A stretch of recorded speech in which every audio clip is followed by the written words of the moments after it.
Ground Wolfhound 227 requesting pushback.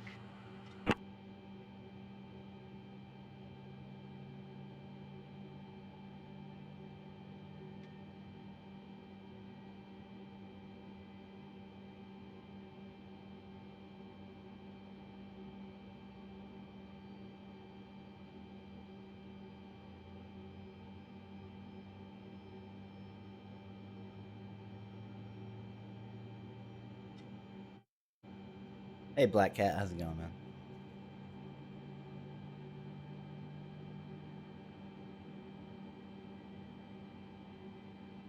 Hey, Kib, how you doing? All right, so just to preface this, I kind of mentioned it in the video description. This is mostly just a test to see if I'm still having USB failure issues. I finally got the, well, I didn't finally get it, but AMD finally pushed the latest BIOS that's supposed to fix the, I guess, quote-unquote, incompatibility issues with the 3090.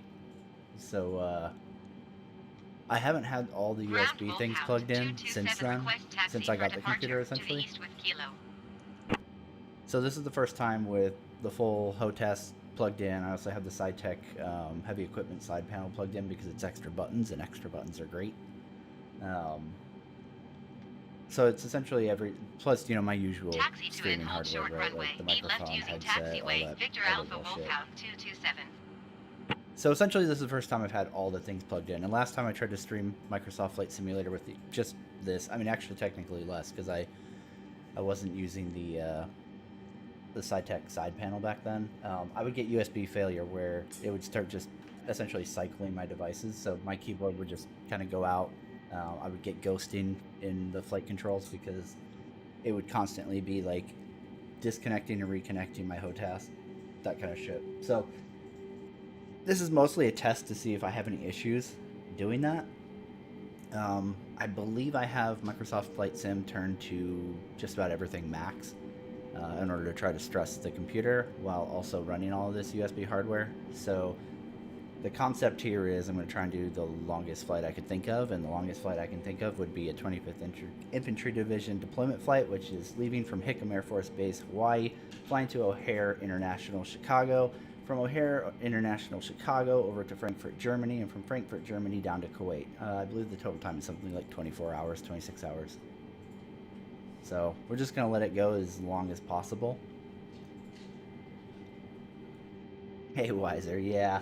Man, so the end of that disclaimer is this is essentially a just chatting stream, right? Like, I can pretty much assume we're going to be discussing Star Citizen. So right out the gate, I will concur with you. I did jump on Orison today, and CIG's idea of cloud tech leaves a lot to be desired. But we'll get into that a little bit more once we get airborne.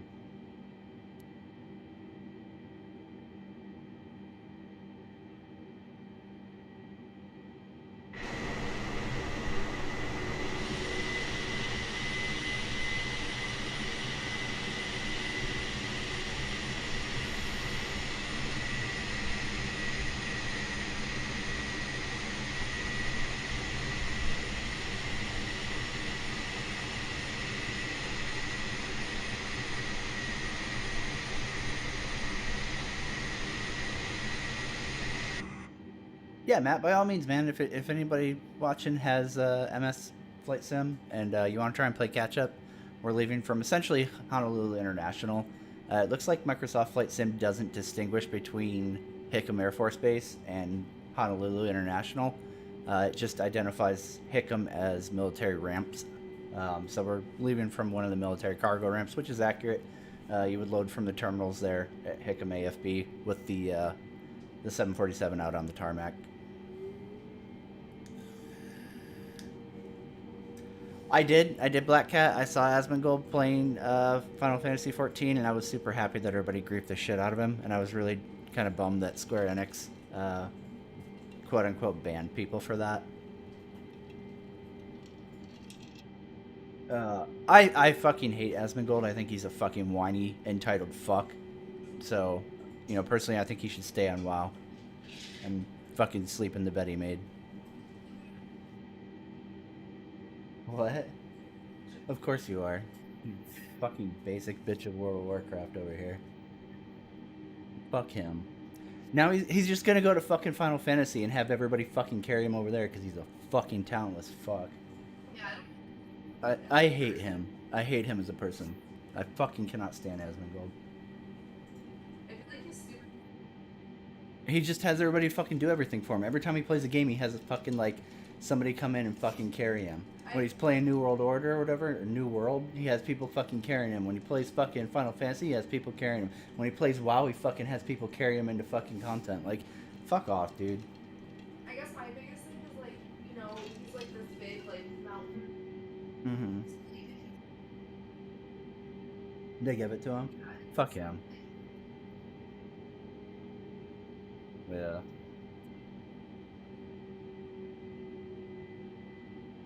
Oh, fuck him.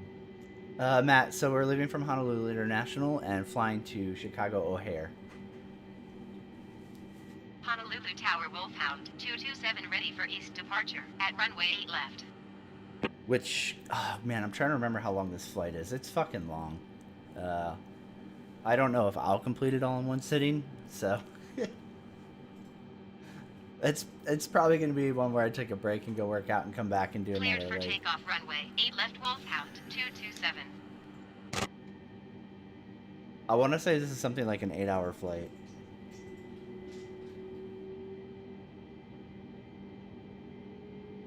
Yeah, I mean, anybody, I mean, there are legit disabled people who can play without being carried. He's just a fucking dick.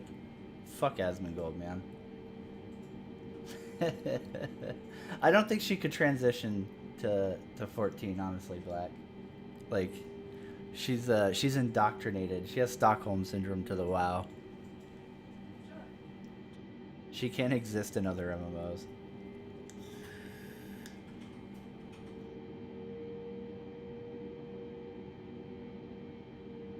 I think LAX is where I first played this when it came out, just to like see the multiplayer to see if it was better, and it was pretty fucking nuts, man. It was a circus. It was a fucking circus. Oh no, she's not at all weeby. She would not give a fuck about that kind of stuff.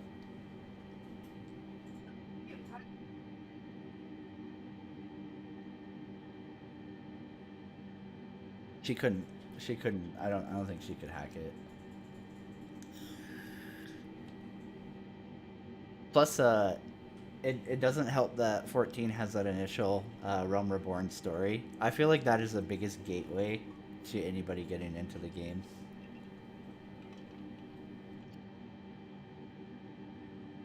Mm-hmm.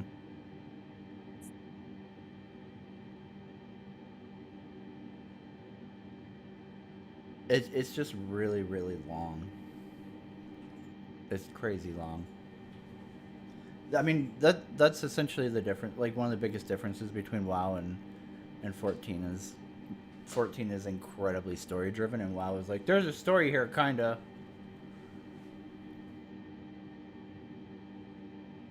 If I have to drag her kicking and screaming, you'll help. Well, I'll get a hold of you later, man, because we would absolutely have to drag her kicking and screaming. I still haven't gotten to Shadowlands. I'm like about halfway through Stormbringer, or not Stormbringer. God, I said Shadowlands, didn't I? I still haven't gotten through Shadowbringer. I'm like halfway through Stormblood. Fuck me, man. Even I'm affected by the taint.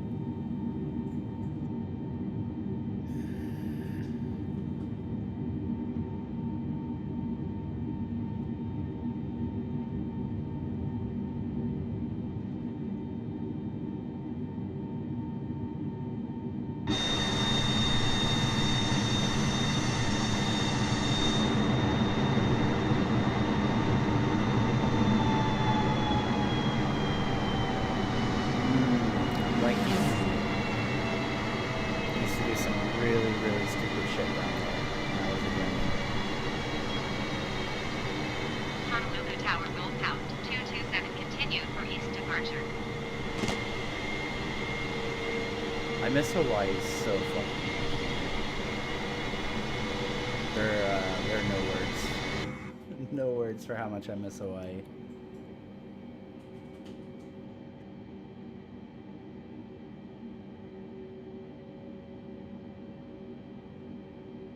Yeah, do you have to have groups in this, Matt? I've never even tried playing multiplayer with anybody. I just assumed it was open. Yeah, give me 1 second, Black Cat. I'll pull up Twitter. Honolulu Tower Wolfhound 227 frequency change. That mountain is Kaneohe approach Wolfhound 227 is type Boeing B 748 very 5 miles frightening east of close. Honolulu 1,800 feet. Request flight following. It's a very interesting departure path. I don't think I've ever seen that before. Squawk 4047 Wolfhound 227.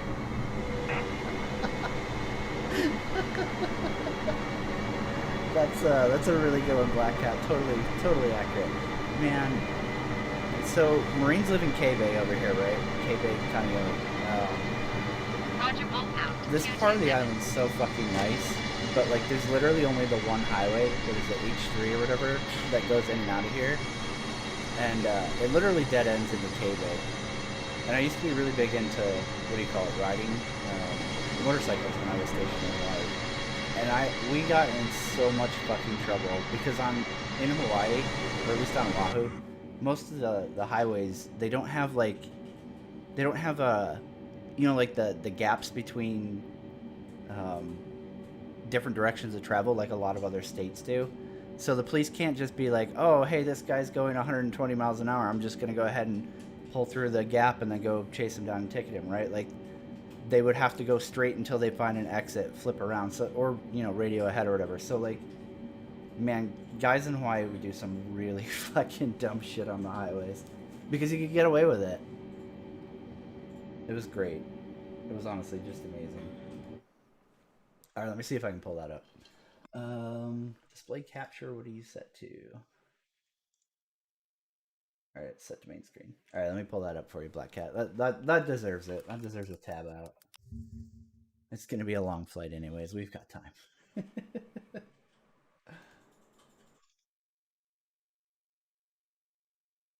Let me make sure all the porn's hidden. We're good. And this needs to get centered. Transform. I think that's 100% accurate. At least it is for me. That was a huge part and why like I'm dead on WoW. I feel like the gameplay elements aren't terrible, but they just feel really really out of touch with their player base. And then on top of that, I care about the story. Like Mooseby doesn't. I don't think Heather gives a fuck either about the story. So like neither of them do. What? Yeah. um so for me, like with them constantly coming up with shit that makes like playing alts dumber and dumber every fucking expansion, like I don't remember what the mechanic was in Legion. But the one before it, what was it? Battle for BFA, right? Battle for Azeroth or whatever. We had to like go fucking level your heart, go fucking farm the abilities, level the abilities up, and all this other shit. So if you played more than one character, then you were just constantly fucked. And like I have a terrible indecisive problem when it comes to MMOs. Like I can't play just one character because I'm constantly like, oh, this seems more fun and this seems more interesting. Or like if the story gets to me and I'm like, oh man, a Death Knight fits this story better. I want to play my Death Knight. Or like, oh, my Shadow Priest fits this better. I want to play a Shadow Priest. Or like whatever, right? I'll switch characters. Or if just like I'm playing with a group of people, right? And suddenly like insert class is what people need, right? Then I'll be like, oh yeah, I'll switch. So it's super hard for me to stick to one character, and WoW is so not alt friendly anymore. Like back in the day, it was fine because you leveled to max and you got the gear, and that was it. There wasn't like this never ending resource sink that you had to constantly level, whether it be Azerite power or fucking you know what's the new shit called Covenant fucking renown levels plus fucking you also have to get the Covenant like partnership buddy fucking powers to drop, and like there's just all this fucking dumb bullshit that Blizzard keeps injecting into like keep busy work because like the content itself isn't really there. So like how can we drown you with busy work? and it's just like this isn't fun to me. Like I just want to get to endgame and play the endgame content and have fun with people. Like, and you make it so that it's essentially a full time job to do that, and it's fucking dumb. And yeah, like what you're saying, Black Cat, 100% is that's why one of the things that I really like about Final Fantasy 14 over like WoW and Black Desert and pretty much any other MMO I've played is like you play one character, and if you want to fucking be a ninja, be a ninja. And if you're bored one day and you're like, man, you know what, I want to be a fucking dragoon, then you just fucking level the dragoon. You don't have to fucking like change a whole new character. You don't lose like reputation stuff or things you've earned or any of that. Like you just literally change your job. And it's like cool. Yeah, and the dumbing down was a huge part of me kind of like losing interest in WoW. Um, when they gutted and streamlined the fucking talent trees in WoW, that should have been like my indication to stop playing. But I think I had sunk cost, right? You know, oh, I've been playing this fucking game for so long that like I have to keep playing it. There could be no other game because I've just been playing it for an eternity. Oh no. Autopilot, please, I don't want to have to fly this.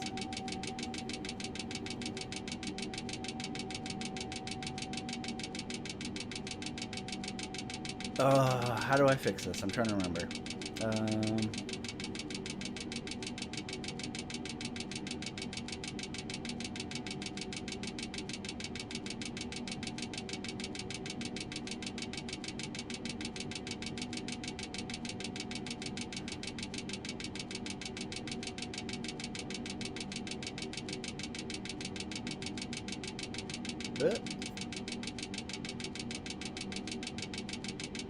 yeah, that's what I thought. Set it back to 250. Switch to Mach again. I think autopilot respects Mach, but not knots, if I remember right.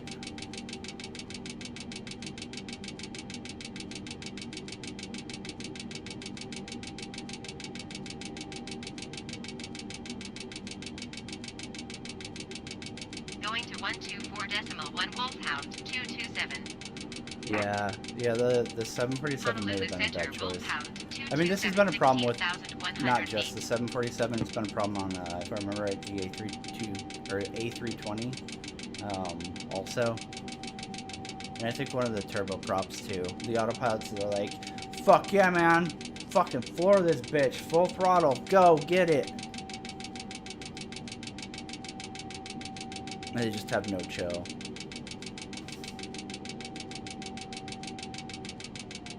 There you go. Slow this bitch down.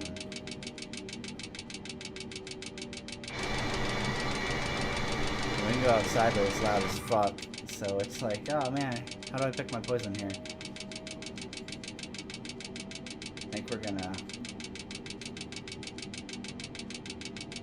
see if we can turn this shit way down.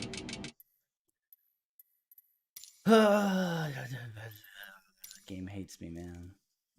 Aircraft engines, aircraft miscellaneous, warnings. Let's go ahead and turn this way down and see if that fixes it. There we go. Alright, we're good. We're good. Well, it wasn't nosediving that. I mean, I haven't played it in probably like 3 months or whatever. But it was the it was the airspeed warning or the overspeed warning. You just get it nonstop, and then I think it was the A320 that also did it. I'm trying to remember which jetliners were in when I was playing last. Two of the three jetliners did it, and then one of the turboprops did it also.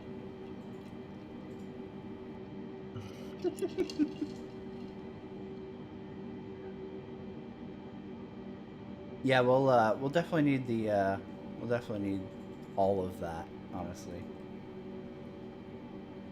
I honestly don't even know how to invite Matt. I'm gonna have to Google that really quick. Hold up.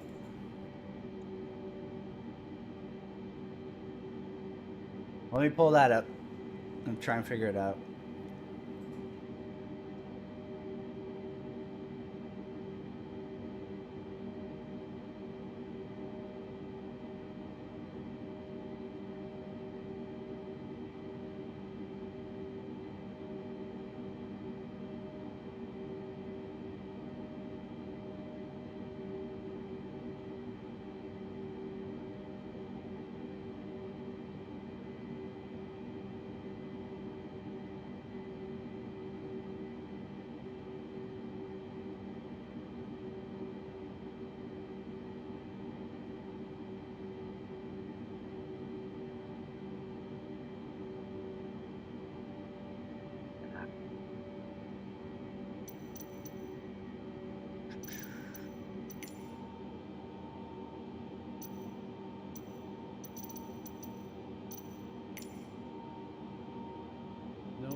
what was your, I guess, Microsoft name? Or you could just add me and I'll add you back. It's not FTR. That's weird because I thought it was an open.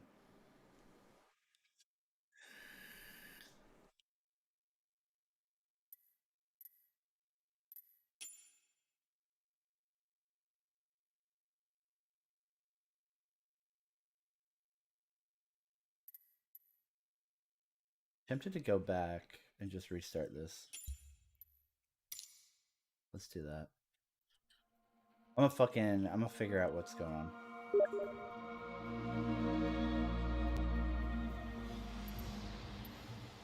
Right. Options. General, probably, right?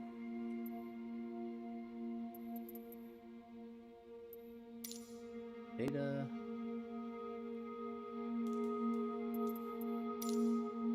Traffic. Oh, I think it's in world map, right? World map. Light conditions.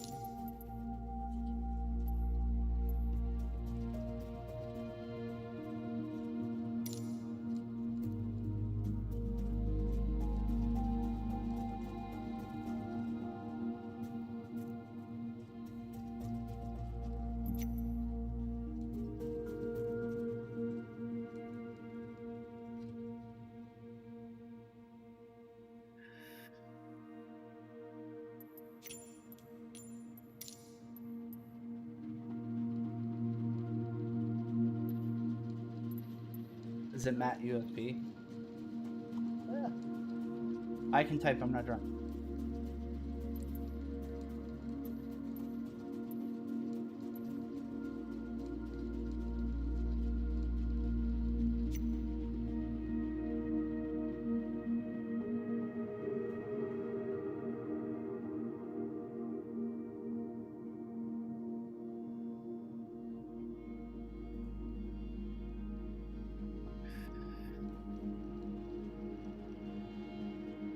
How pissed?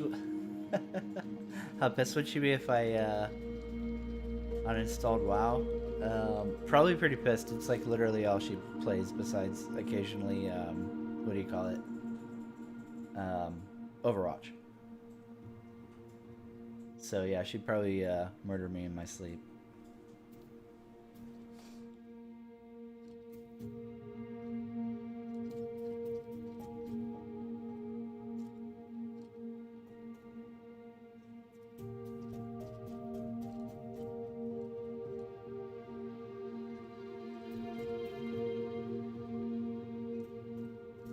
Hey Archer, how's it going, man?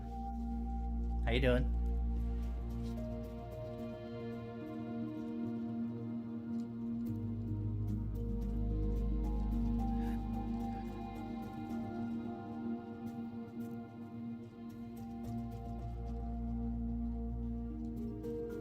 Yeah, honestly, like, I just don't think that she would play it.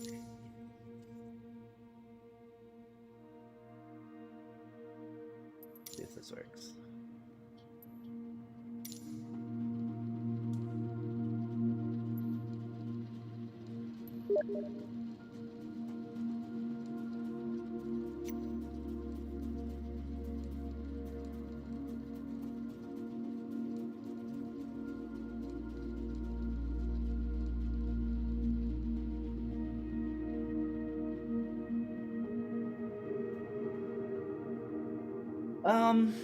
You know, I was doing a lot of Final Fantasy streaming back in the day.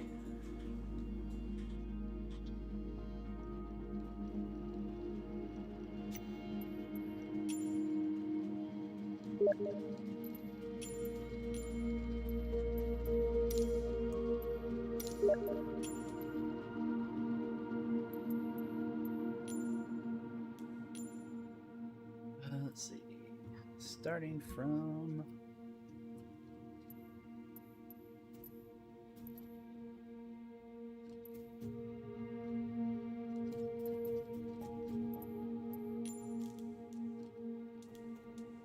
scroll way the fuck down here for that mill cargo ramp. Arriving at, oh fuck man. I can never remember O'Hare's code. ORD. Goddamn. Alright. Flight conditions, skill. Or no, flight conditions. Navlog. You got 27. Like a good proper height there. And I think we're going to switch this over to.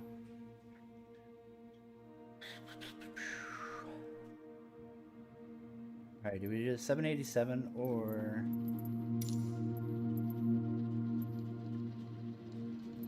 I mean, realistically, we use a 747. I guess I have the warnings off, so that should be fine. We'll just keep with the 747. To keep it historically accurate, right?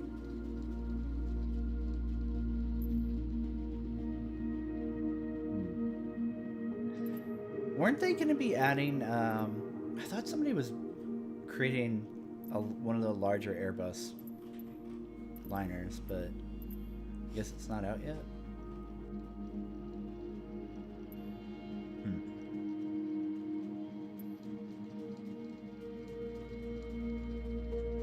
We can do a 787. That's pretty close.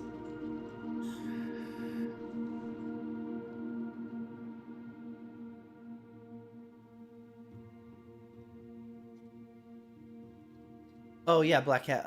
There should be hopefully a valid link in Discord, or not in Discord, in the description for Discord. Yeah, let's just stick with the. We'll stick with the 747.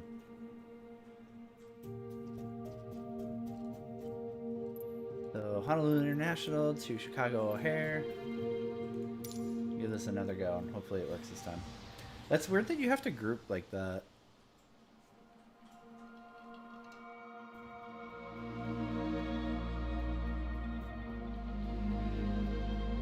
I think the only reason I don't play Flight Sim more is because like it doesn't feel like there's a purpose outside of just the flying, if you know what I mean.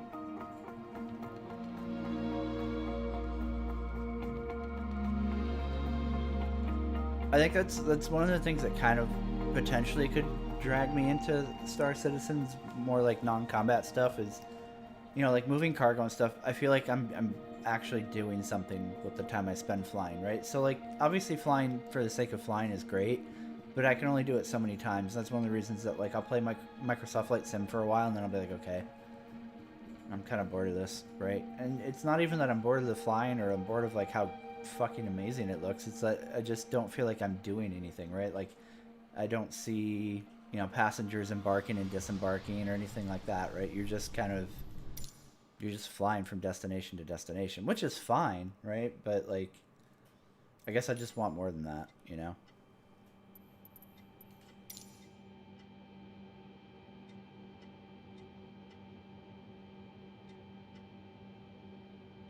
He said you're gonna go missing because you said Final Fantasy 14 was boring.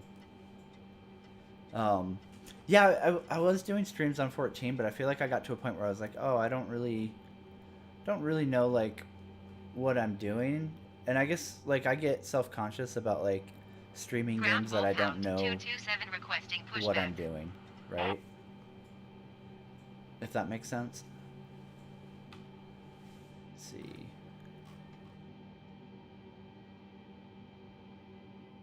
I wonder. That's weird because now like there's nothing on the fucking map.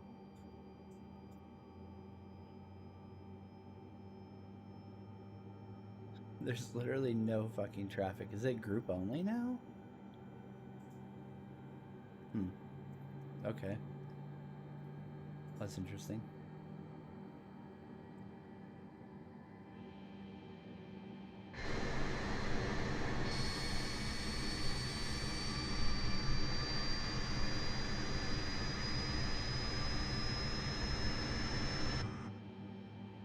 I don't know if I have markers turned on either.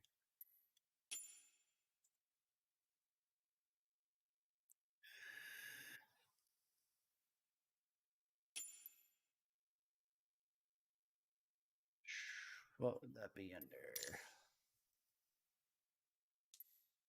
Hey, traffic. Type, show traffic nameplates on. Apply and save.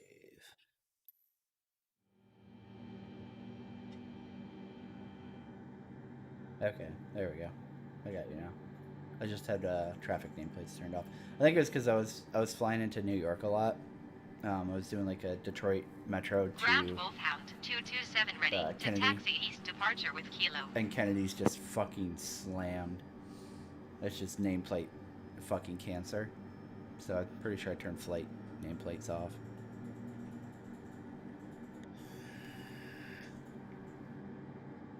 But yeah, I Taxi mean, hold short runway 8 left using taxiway Victor Alpha Wolfhound 227.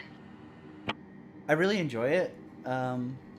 Final Fantasy 14. I just feel like, and the other reason too is because it's so story driven. It's hard to stream it, being like in the middle of the second expansion. And I feel like people will be like, "What's going on?" And like you have no unless you played Final Fantasy 14, you have no like understanding of like, "Oh, what's happening with this story and these characters, and why would I fucking care?" Right? So then people are just like, "Oh, well, whatever." 314 is in Wave 1 PTU right now.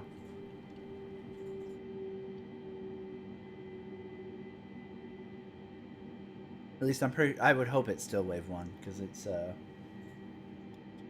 gonna need some cooking.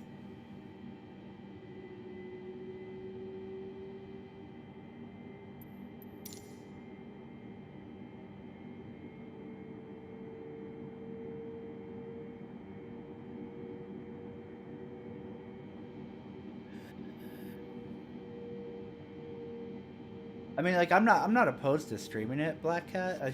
That's why I don't, for the most part, right? Is because like it's such a story-driven MMO that I feel like if I streamed it, I would constantly be giving back cap of like what's going on in the story every time somebody joined.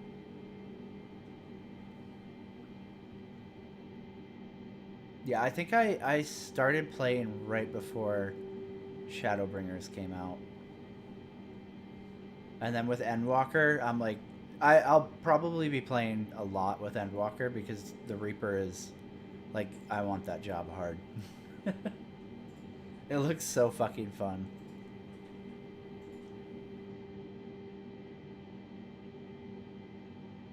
It's gonna be a struggle though because Star Wars: The Old Republic has like a major like revamp of like game system and like new content expansion coming. That's probably gonna be in December, and I will probably play the fuck out of that because it's finally like so. Right now in Star Wars: The Old Republic, if you play like, let me think of a good example here. If you play a bounty hunter, you can be your advanced class options are either mercenary or power tech. So you can either be a dual pistol DPS with a healing off spec, or you can be a tank with a single pistol or DPS with a single pistol. It's not a very fucking depth advanced class system or customization, right? And it doesn't even fit. The thing that bothers me the most about Star Wars: The Old Republic's class systems is like bounty hunter especially. Like it's an iconic like legacy class, right? For Star Wars, and the only options were pistol. Like the most iconic fucking bounty hunter in Star Wars used a fucking rifle, but they give it to the Republic or Republic trooper. I don't remember if it was a commando or what the other fucking name was, right? And then bounty hunters were like, "Oh, well, here's your pistol or two pistols," and all the pistol, like transmog cosmetic options or whatever were fucking terrible. So it was like, okay, great. And that was there was no depth of choice with like how you played your bounty hunter, which is really disappointing, especially now that the Mandalorian is out, right? And he's once again made it very iconic that bounty hunters have rifles, right? So with the new expansion coming out in December, it completely changes how advanced classes work. So if you were a bounty hunter, when you pick your advanced class, you could be anything from a mercenary, a power tech, a sniper, an agent. God, what's the other one? I'm fucking forgetting somebody. Sniper, operative, power tech, bounty hunter. God, fuck, there's one more and I can't think of what it is. Let's see, agent, bounty hunter. No, I think that's it. Right? Power tech, bounty hunter. Oh, mercenary. I don't know. Whatever. Point being, you can change it all up, right? So the reason that this matters to me is because they're also doing it for the force wielding classes as well. So I can play a Sith warrior now, but use a dual lightsaber or a saber staff, right? Which is, I like the assassin's gameplay a lot more than I like the warrior's options between the Juggernaut and the Marauder. But I will never, ever, ever give up Jace Wilson because she's like companion number one. So as much as I love the Sith Inquisitor and the Sith Assassin, I can't fucking play that class because the Sith Inquisitor's companions don't even hold a candle to the Sith Warriors just because of Jace. So I was like, nope. Every time I go back to Star Wars, I just can't get into it. But with this change, I can play a Sith Warrior, but have Sith Assassin class abilities and weapon, but still retain the Sith Warrior companion characters. So, yeah, come December, that's probably what I'll be playing. I don't know, man. We'll see. We'll see with Walker. Like, don't get me wrong. Like, I'm definitely invested in the story in Final Fantasy 14. It's just so hard to get through it because there's so much.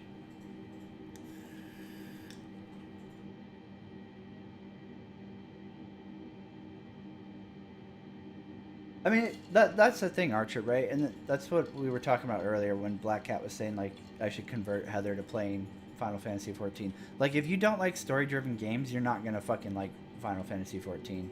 Because it's story-driven as fuck. So, yeah, I mean, like, it does have a ton of, what do you call it? Cutscenes. Because it's not like World of Warcraft where you can just tell all that through, like, a quest pop-up. Right? Like, you don't get any kind of emotional attachment in a fucking quest log. Right?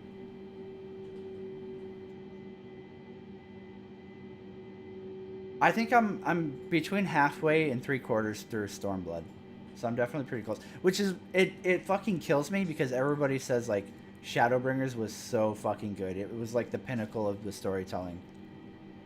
Which, to be fair, like, I do feel like the story just gets better and better, right? Like, Heaven's Ward was really fucking good. Like, getting through a Realm Reborn story was not fun. It was not an enjoyable experience. Heaven's Ward was good, and Stormblood is also good. My only issue is I really don't care for the whole, like, Empire story plot, right? With Garlemald or whatever. So Stormblood is a little bit tedious to me, but I'm, like, excited for Shadowbringers because it goes back to, like, the main, I guess the main story is what you would call it, right?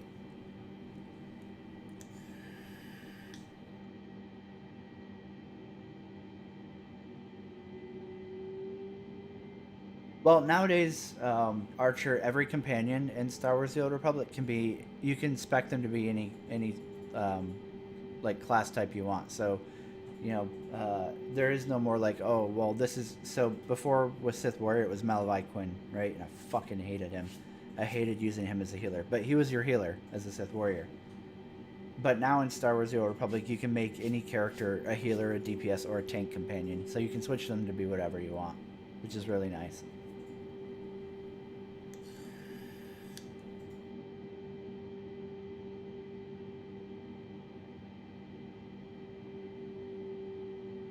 I mean, I feel like Star Wars: The Old Republic has probably as many cutscenes. It's just not as, it's not as noticeable because it's not as long of a story, right? Like I can fucking blitz my way through a Star Wars: The Old Republic class story in a day and a half, easy, no fucking problem.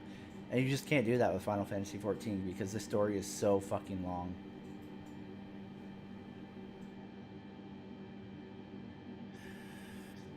Yeah, exactly, Black Cat. That's why I'm excited for getting to Shadowbringers, is because it focuses more on the Ascians. Is that, I don't remember how it's pronounced because it's been so long since I've done any story content with them in it. But yeah, that's what I'm looking forward to, is getting back into like the actual main story, or like the overall plot of Final Fantasy 14. I think both games are very well done in terms of like being story, like their stories being interesting and good. It's just that Star Wars: The Old Republic class stories are just way, way, way shorter. So cutscenes are like far and few, like they're not as frequent as they are in Final Fantasy 14 because there's not as much story there. to like constantly be like informing the player of, if that makes sense. We found that. Honolulu Tower Wolfhound 227 ready for east departure at runway 8 left. We're departing left. I don't remember which way we're going now. East, yeah, east. That would be sensible that we would need to go east. Oh, yeah. Cleared for takeoff runway 8 left Wolfhound 227. Yeah, we're still on the ground, Archer. It takes a hot minute because technically you're transitioning, you're taxiing, I mean, for one, a 747. But you're transitioning, God, I don't know why I keep saying transitioning. You're taxiing from Hickam Air Force Base over to Honolulu International.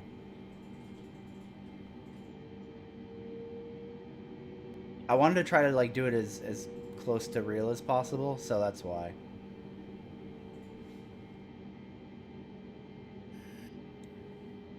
Yeah, I feel like Stormblood has some decent story elements, and like there's some like plot moments where I'm like, oh no, and like I obviously like I'm pretty invested in the characters at this point. Like when Ishtola got fucked up by what's his name, Xenos.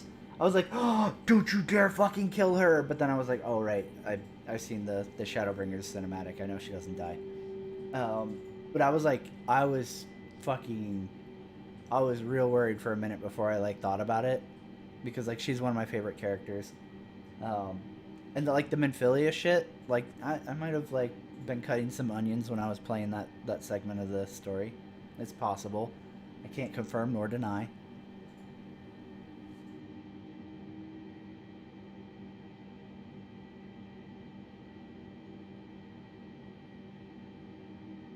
I'm curious to see where you go with this.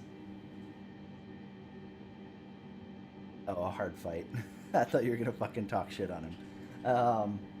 Yeah, I fucking hate Xenos so much, man. I like his character. To me, reminds me of oh god, what's his fucking name in World of Warcraft? Oh fuck.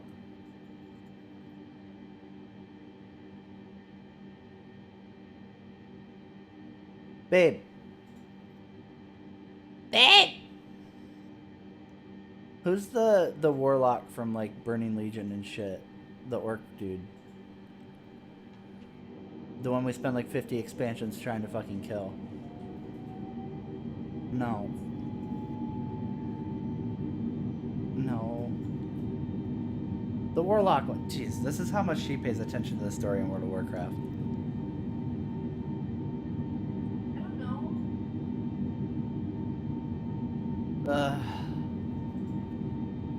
No. Because then I could just Google it. Fucking son of a bitch.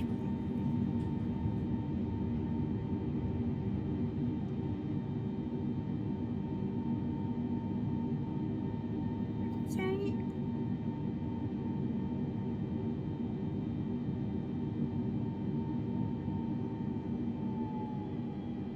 Not kill Jayden.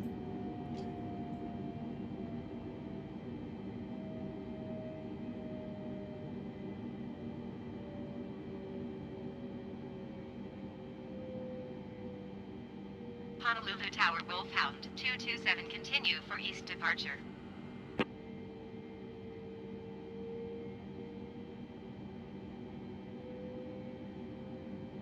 Gonna really bug me, man. If I don't Honolulu look it Tower up. Wolfhound 227 frequency change. Honolulu approach Wolfhound 227 is type Boeing B 748 3 miles east of Honolulu 1,000 feet. Request flight following.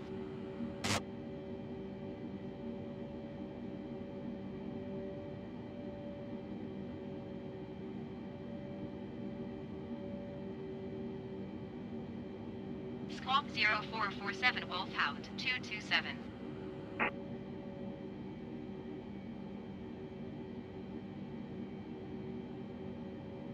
what you're talking about. Do you? Yeah. Yep. Yeah, him. Roger Wolfhound Goldan. 227. That's it. To me, Xenos feels like Gul'dan from WoW, right? Like, you keep fighting him, and he keeps fucking coming back, and it's like, dude, can you just fucking die already? Like, goddamn. And, like, I might have spoiled some of, like, his plot and shit, like, his story, by reading up on, like, the 14 wiki. And it really, really, really pissed me off, like, seeing that he is going to be like a continued element in Shadowbringers and fucking Endwalker. It's like, no more. Nope, I'm not about that. I don't want to see that. Fuck off.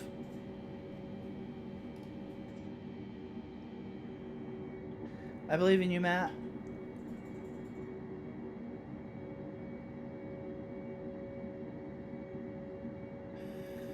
Dude, oh my god. So you gotta be really careful mentioning that with me, because the Sylvanas story stuff is a really good way to get me dropping very, very bad curse words on stream, and I might terms of service myself.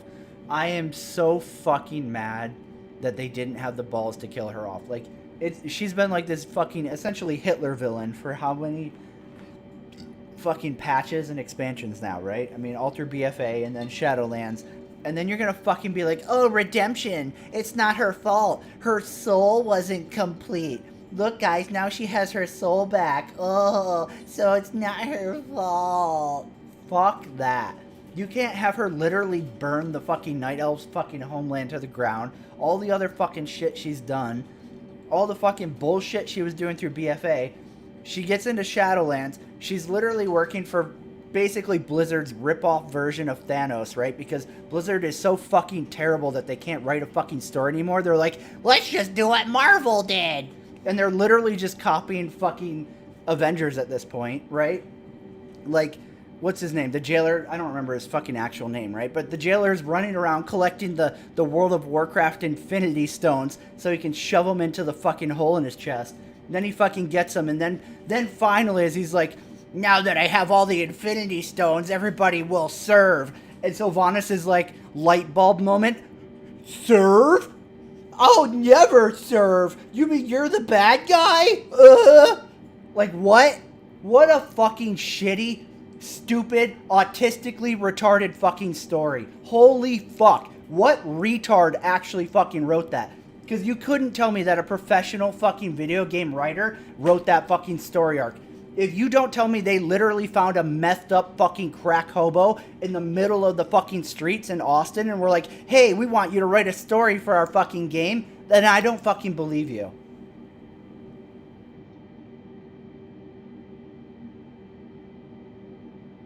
Like, that is such a fucking stupid fucking story. And you can't have her do all this shit. It makes no fucking sense. It makes no sense that she just out of nowhere fucking has like this moment in the cutscene where her eyes go wide and she's like, you mean you're the bad guy? What? You literally genocided the Night Elves and like all this other shit. And like, even when you get to like the Shadowlands and you see the shit that he's doing, he's literally fucking with like people's afterlife and enslaving souls down in the Maw. And suddenly he's like, okay, time to go fucking control the universe. And then you're like, I'm gonna shoot an arrow at him. This guy wants me to serve, even though I've literally been Hitler for the last 2 expansions. I'm not serving. I'm fine with enslaving and genociding everybody else, though, but I'm not serving. God, dude, that shit.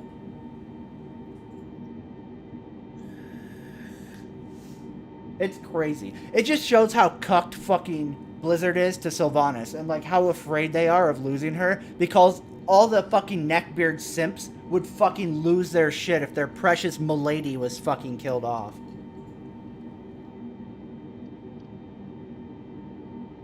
God damn, the Sylvanas fucking story arc pisses me off, man. I mean, literally, I told Moospeed the day that patch dropped. He was like, did you see? And I was like, yep, I fucking did, dude. I was like, I already uninstalled him. Never fucking playing that game again. I'm fucking done. I was so fucking mad. So fucking mad.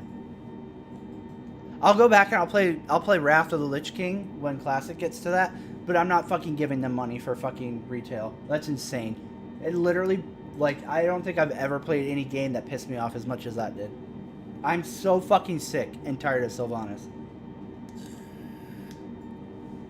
Oh yeah, Xenos is a better villain than her. I guess technically, like, the shit that happens with him, like, I mean, his character drive is very obvious, right? Like, he wants a fucking challenging fight. Like, that's what he values over anything else, right? Is, like, a personal challenge. And then on top of that, like, all of his motivations revolve around that, it feels like. And then the stuff that happens to him with him dying, right? It's not his control, right? It's not some, like, MacGuffin where he gets to fucking dodge all of the fucking story plot and everything else like that. It's something that happens to his body, right?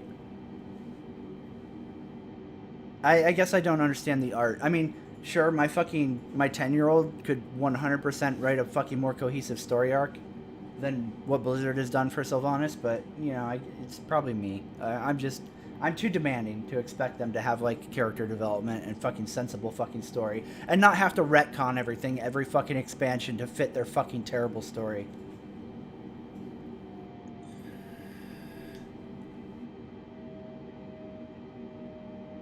I mean, can you blame them, though? We're pretty fucking great.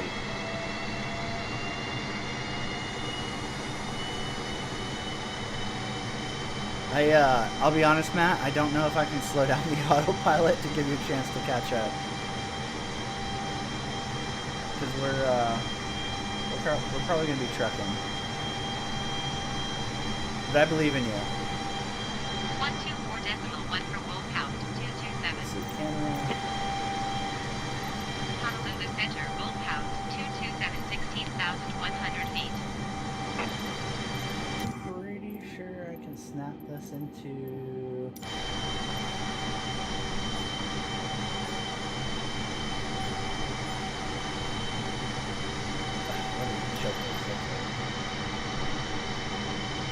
Get it, Boo Bear? Help mommy play.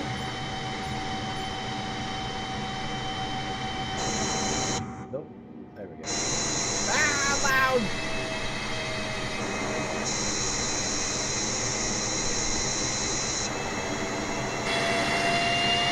Ah, so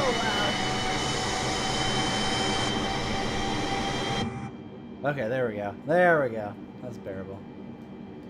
I don't remember if I can move it in here, though. I think I might... Yeah, that's fine.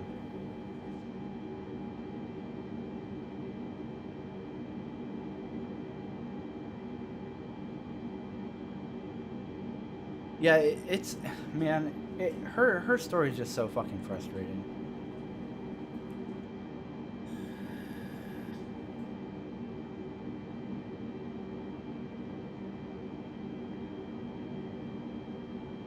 I mean, the Copilot AI is kind of fucking wonky. It's frustrating because, like, the only way you can really get this thing to, like, fly right, like, correctly, is if you manually set all the autopilot controls. Which doesn't make sense, right? Like, you can set the autopilot controls manually, and it'll maintain the heading you want. It'll follow your nav points that you program. It'll maintain altitude, all that shit, right? It'll maintain indicated airspeed that you set, all that, right? But then as soon as you let the Copilot take over, it's like, nah, fuck that. We're going, boys. And it's like, okay, why does this happen?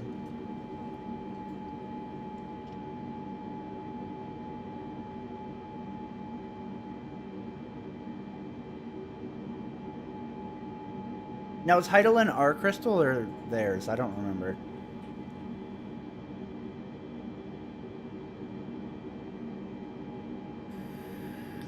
I mean, Chris Roberts tells a better story than Blizzard, that's for sure.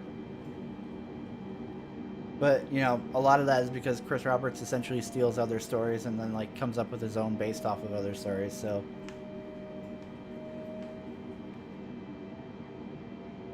There is that to consider, I suppose, right?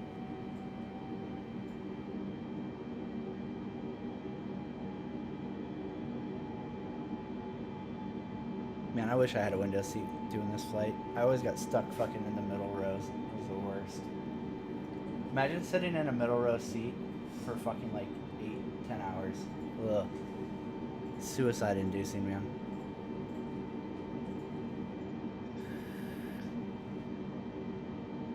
The McMommy crystal. That would be really interesting if we're actually the baddie, right? I'm assuming that's what you're inferring when you say if your theory on Heidelin proves right.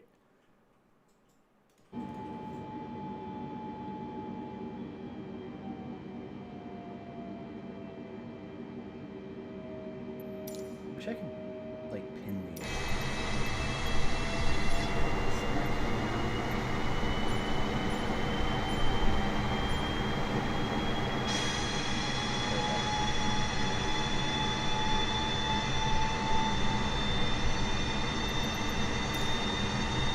I'm gonna turn sound down a little bit for you guys. Let me know if it's unbearable audio wise, because I have sound kind of cranked up a little bit, because for me I have headphone effect on, because normally you're in the cockpit, right? You're not in third person, and headphone effect suppresses the engine when you're in the cockpit, but when you go third person, it's fucking wide open turbine.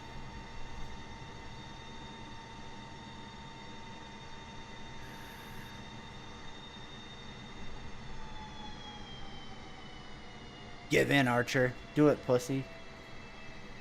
You jebaited one out of me, man. It's only fair. Go to town. Really let us know.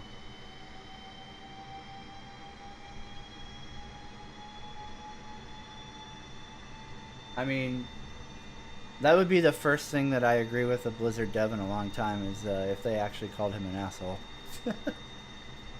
100%. He is an asshole. Fuck him.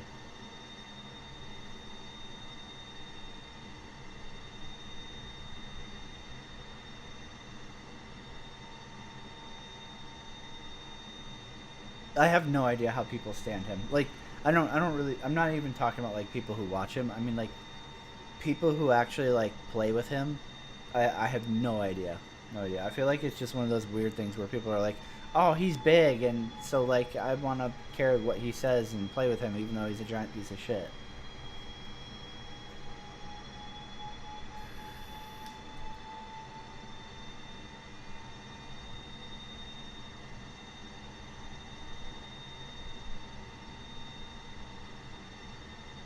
Oh god, I don't even remember the first primal anymore. You'd have to back cap and fill me in again. I have been playing Final Fantasy 14, I think, for 2.5 years or something like that, not counting when the original game came out. And it's been so sporadic that like every time I get back on, sometimes even like main characters, I'm like, wait, who was that again? Because I don't consistently play it. And there's just so much story that it kind of just overwhelms me.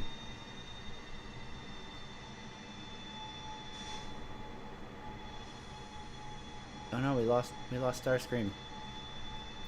Starscream down! I wonder if his autopilot drove him into the fucking ocean. Damn you, autopilot!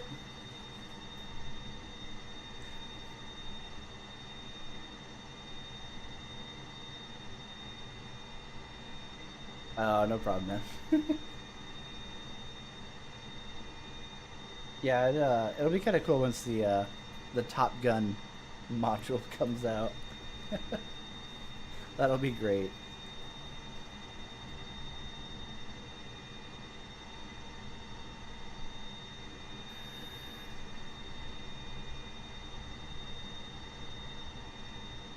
Asmongold 100% looks like a Withered from WoW. It is the most accurate insult I've ever heard somebody level against him. Even though I think they said it as a joke, like, he 100% looks like a Withered. Especially before he had the long hair approach. Like, he absolutely looks like a Withered. Like, this scrawny, skinny, fucking, like... If I didn't know better, I'd be like, that dude's a crackhead. That's what he looks like. He looks like a homeless crackhead.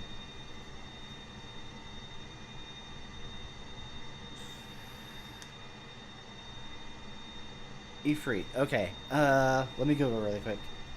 I'm gonna fucking catch myself up. Give me 2 seconds, Black Cat. I'll probably remember it once I look her up. Like, it already sounds familiar.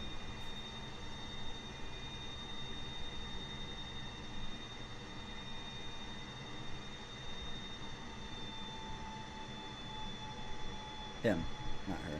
My bad. Oh, the Lizard Man Primal. Fuck, man. I feel like I remember this fight. I just can't remember the story.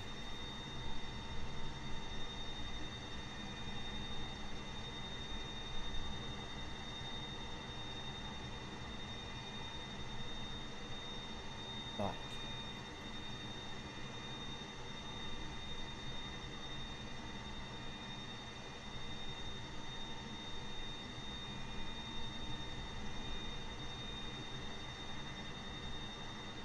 Oh yeah, I was gonna say, I think you can like teleport or whatever, right? Yeah, there we go.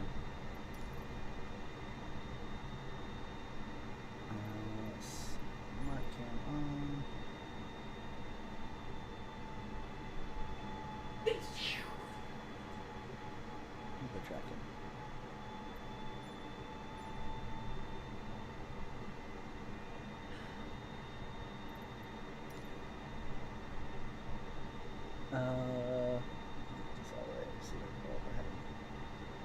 Alright, heading if you need it, is 042. I don't think I've ever seen Kenny versus Benny now. I don't know if I have the drive to look it up just for an Asmongold reference though.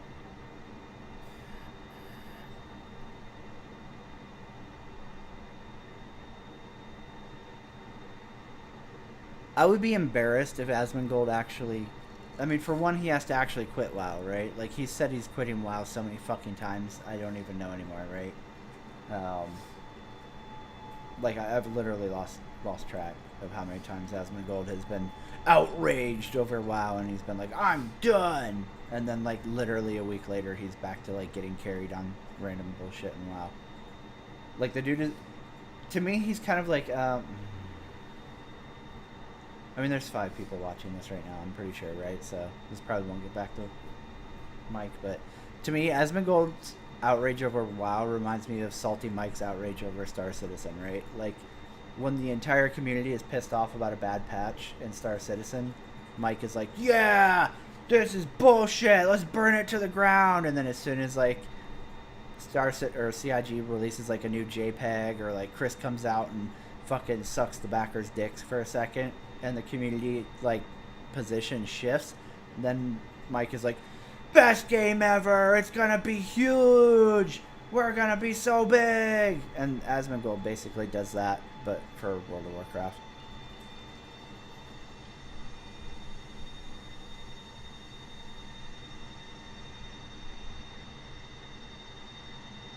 Oh shit! Oh shit!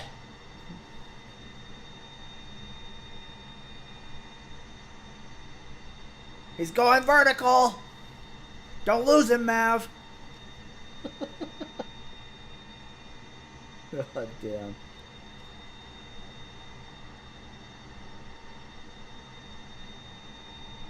Yeah, I mean, I agree. So I play WoW, first of all, because my girlfriend is into WoW, right? Like, I don't really enjoy it. I think the dungeons are really fucking cool and fun, but, like, they make it so miserable to enjoy those, like, because you just have to do all this busy work in order to just enjoy the game, which is really frustrating. But I think, like, yeah, for sure, like, the direction they take it, expansion to expansion, just gets worse and worse every year. Hey, love manga, how's it going? Oh no, he's gotta get...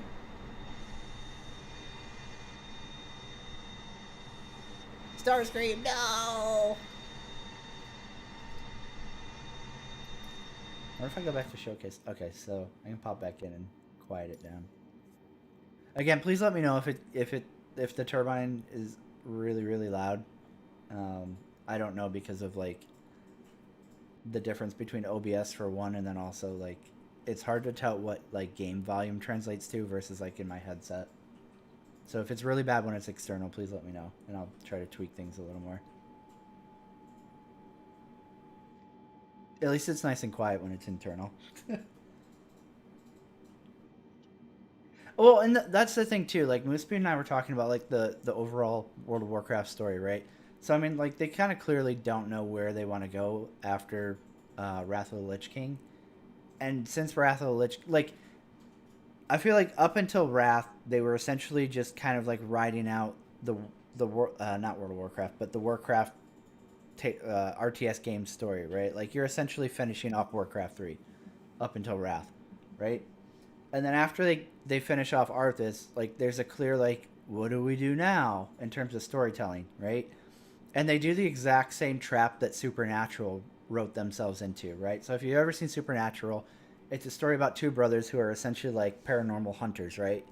And that show starts off with them basically like tracking down things like werewolves and ghosts and stuff like that, and that's what they essentially fight.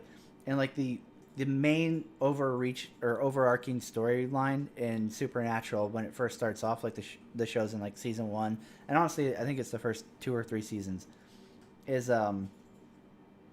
essentially looking for and like fighting a demon, right? Not like Satan or anything huge like that, right? Like their big bad in Supernatural in the first couple of seasons is a demon, and then like even then they only do that story like every so few episodes, right? Like most of the time it's the two brothers going around fighting like a ghost or a spirit or some other kind of like what do you call those? I don't remember anymore.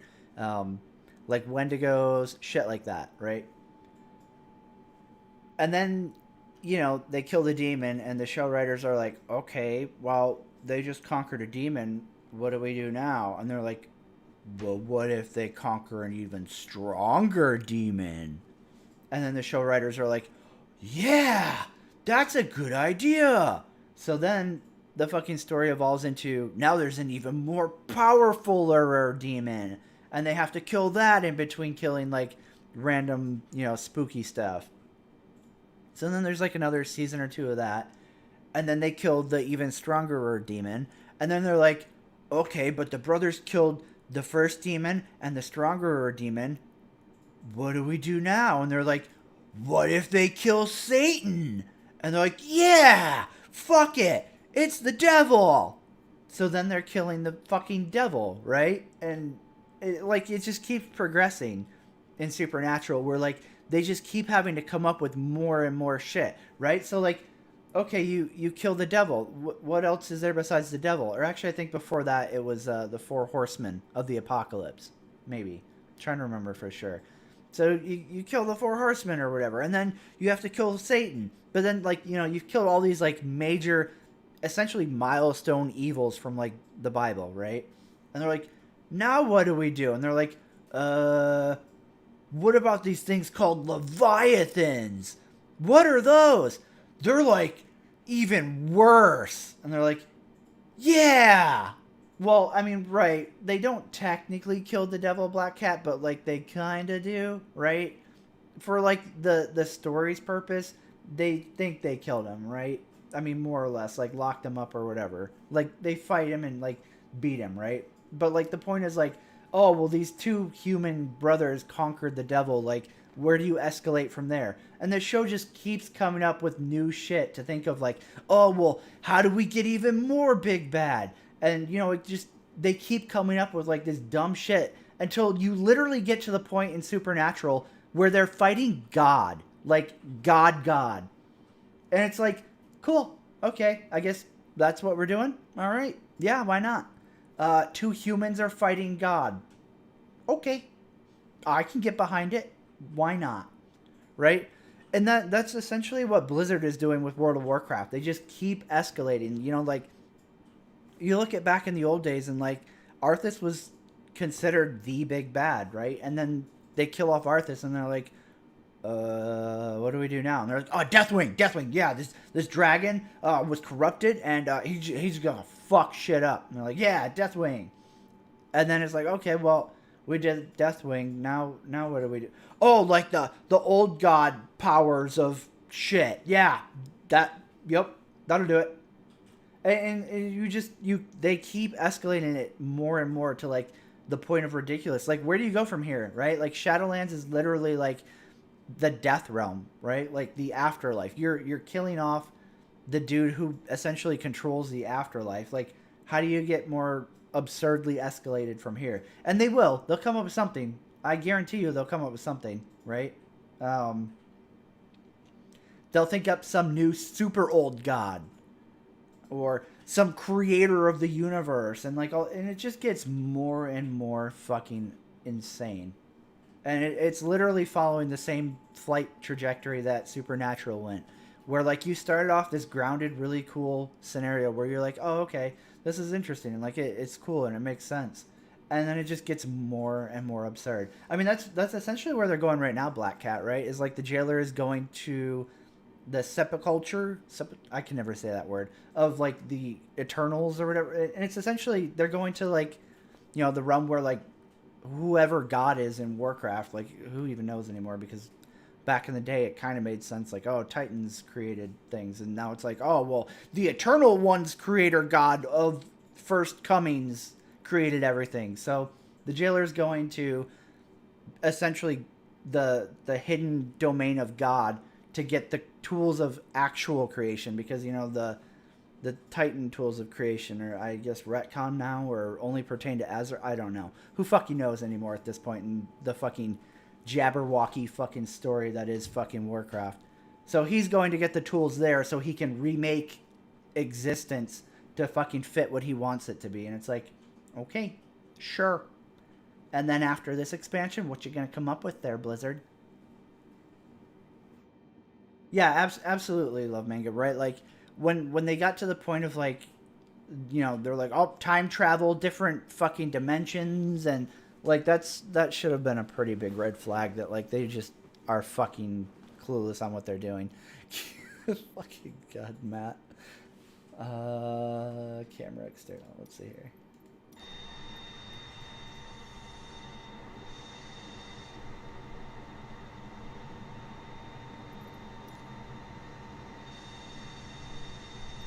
I don't know what's happening.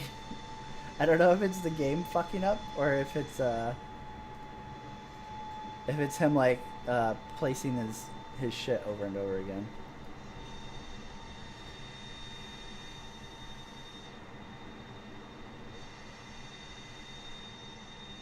I would say I can slow down for you, but I don't think I can.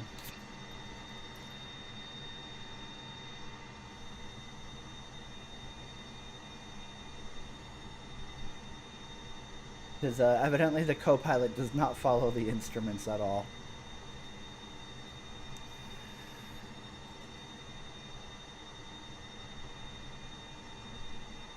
I mean, I hope not. It'll be interesting to see what Square Enix does from here, right? Like after Endwalkers, because I'm assuming Endwalkers is going to kind of like tie up like the overall Ascian storyline and hopefully Xenos as well.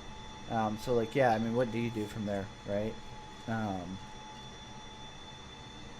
I think the thing that like actually tilts me with the Asmongold shit is I remember reading an article probably like 3 weeks before Asmongold tried 14, and it was talking about how Final Fantasy 14 had finally passed WoW in active subscribers, and damn, alright, well done. I guess you are quicker. And then Asmongold comes over and tries 14, and now like all the fucking Asmongold cuck army are gonna be like, Asmongold's the reason that 14 blew up, and I will be so fucking irritated if I have to fucking hear that shit.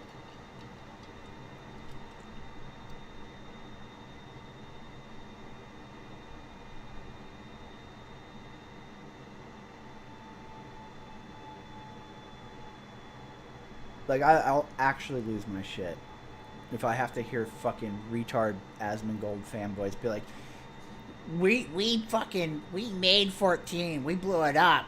It's Asmongold Nation, guys. Whoop whoop. I'll fucking lose my shit.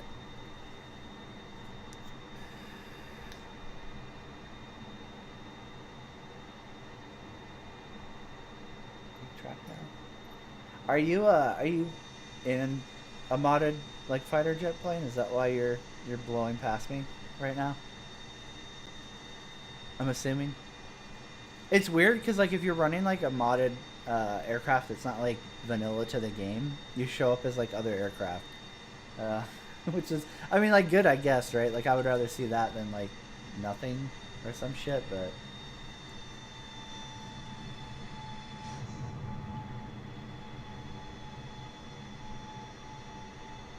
He's bashed everything, dude. He's a huge WoW fanboy.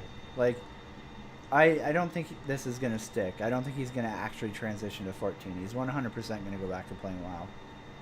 It's a phase, dude. It's like when he, I think he quit WoW right before Shadowlands came out, right? And he was like, I'm going to go play fucking Elder Scrolls Online.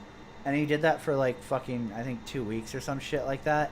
And then had a rage baby fit when like his viewers are like, yeah, play some more ESO. And he's like, fuck off, I don't want to play ESO. I'm going to play World of Warcraft. And it's like, okay, cool, man.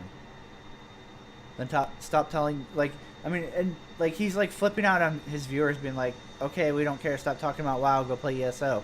When like literally his stream title was something about like playing ESO. And he's like, don't tell me what to fucking play, I'll play what I want to play.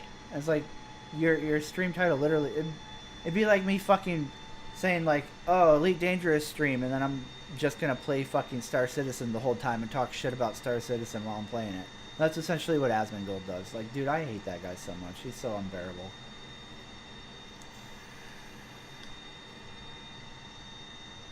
Yeah, I'm glad somebody else caught that majestic moment. That way I'm not like, I don't sound like I'm just crazy and making it up. I mean, that 100% happened, dude. He, like, blew up on chat because, like, chat kept saying, like, go play ESO, play ESO. When, like, that's what he said he was going to play on that stream. But instead he just sat there watching WoW videos and talking about WoW. It's like, dude, nobody fucking cares, man. Fuck off.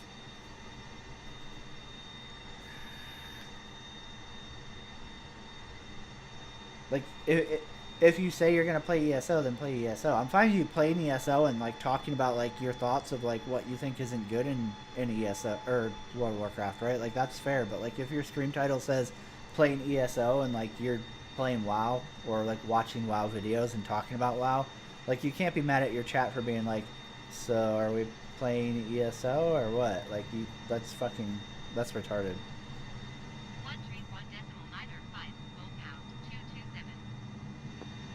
You're doing it! You're doing it, Starscream! Will you show up as the Bombardier? Ah! Oh no, it's an A320? I'm terrible with civilian airliners, man. That's something I need to work on. Like if it was, if this was DCS and he was flying, you know, insert any jet, I'd be like, oh yeah, that's this. But man, I can't pick civilian liners out to save my life.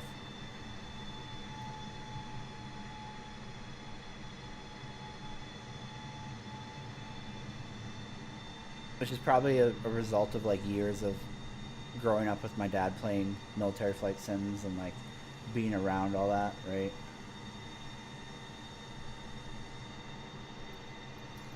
We lost him. There we go. Good deal.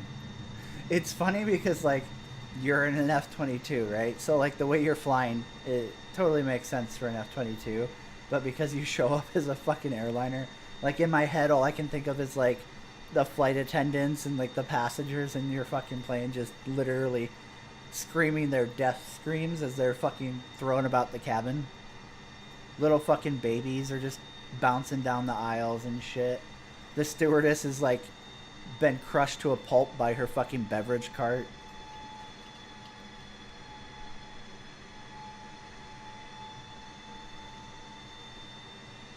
Oh, I'm sure. If Asmongold actually left WoW, I 100% believe that Blizzard would try to fucking prop up somebody new.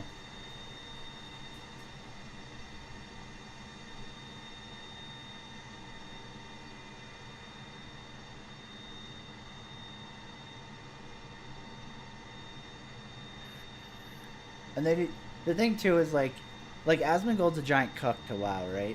But if he starts streaming Final Fantasy 14 enough, like there's a legitimate possibility that like even though he's a giant fucking little bitch to WoW, like a lot of his viewers might see it and be like, oh look, this game actually looks like it has systems that are like pro the player and aren't just miserable, shitty fucking. Did you do your day job today? Fucking grinds and like all this other shit, right? Like, so I mean, for sure there could be people like even though Asmongold is 100% going to go back to WoW, like he could send people over to 14 permanently. Ashes of Creation looks interesting. I just, you know, I don't know if I have the willpower to do it with having been like a veteran of Star Citizen, right? Like, even though like I don't even see anything like red flaggy about Ashes yet. Like, you know, obviously they're an alpha and all this other shit, right? But like I don't see anything that like to me screams Star Citizen. I think it's like a really ambitious game. It's interesting. And like obviously they're nowhere near fucking getting to beta. But like to me, like when I look at it, I'm not like, oh hey, fucking scam. Not yet, at least. But just because of Star Citizen, I don't think I could endure another game like that, where it's like you just have no idea where the end of the tunnel is, right? And essentially that's the stage that Ashes is in right now. Is you just have no idea when you're gonna have like an actual game, and I just don't know if I can go through it again. I feel like I'm just too fatigued from like Star Citizen's alpha that I just couldn't do another alpha like that, where there's essentially like no foreseeable end date. As Ashes gets closer to beta, like I would 100% check it out because it sounds interesting. It sounds like what I want in an MMO. It's just when, you know. Yeah, Crowfall's another great example of why we shouldn't really jump behind games like that. Like I would play Black Desert. My issue with Black Desert is I don't want a PvP, man. I don't know, I guess I'm just old now. Like PvP is not appealing to me at all. And the fact that Black Desert won't create PvP or PvE servers, like I'm fine being locked to just those shards, right? Like obviously it would not be fair to be able to play on a PvE server and then just bounce right over to a PvP server after, you know, you've grinded in safety and then suddenly you jump over to a PvP server to be like, haha, because in Black Desert there's no like, oh, I play on this server. You can instance hop freely, right, to any server. So like that's what a lot of people who are anti a PvE, you know, set of servers constantly say is like, oh, well, it wouldn't be fair, you know, because then they could come over and fight on a PvP server with all their PvE loot. Which, you know, in response to that, I think literally every person I've ever seen on Reddit or any other, you know, platform has said like, then lock us into a PvE realm, like we don't care. But the thing is, it's just like Sea of Thieves. Like, it's not that they want it to be like fair for them as PvPers, right? Like if they made PvE Sea of Thieves servers, tons of people would fucking play them, right? But the PvPers don't want that because they want, you know, the people who don't want to PvP on their PvP servers because those are the ones they prey on. It's just like Ark, right? Like, no alpha tribe is like, man, fuck yeah, let's go fuck with an alpha tribe. They're like, who can I fucking go crush today? And that's what PvPers want. They want to go fucking shit on people. Nobody wants to fucking fight an equal footing fight. They want to go fucking crush, like, you know, some child, essentially. Yeah, but you're a fucking retard, though, Moospeed, so that's why.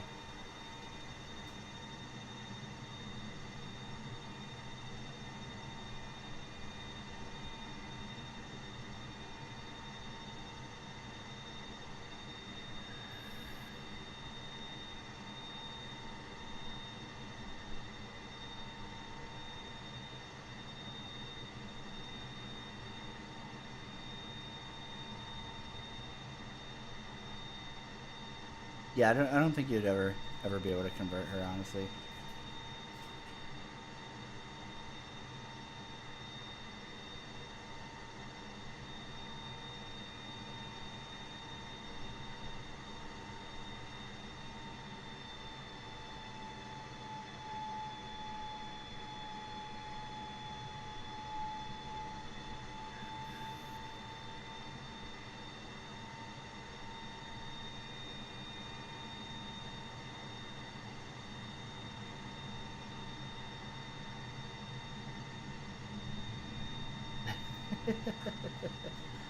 Move loves Asmongold too. Him and Heather are both huge fans.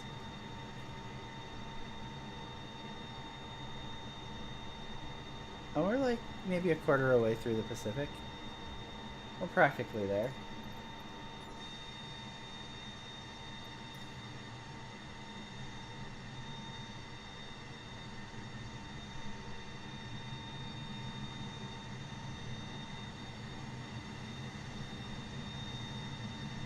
Don't listen to him. Him and my girlfriend like talk about how much they love Asmongold all the time.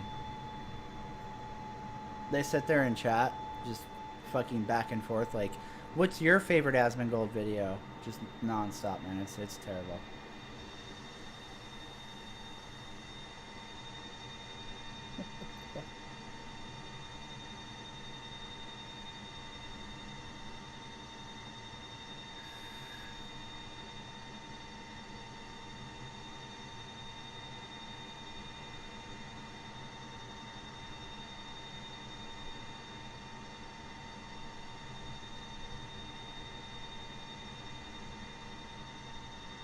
She does. She does. She won't even sleep with me unless I let her pull out her Asmongold body pillow and set it in like next to us. That's how into it she is.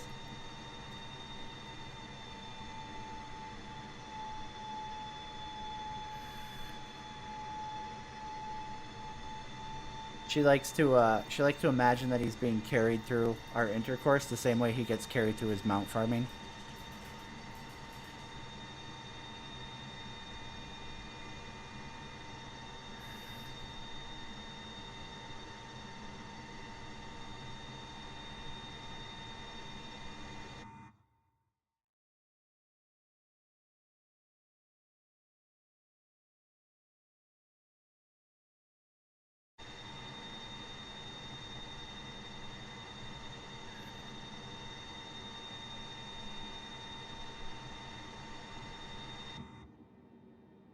Oh god, stop tracking.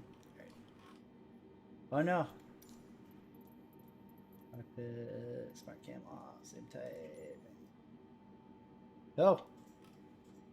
No. Uh-oh. Nope. Nope. Alright, there we go. That's what I want.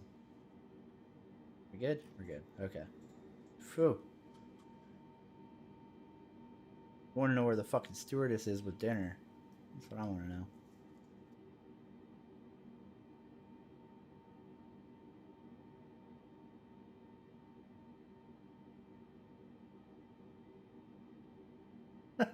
No, I didn't move speed. I would never ever ever watch an I would watch an Asmongold video like I would watch Montoya, right?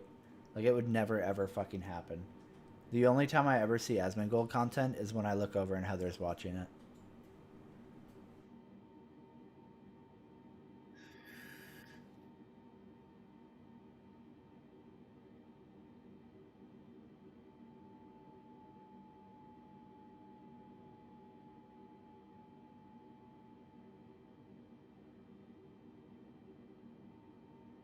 I really should have.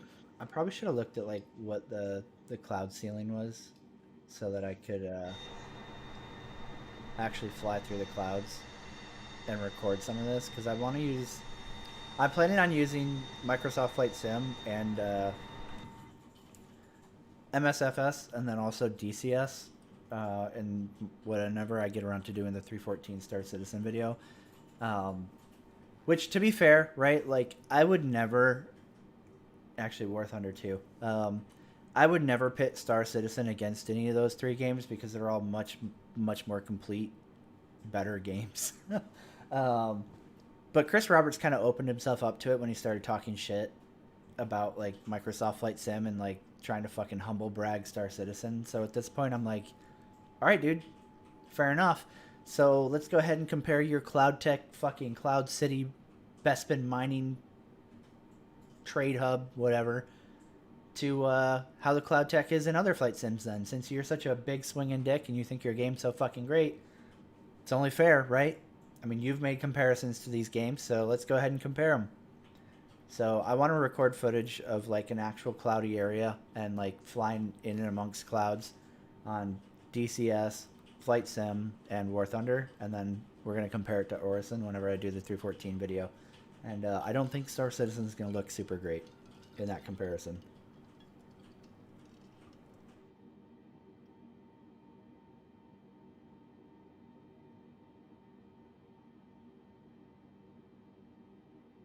Moose Speed's actually the one that got me into 14. He's played it longer than I have. He just doesn't play it. It's one of those games, like, Moose Speed's gotten me into a couple different games, but, like, he doesn't play them. And then I'm like, oh, this is pretty cool. And then I end up playing them by myself. Moose Speed also is the one that got me into playing Black Desert. He got me into playing Final Fantasy 14. Fuck, what's some other Moose Speed bait and switches? I'm trying to remember. But yeah, I mean, he's the one that got me into 14. I think he just gets like bored with how much story there is, because Moose Speed's never really been like a big, like, Moose Speed skips cutscenes in like every game we play together. So I don't think he's like a big story person. And I'll be the first to admit, like we were saying earlier, like, if you aren't into stories, 14 is not going to be a fun game for you, because it's just so story driven.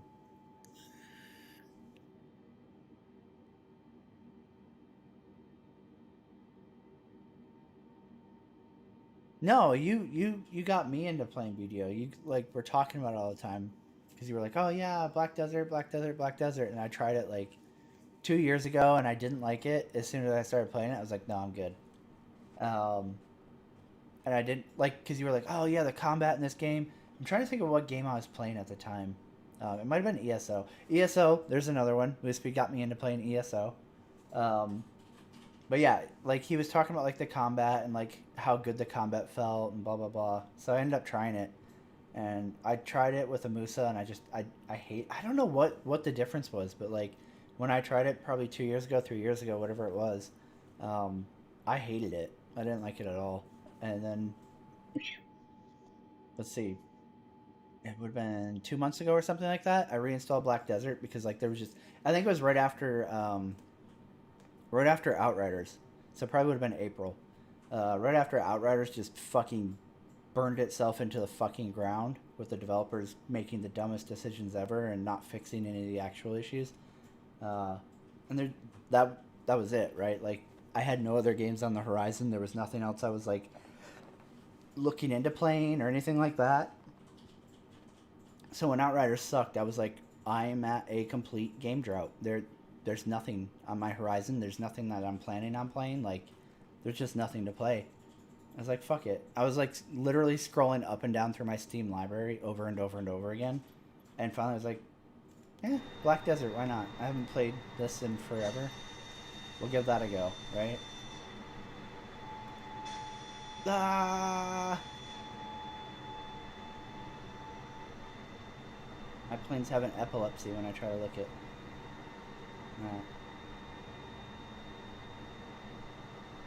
I think the thing with 14 is like I can burn through a lot of story. Like, I'll play like literally days over and over again of trying to get through the main story, and then I get burnout on it even, right? Because it's just so much story.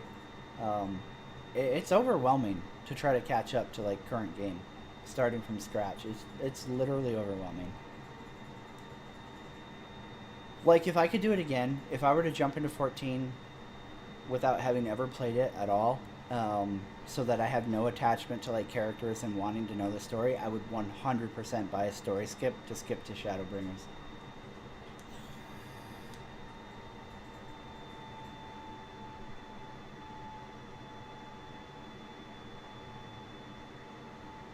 I mean, that's kind of like what Archer was saying earlier. With Speed, is he was like comparing how like 14 is so much cutscenes versus like Star Wars, and I think both of them are really good, interesting stories. It's just that Star Wars: The Old Republic doesn't have nearly as much story as Star Wars does, or did I say Star Wars? Or yeah, Star Wars doesn't have nearly as much story as 14 does. So like, there's not nearly as much cutscenes and stuff to get through, right? Like you could, if you were like hardcore playing Star Wars: The Old Republic, you could easily play through all of like the main character story in 2 days, no problem. There's no chance in hell you can do that with Final Fantasy 14. You couldn't even get through one expansion um, in 2 days' time of like non-stop playing the story. There's no way.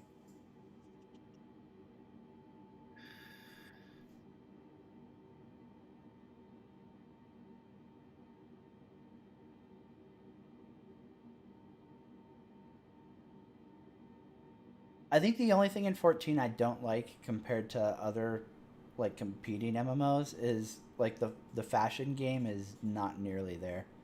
Um, there isn't nearly enough variety in like job skins and stuff. I think that's the only thing that to me WoW does better than Final Fantasy. I don't even know if that's fair.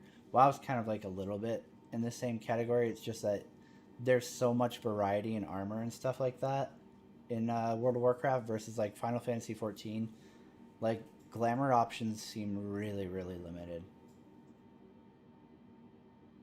And then like you if you compare it to like Star Wars: The Old Republic, like Star Wars to me is king of transmog or whatever you want to call it, transmog glamour, fucking outfitting, whatever.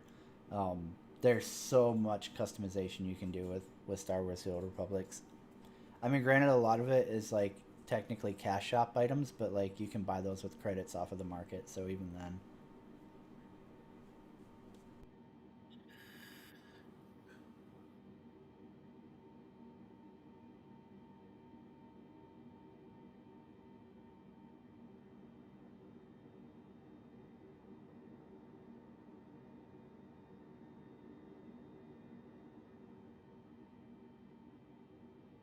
I think uh, I think I just need to play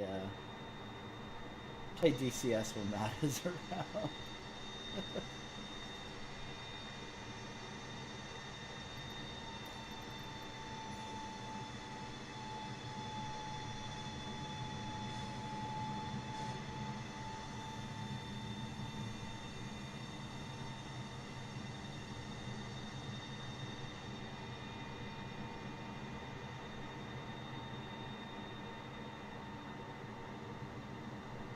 I mean, like I'm not saying like you can't. Like I just checked the picture, and I mean I agree that like you can make a character look cool. It's just there's not enough variety in 14. It feels like compared to like Star Wars: The Old Republic and WoW. Not even so much WoW. WoW still kind of has like the class restriction stuff, but I think Star Wars was really smart. Like I think 2 years into like when they started doing the cash shop cosmetics, they unbound like class restrictions, right? So like you can more or less make whatever class character you want look like whatever the fuck you want. And there's just so much freedom in how you transmog in Star Wars: The Old Republic. Yeah. And now they're doing that fucking weapon Yeah, now your what class, styles or whatever. yeah, I don't know I can't remember what it was called. the combat styles or whatever. It's Yeah. essentially just uncapping like so that your character can play as whatever the fuck you want it to be, more or less. Which is I'm super excited for.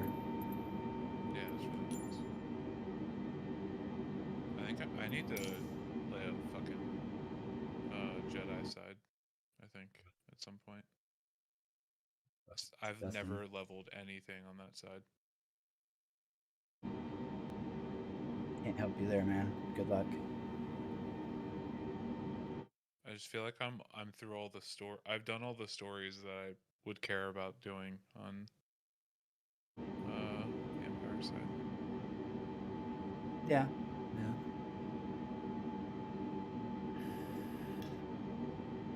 I just I don't refuse to know. play Republic of Doom. Really? Yep. I played them to get the like legacy unlock portrait that like says like you played through every character story, and then I deleted all four of my Republican tunes. I was like, nope, not having that Damn. garbage on my fucking character screen. Damn. Yeah, I mean, I don't know. Like, I do kind of want to finish the bounty hunter, right? Mm-hmm. Stuff, but I don't know. I've started a bounty hunter twice, I think. Like I think that's what I originally played, Mm-hmm. and it's just like, fuck, I don't know why I stopped. Like I think the story is interesting, but I always stop on that one. Yeah. I don't think the class is nearly as fun to play as other ones are. Maybe, yeah, yeah. I think Like the Sith stuff was all really good though. I think like the Sith Warrior and the Sith Inquisitor are both like fun classes to play, and their stories stand way above every other class, Mm. hands down. Even Wait, Republic, like isn't the there? only What's the other Sith? Sith Inquisitor and Sith Warrior. Isn't there another one? Nope, there's two. There's only two. Oh fuck. Yeah, I'm thinking of fucking the specs or something. yeah, you think of the advanced Oh classes. yeah, the Inquisitor can do either like Assassin and the Sorcerer, and then the yeah, Warrior is yeah. Juggernaut or Okay. So Marauder. I did Juggernaut and Assassin, I think. Yeah, Okay. Yeah. yeah, they're the same regardless if you're so like I the always arc. forget that the Assassin class is mixed into the Caster Mm-hmm. Jedi or Sith, sorry. Right? Like that's weird to me that the Assassin is like just the like the role being Mm-hmm. mixed like that. It just seems odd, right? It's like a fucking druid. Yeah, yeah, it's a little weird for sure.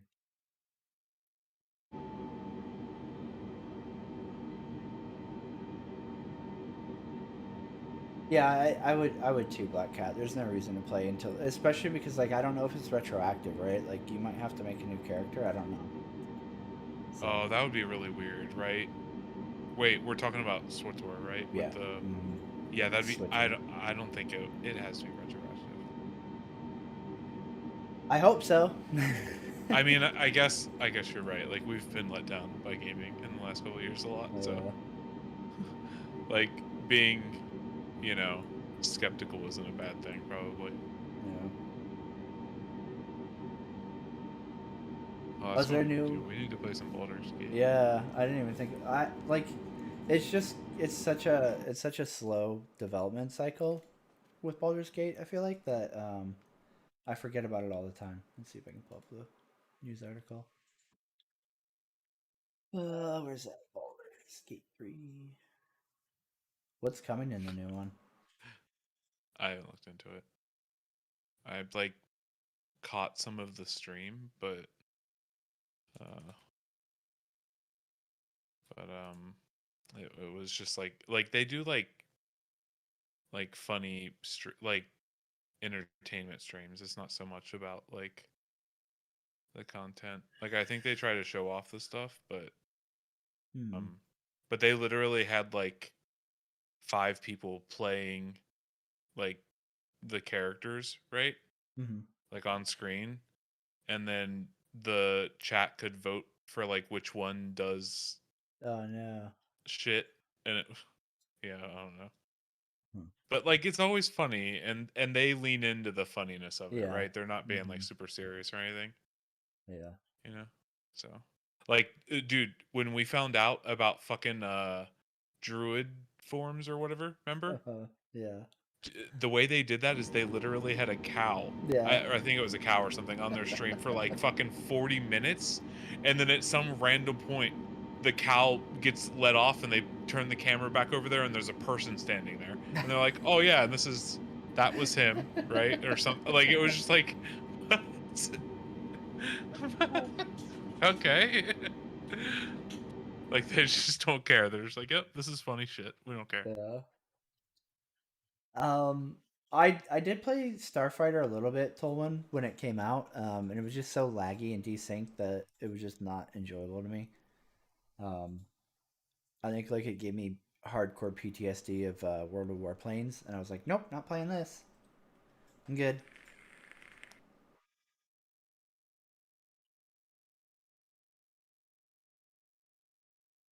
Yeah, I definitely. It's a struggle because like I think Baldur's Gate 3 is really cool. I love the co-op like story play too. Like it's so cool that like Move and I can jump in there and just play a like I guess you'd call it a campaign or whatever. Um, Mm. and like it doesn't feel like one of us is essentially like the story and the other guy's just kind of tagging along, right? Like it's cool the way they do it. But I definitely am kind of torn between like wanting to like wait until like the whole story is in, and then also Yeah. like all of the classes are in, and I can like be like, oh, this is what I would play if I was playing Dungeons and Dragons, right? Like, Oh, so the full notes won't be out for a few days, yeah, but I guess the big stuff that they talked about um is oh well, no, I thought there were more than this.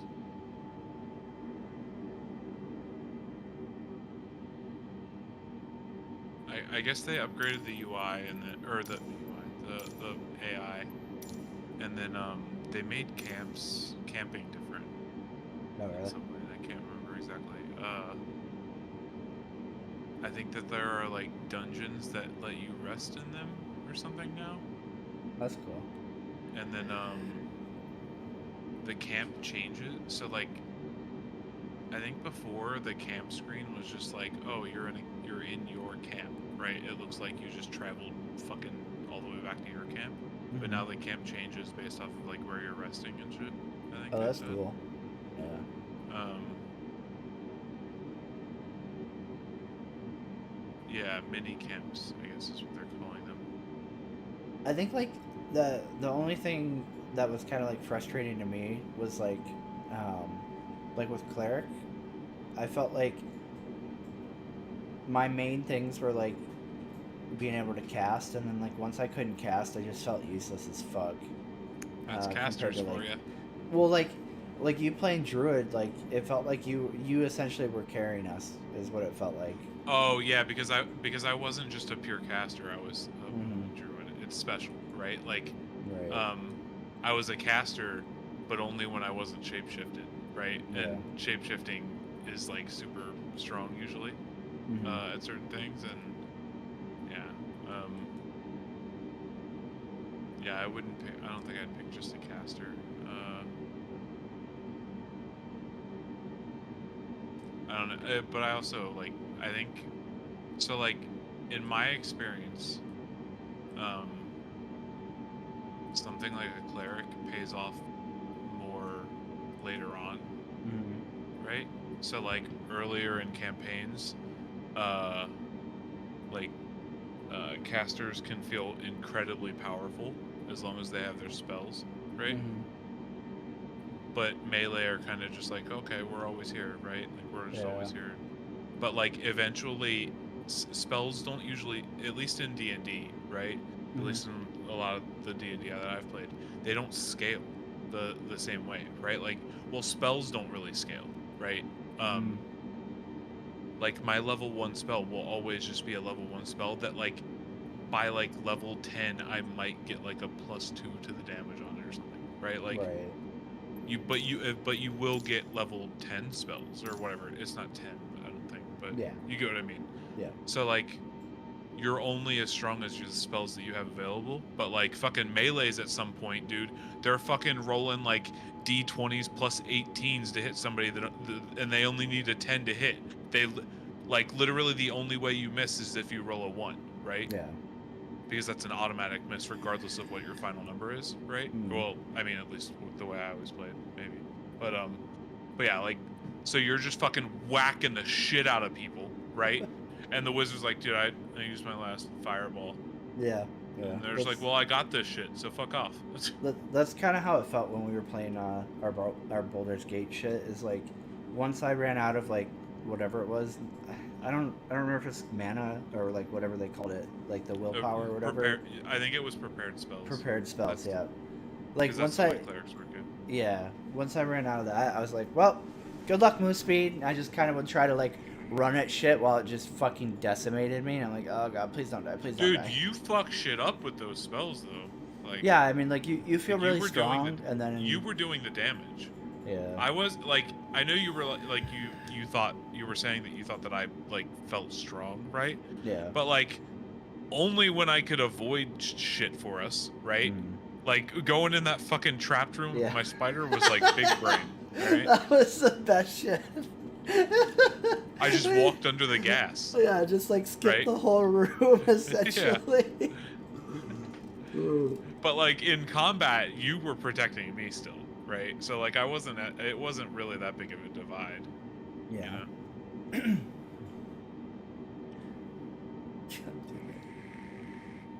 Yeah, I think that game's really. It's gonna be really, really good. I think Boulder Gate 3 will be really good when it's like final form.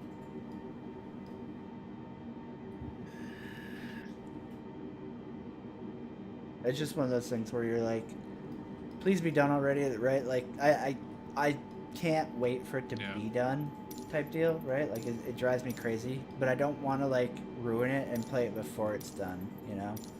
Like it's such a struggle because like I would love to play more of it. Like it was super fun when we played. Yeah, but like we didn't really want to like get super into it Right. for those reasons. I mean, there's always fucking whatever their other game is, Larian Studios. Yeah. Oh my god. Divinity. Yeah, Divinity. There's always that. Like that's I wouldn't mind fucking getting fun. It's that super because good. Heather's brother and dad both play that, so we could like 4-man on it too, even. Yeah, you know, I'd be down. Like we'd have a full party. I'd be down. There's even mod support for that shit, and Oh, it's nice. decent. I don't fucking. There's some good ones in there. I'd have to go look, but they're like full-on classes. People. Have Yeah, like, and like that was the thing too. I think that's one of the reasons. So like I played it a little bit, and then I was like, okay, like I don't get it because like I've never played D&D and stuff. So like playing those kind of like games is a little like overwhelming for me to just jump into. I probably would have been fine if I had watched some like videos to like understand how it works, but I didn't. But I remember like going through the character creation. I was like, oh man, there's so many options, and I think that was one of the things that made it hard to get into Baldur's Gate early access. Is like it felt so little compared to Divinity that I was like, oh man, I really wish that like there were some more class race combos and like more shit that I could choose from. So I don't know if Divinity was like made up from anything, right? Mm-hmm. But like Baldur's Gate is D&D, right? Right. Yeah. So like I think that they have like more confined. Yeah, you can't. To like, how come they up with like for this, like Yeah. like literally like you can only be certain classes, certain races, right? Like It's there are like- locks on that. Yeah. But I it's don't like know Warhammer. I don't know if Divinity had that. You know what I mean? So that it probably felt a little more free because of that. But I mean, to be fair, they're adding more races and more classes, so Yeah, there will yeah. be like a lot more options when the Yeah. game's done. You know. Yeah. You know, at the time we have like what, like a few races and fucking 5 classes or something. Yeah. Yeah. So it was like, okay, fuck. Even if they didn't lock anything, it's like not a lot to choose from. To catch up on chat, I haven't played Odyssey since closed alpha. It feels like something that like they need like a good 6 months to unfuck themselves on, and like I kind of knew that in the alpha. Like I remember, I'm positive that like there's Discord proof of me saying this game isn't ready. Like as soon as you jumped in alpha, you were like, this is not something that they can release in May. Wait, are you talking about Odyssey? Yeah. Wait, did you try it after that video of them doing the fake fucking invade the compound shit? Mm-hmm. Yeah. Oh, okay? Well, then you knew it was bad before that, because I remember you watching that, dude. I think we watched that in voice together. Yeah. And you were just like, yeah, this is absolute fucking trash. I mean, just watching their gameplay trailer, like you're saying, like you could pick shit out and be like, and then like when I played when you it, told I was like, me oh. that they weren't aggroed, that those things wouldn't have like, that they were just RPing, they're sneaking through the compound. I was like, no, like you had to actually convince me. I don't know if you remember that shit. Yeah. But like you were like, no, dude, they're RPing that. If they walked right past those guys wouldn't care until they like broke into a building or something. Yeah. And I was like, what the fuck? Yeah, that was easily the cringiest gameplay trailer I think I've ever seen. But there's no way to know, right? Unless you just know. Yeah, unless you're like nothing in the video tells you that those guys wouldn't aggro to them if they were near them, right? There's nothing that tells you that. Well, and they kind of like play it off like they need to be like doing the shit that they're doing, like in the video. Like they sold it as if that was a place that they weren't supposed to get spotted. That's. Oh, I couldn't believe it. It was some really cringy RPing. fucking all of your chat was like, yeah, move speed. That you can just walk into those places. Yeah. I was like, what the fuck? How does everyone know this but me? Yep. Because I don't play the game, but yeah.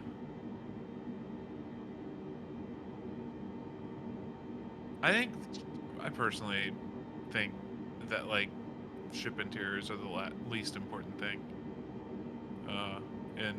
in Odyssey. Yeah, I don't know.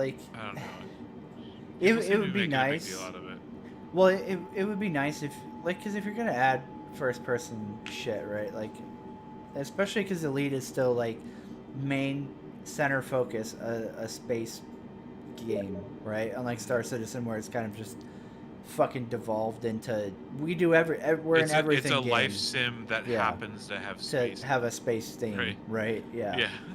Where Elite is still like a spaceship themed game, so I can see why like having the, even if like there's not a lot of function, it just kind of adds to the immersion of like being able to get up and like theoretically walk around like your Anaconda or whatever, right? Like for sure. Yeah. But I would definitely say it's not a priority, right? Like Frontier has a lot of other shit they need to fix and get sorted, but I could understand people who are like, well, if you're adding, FPS gameplay, like why wouldn't you start with where we started from, right? Like start from the cockpit and with that. Yeah. let's see, like these are the things the game has been centered around.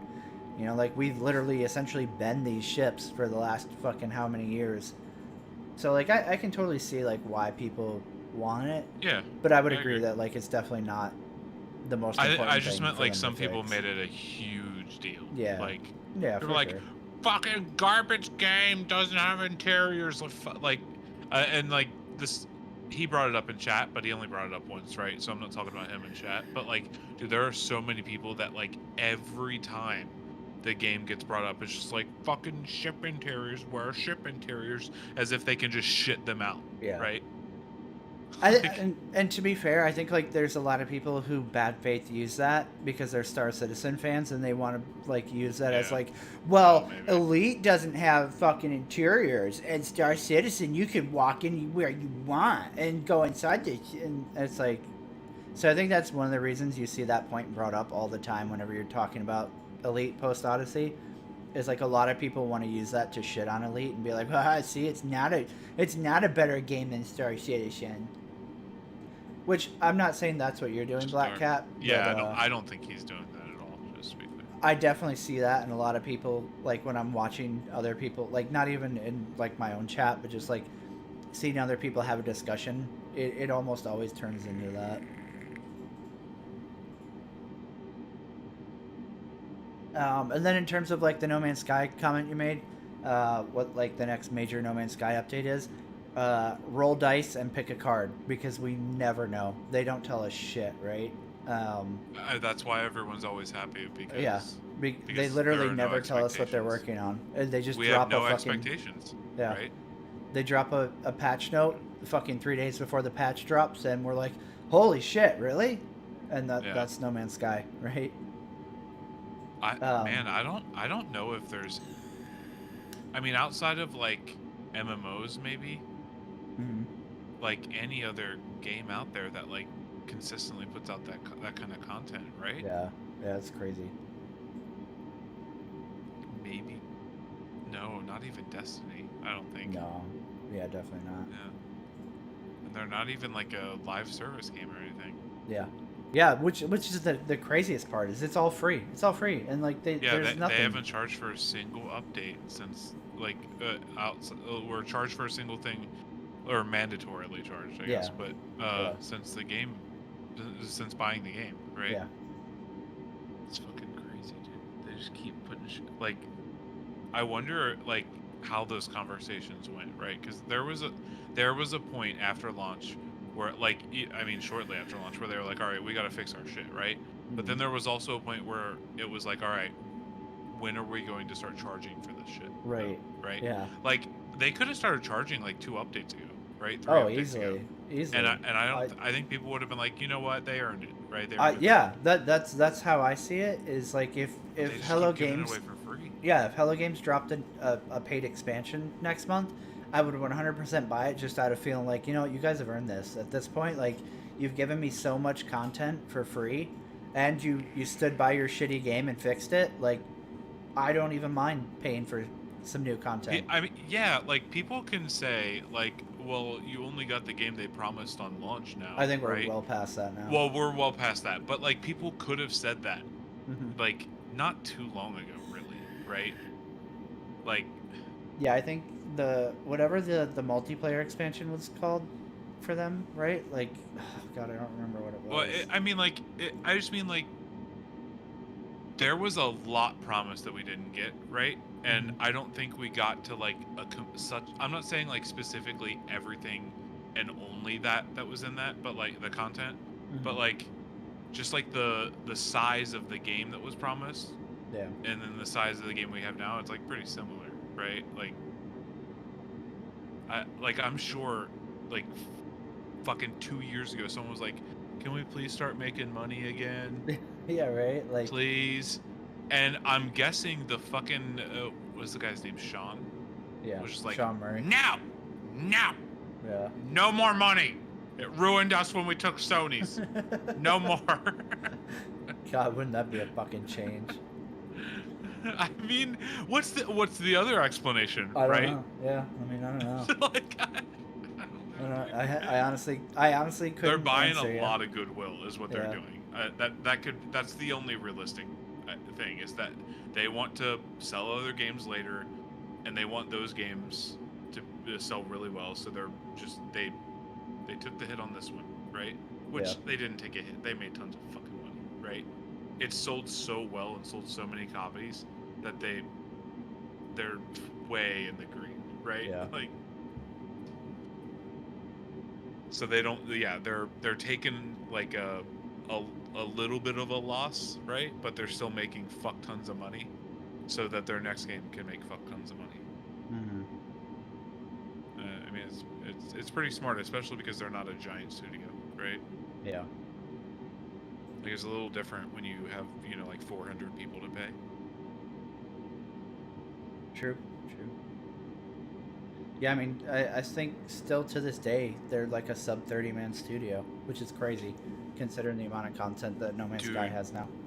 And then you hear like fucking, like, well, CIG, right? How many Yeah, employees? 700. Like 800 now, Yep. almost. You said Yeah. over 700. And they're hiring more, right? They're Yep. opening up another studio, aren't they? Yeah. For Squadron 42, right? Like, Mhm. or they're moving that one, but anyways, but yeah, it's just like the amount of content that they put out for No Man's Sky versus like CIG putting out Star Citizen stuff, Yeah, it's actually or even crazy. like fucking Destiny 2 shit. Like, wasn't Bungie like a really big studio? I think they still are. Yeah. What was that? I was saying I think they still are even. Like Bungie. Yeah, I just don't. Yeah, I think they are. I just don't know. I don't pay attention at all. Yeah. Yeah, I definitely don't pay attention to anything Destiny related anymore. That I game always like can look exist at in a the void as far as I'm concerned new now. expansions, and then I'm like, yeah, this looks like shit. Yeah. Tolwyn to sorry it's taking so long. I kind of was like skipping chat for the longest time. Is Star Citizen worth installing? Would really depend on the last time you played Tolwyn. Like if it's been within the last year, then probably not. If you weren't happy with it last year, you're not going to be happy with 314. It's just more of the same. And right now it's kind of like a really unstable time to jump back in because they're doing another pass on flight models. They're doing another pass on combat with this patch. Shields are getting changed and like rebalanced, and weapons are very much getting changed. Like weapons are completely changed. Like energy weapons are now kind of back to like the olden days when you could only fire so much, and then like it would have to like cycle it. I think that was ballistics back in the old days. So like ballistics used to have magazines, right? You'd fire, you'd run out, and then it would go through like a reload period. Well, now that's essentially what energy weapons are doing. So you fire, and the capacitor depletes, and then it has to recharge. So you can't just fire infinitely anymore with energy weapons, as long as you like don't overheat, which was, you know, essentially the gimmick of energy weapons prior to 3.14, is you could just shoot forever. Now you have so much that you can shoot before the capacitor drains dry, and then it has to recharge.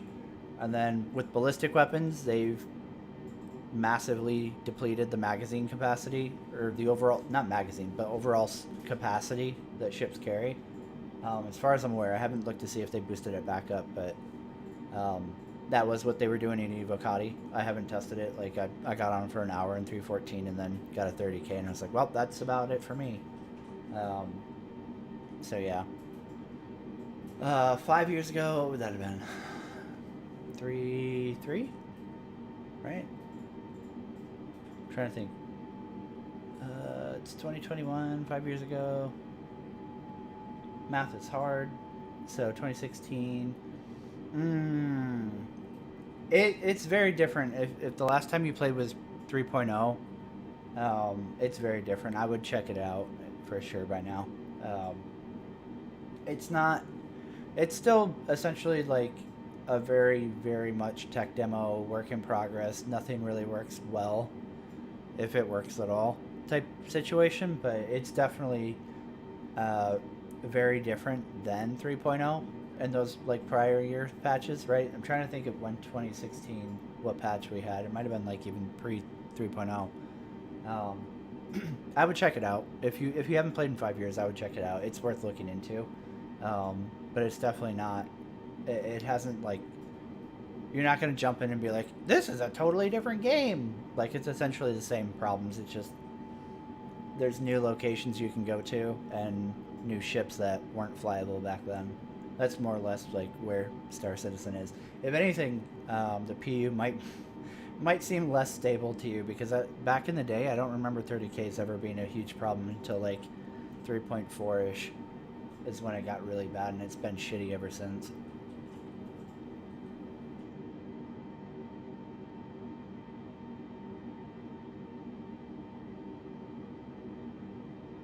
We made it to Cali yet?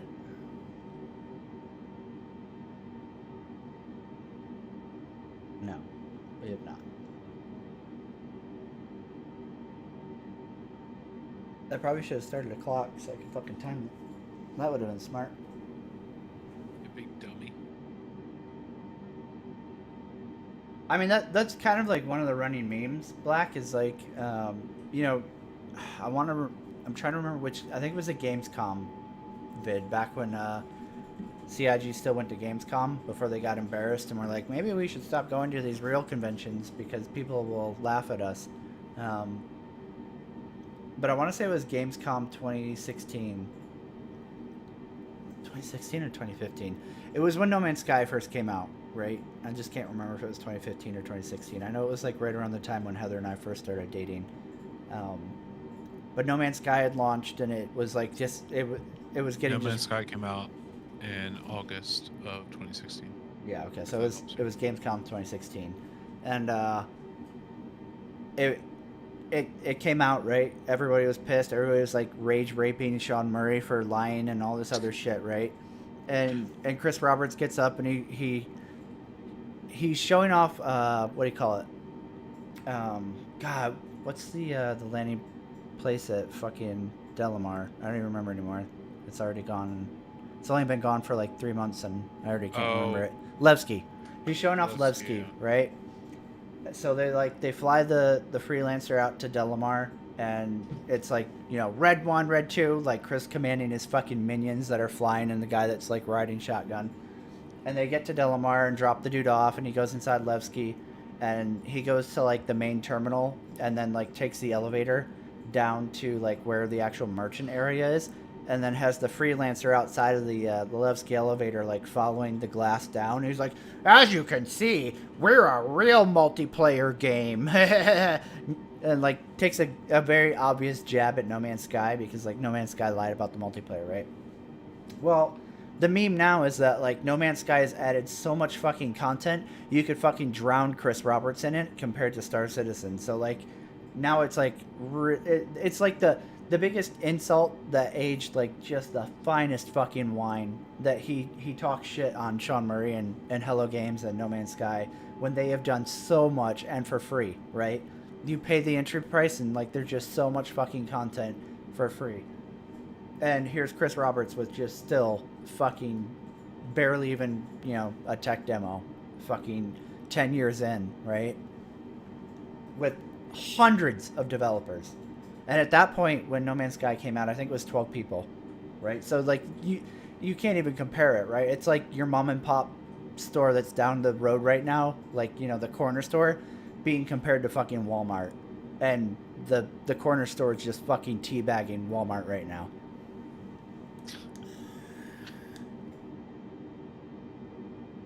And, like, the irony is that, like, Chris Roberts does that all the time. Like, he constantly finds these games to, like, talk shit about because, like, they're, you know, whatever game is, like, not doing, you know, whatever that great or whatever the case may be, right? Like, he'll talk shit about some game and then, like, you know, years pass and then, like, this other game is just still just showing up him left, right, center.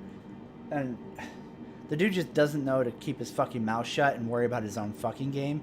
He just constantly has to, like, try to take pot shots at games that are like struggling with a release or something like that, and then, you know, you just laugh at him in 2 years when like his game is still in the exact same spot that it was.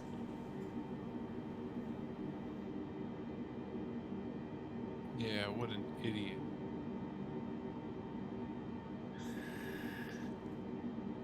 We don't land at San Francisco, we land at O'Hare International, bro. I told you, this is a big boy flight. We're recreating the misery of deploying from Hawaii to Iraq, dude. I understand if it's too much for you, because being stuck on an airplane for 26 hours is not fun. But welcome to the suck. If you need to land at San Francisco, though, I understand.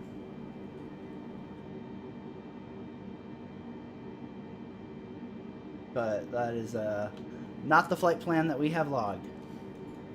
What he means by that is, that's a pussy move. We are going from Honolulu to fucking Chicago O'Hare. And then from there, we are going from O'Hare all the way across the Atlantic Pond to Frankfurt, Germany. And then from Frankfurt, Germany down to Kuwait. Wherever you are down here.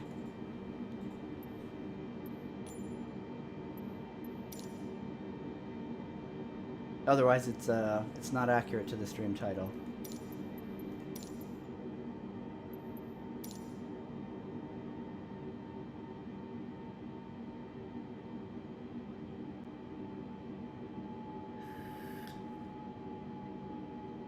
I want No Man's Sky to have better ground combat and especially better space flight. If they fix the flying, I would 100% play No Man's Sky and not anything else, like space related, in a heartbeat.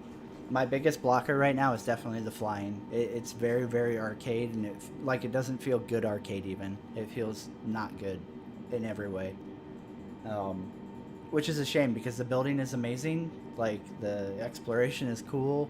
Like, there's enough variety that, like, you know, you pop into a new solar system, you're like, fuck, what am I gonna find? There's fucking creature taming. There's creature mounts now. There's flying creature mounts now. There's derelict freighters to find and explore and salvage, and there's actual freighters to, like, build up a freighter fleet. Like, there's so much shit now that it's just crazy. But the flying is not good. Yep, that is correct. The flight time in MSFS is 1-to-1. So, yep, it's gonna be a long flight, man. I want to say it's like an 8 or 10 hour flight. I don't remember. It's been a while since I've gone Honolulu to Chicago. I haven't done that since 2010. So I'm going in a little bit blind, but I remember the overall trip from Honolulu to Kuwait is something like 26 hours. Yep, creatures fly now. There's you can tame, like, flying creatures now and ride them in No Man's Sky. Yeah, the giant planet worms. No Man's Sky got that in first. Chris, how you feel now, buddy? Show me your fucking Morrow Tour. Homestead Tour worm in game. Where's it at? Huh? Yeah, the storms. They've added like a ton of different like planetary weather effects beyond just like, oh, a storm is coming. Yeah, it's fucking crazy. It's crazy what No Man's Sky has evolved into. And it just keeps getting better and better. Pretty much. Yeah, I agree, Rager. It would be really cool to see an actual like ship customization in No Man's Sky, because I think that was something that they did promise at launch, was that we were supposed to be able to essentially like build our own ship and then like name like the blueprint and like post it, and other people would be able to find it or buy it and stuff like that, right? Yeah, Tolwyn, my plan is to stream the entire flight. Um, I may have to take some breaks here and there, but I'm gonna try to do the whole thing. Wait, how long is this flight? 26 hours. No. Yeah. Holy shit. Wait, did I sign up for this by getting into the voice chat with you? Buckle up, move. Dude, I took some of that stuff right before I joined. I'm pretty fucking high right now. That qualifies you as the in-flight entertainment. Oh no. God damn it. Like, it was just coming on earlier, which is why I was getting really talky, right? And rambling a bit. And now it's like... You can do it. I believe in you, buddy. Alright, well, I'm gonna get some more coffee soon. Stay away from the bag of fucking Reese cups that I almost ate through the last time. That sounds holy delicious. shit. Well, I'm diabetic, right? That shit'll put me to sleep, right? And it's not good, so... Dude, I got some more of that stuff that's making me feel good right now coming soon. I have to fucking sign for it. It makes me feel real weird. Oh yeah, yeah. Because it's vape stuff, right? Yeah, ours was. You have to sign for this shit now. Ours was legit, like actual, like weed shit, and it was the weirdest. Like they'll deliver it to your door, right? From the what do you call those? Assholes. Dispensary or whatever, right? Yeah. So like they come and like knock and they're like, here's your shit, right? And I felt like so weird. Like, yeah, even though you know everything you're doing is fine, you're like, did anybody follow you here? Peeking out the door and shit, looking for cops in the bushes. I felt like I felt like I was doing some big drug deal or some shit, right? Like I remember being like, do I have to pay cash for this? Like it was really weird. Yeah, you're like, you got the stuff, right? You give them the eye, right? Because you don't want to say the word. You don't want to say the word. And they're like, dude, I have your marijuana. Yeah. Or like, I have your weed. And you're just like, yes. Is it the good stuff? Is it the really good stuff? Right? It was like, so bad. Dude, you're so lucky. I wish I could. I have the weed light. Someday, buddy. Which is probably they're gonna close that loophole soon, right? They have to. It's blowing up. It's like being sold in gas stations and shit. Oh the yeah. Delta 8 shit. Like, honestly, I wonder if they're just gonna let it go, and this will be like for like states like mine, right? They'll be like, well, at least you have the less good shit, right? And they'll just keep fucking the good shit illegal for longer because it's better than nothing, right? Yeah. I guess. That would suck. I mean I just my biggest thing with like weed and shit is that like I don't understand how like politicians can make the argument that weed is bad when you have alcohol readily available. Yeah. Way worse. 100 times worse, right? Yeah. I mean, I love alcohol, but like even I can admit that alcohol is 1,000 times worse than weed. Yeah, I mean, like, honestly, we should just be not dealing with drugs in general the way we deal with them here, right? Like, we treat drugs as like this really horrible thing, and yeah. people don't want to get help for it and shit, right? Yeah, And it's so like just so typical of us to add whatever we could into that, right? Like weed, you know. I think When the weed's not only really like that. yeah, like that my only issue is with like harder drugs, right? Like I don't know what the correct approach is there. But Well, then as no, soon so as you like, legalize weed, then people are like, "Why can't I do yeah. coke?" Well, yeah, I'm not saying so I don't want like to go around being like, yes, hard drugs are illegal now, Yeah, right? right. But I do think we need to stop looking at them as like a criminal thing, right? Like, unless like I'm not talking about like if somebody gets arrested for selling like 40 pounds of cocaine, yeah, Mhm. they can be criminals and locked up, right? Like I don't get, I'm talking about like people that use it though, right? Like it, I don't think it helps anyone to like throw somebody in jail, right? That's on drugs, because they don't get rehabbed in there, Right, really. right. A lot of times they can get the drug in jail to Mhm. keep going. I like I don't I we need to start treating drugs as a sickness, right? Not as some like fucking scary boogeyman. Yeah, I would agree with that, right? Like there's obviously something that we need to change because our current like law reform system for drug use clearly doesn't work, right? Yeah, there's so many homeless people that might not be homeless if they had just been able to get help and that it wasn't like such a fucking like stigmatized thing, right? Yeah. You I guys want would to clean up fucking San Francisco and LA? Get those homeless people off the corners? Get them some goddamn help, all right?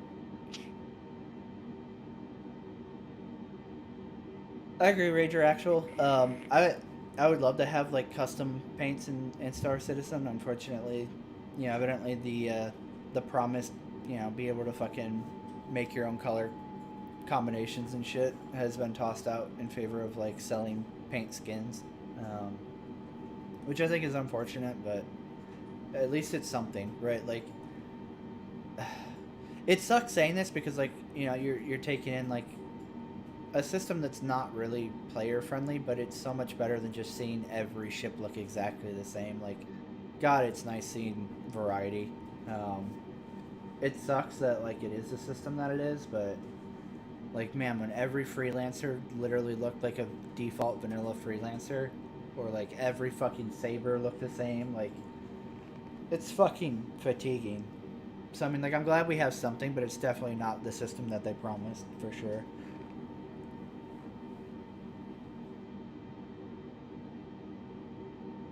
And yeah, I agree, Tolman. Like it's definitely their engine is what's holding them back on a lot of things, right? And you know, unfortunately, the CIG talking point is like always be like, there's this new Jesus tech that's right around the corner and it's gonna fix everything. But like, I don't think that's ever gonna happen. I think it's always gonna be them struggling to make the engine, you know, do the bare minimum of what they wanted it to do.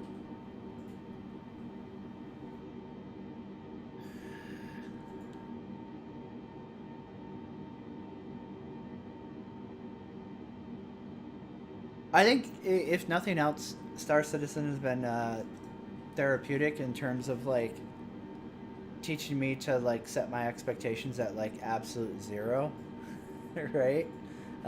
Like I expect so little of games now that like it just kind of works out that like I don't think I'm ever really disappointed in anymore because I've been through Star Citizen, right?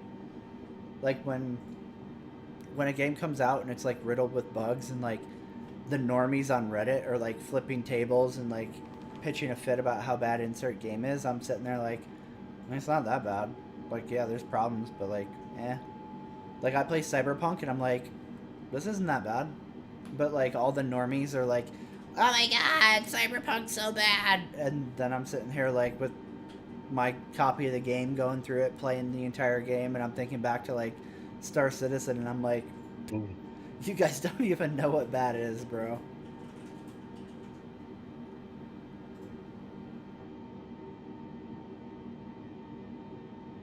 So if nothing else, you know, I've at least I can look at backing Star Citizen as like a positive that like it conditioned me to suffer through the current game industry a lot better than people who didn't back Star Citizen, right?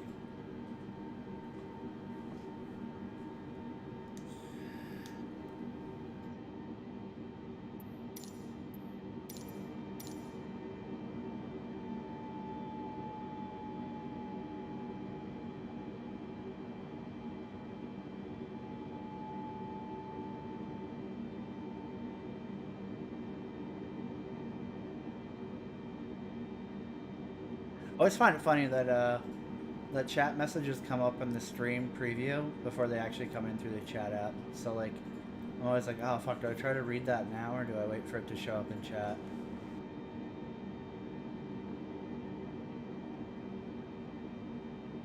Question remains if it will ever come out of alpha. I've had some fun in SC, but I've stayed away. I've strayed away slowly. I get in SC and fuck around for an hour or two, each new patch, and then leave. Yep, that's totally where I'm at too, man. There's nothing there, and because of how slow the development is, right? Like, you can easily do that where you jump on once every 3 months when a milestone patch comes out and do all of the new content easily within a couple days, and then you're right back, like, there's nothing again. And then, you know, in a lot of even the milestone patches, like, there isn't even really that much new content to do, right? Like, I don't even know if it would take 2 days to really do it. Sometimes, like, all we get in the 3-month interval patches is like some tweaking to systems that we've been playing with for the last fucking 8 years, you know?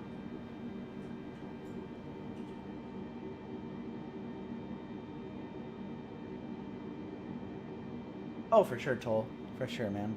Like, Star Citizen has definitely made me very jaded against the industry and, like, games in general.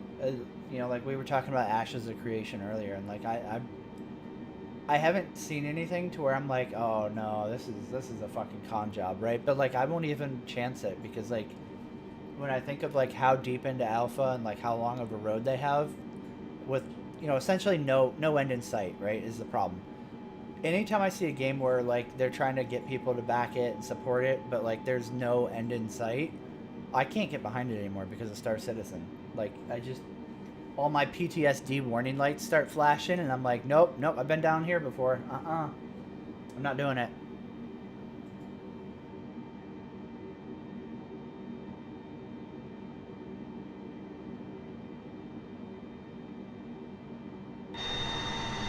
Oh, he's not running lights.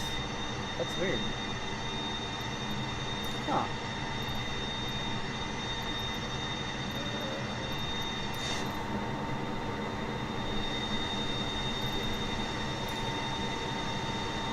Well, that's not fucking safe. I want to say they're topside up here, right?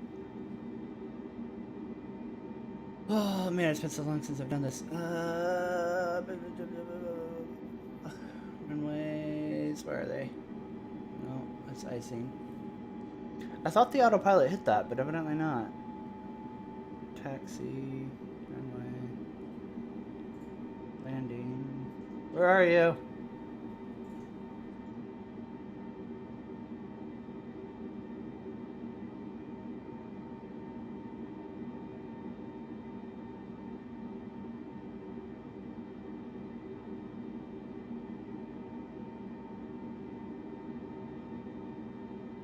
Alright, let's see where we're at. There we go.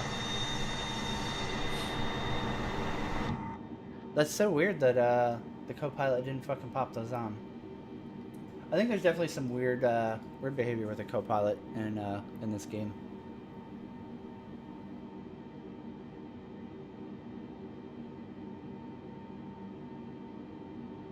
Goddamn, Matt, you're already hitting Cali? God, I just want to right-click every map. Damn, you're way out there. Holy shit, bud. He's actually a good player. I mean, I don't think I can go much faster than this. I'm pretty sure if I turned cockpit warnings back on, I would have a flight speed indicator screaming at me right now. Really? Mm-hmm. Let's see. Switch back to... Oh no, he's actually, oh no, he's definitely... He's overspeed. Yeah, let's see.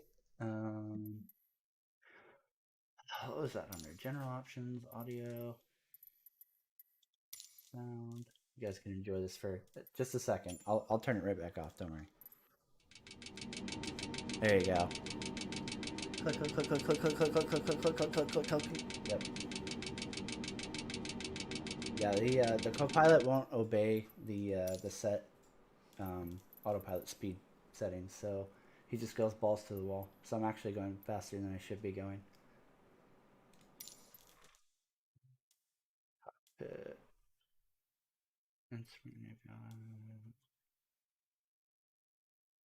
It's cockpit, right? I think it was cockpit. Let's see. Nope, I didn't click save. Oh, I did. Warnings. There we go. Ah, peace and quiet again.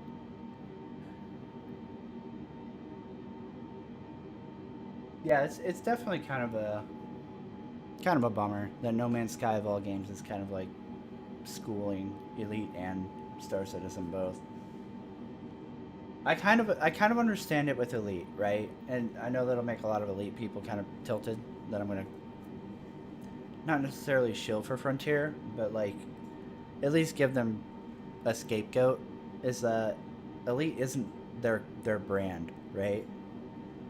Frontier has so many different IPs now that like they're not solely focused on Elite Dangerous, right? Like Frontier doesn't wake up and go, man, if Elite crashes and burns, we're done as a studio. Whereas Hello Games and CIG, like that, their respective games are their life. That's all they really have, right? Like Hello Games has some like random weird little indie shit, but like No Man's Sky is what Hello Games is known for. It's like more or less their sole focus, right? And then CIG like has nothing. 99% of their yeah, of what can make money right now. Yeah. At least I'm sure that they have other things that they're putting a lot of work into, but they're not making money on those things yet. right. Yeah, I mean that's the thing too. Tolan is like, you know, what. That's one of the reasons I said when I do the 314 video, I'm gonna probably redo another flight. Probably have to go to Europe right now to do it, but well, I'm not recording it right now. Anyways, when I do the 314 video, I want to jump on. I've got all of them installed and ready to go. I'm gonna get on War Thunder DCS, this game, and Star Citizen, and we're going to compare volumetric clouds because Chris Roberts wanted to open his big mouth and talk shit about Microsoft Flight Sim. So I'm going to make a point of like shaming him. He talks shit about like how their clouds like, oh, I mean they're okay, but like our scale is bigger. No, it's not, dude. That is because you're on it, bitch. It needs a giant scale for him. I mean, it's not even valid, right? Like you can fly around the entire fucking Earth in this game, right? In real time, right? In Star Citizen, the scale is crunched way fucking down. Their planets aren't nearly the size, and they're all just proc-gen bullshit, right? Like, this game has realistically tracked weather. Like, I remember during the winter this year when we were getting, like, a really bad blizzard, I was like, I wonder. And I booted up Microsoft Flight Sim and jumped into my local airport, right? And I couldn't even take off because I didn't file for the right kind of, like, flight plan. Because it was a whiteout, right? Like the weather was so bad that like you literally weren't allowed to take off from that airport. Yeah. With what was it, a VFR or whatever, and I didn't file an instrument flight plan or some shit. So like the weather in this game is actually like real and tracked through like a third party company, right? And you see that reflected in game, and it's like holy shit, that's fucking incredible. So like just because they're not like Microsoft Flight Sim doesn't have you taking off from Earth and going to fucking Mars doesn't detract from the game and like the fact that like their flight fidelity is 1,000 times better than yours. Visually, like the weather is there and it's fucking real, whereas your shit is still like just like look at the snowstorms on Microtech. Like, do we have the rolling blizzards that he promised? No. There's the fake ones that like will spawn a fucking little shitty storm out of nowhere and like. You can't see it coming. The clouds aren't real. Like, it's all fucking 2D clouds still. The only one that has volumetric clouds currently in 314 PTU is Orison, and it looks like absolute dog shit. It looks so fucking, like, low quality. It's insane. Like, for all the, like, talking up that, like, people in our Discord were doing about, like, how great the volumetric clouds were, because I haven't been paying attention to Star Citizen for, like, the last, I don't know, half a year, right? Like, very, very minimally. I was like, oh, wow, I guess they must have gotten their shit together because, like, everybody's going on about how great the clouds are going to look in Crusader. And then, like, I log in this morning, I'm like, No. No, sweetheart. Not even.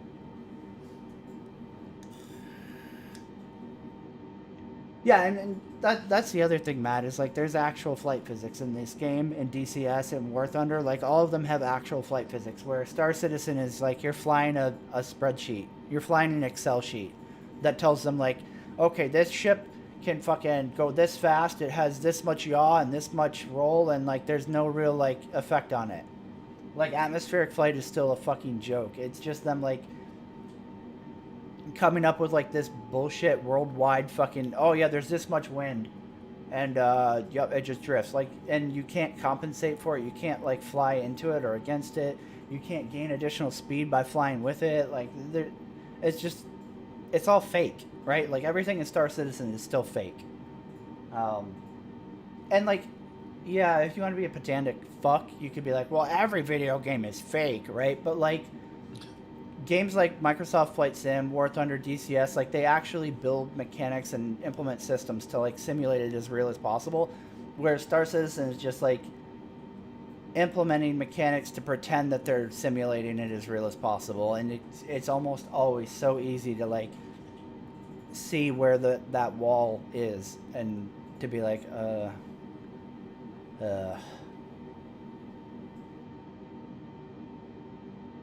War Thunder can either be very, very arcade, right? So like War Thunder Flight has 3 different settings. There's arcade mode, which is essentially your shoot 'em up, I want to fly World War II warbirds and, you know, dogfight and drop bombs, and it's arcade as fuck, right? And then there is realistic battle, which is a lot more of like actual plane mechanics mattering. And then there's simulation battle, which is like dialed to 100.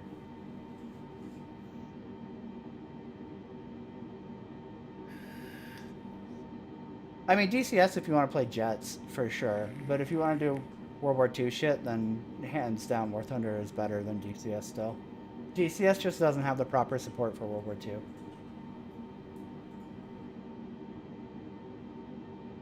I think they had a really interesting boat thing too, but I just couldn't wrap my head around it after playing World of Warships for so long. I think War Thunder's naval forces, or whatever it's called, needs a lot of work. And it doesn't seem like they're interested in putting in the effort. I wish that they were, because I would leave World of Warships in a fucking heartbeat. Those dudes are just driving that game into the fucking ocean floor at like full speed ahead, flank speed. Fuck, dude, it's insane. Like some of the shit that they've come out with recently. Ugh. I actually can't get into it because like I've been drinking and I will do another screaming rant if I start talking about World of Warships. So I think War Thunder had like a cool idea, I guess, right? Like to try to do like a bigger scale, like not just like a hunt the other 5 ships, you know, stuff. But yeah, it just seemed like they like started it and then just like fucking forgot about it or something.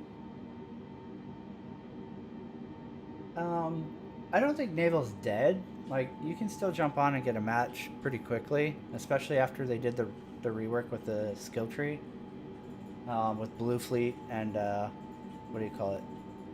Whatever the other one is. But like it's just your competition is World of Warships, and World of Warships has like such an intuitive design. The cameras are better. The starting positions don't start you off where you're immediately being shelled and farmed.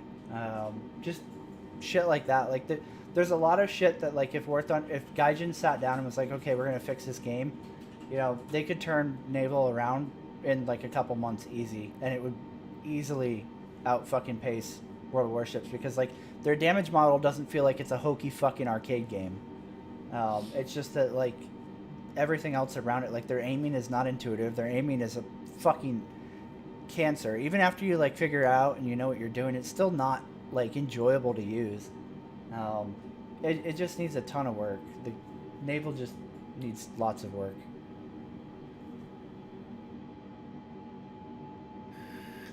Yeah, the spawns are a huge problem, I agree. I think some of the maps are fine. It's just aiming needs to be tweaked. Spawns need to be like more pushed back to where you can't just literally be spawned in and getting camped in. I guess technically you're probably right. Like maps do need to be larger to where somebody can't, you know, fly into a spawn camp position within the first 5 minutes.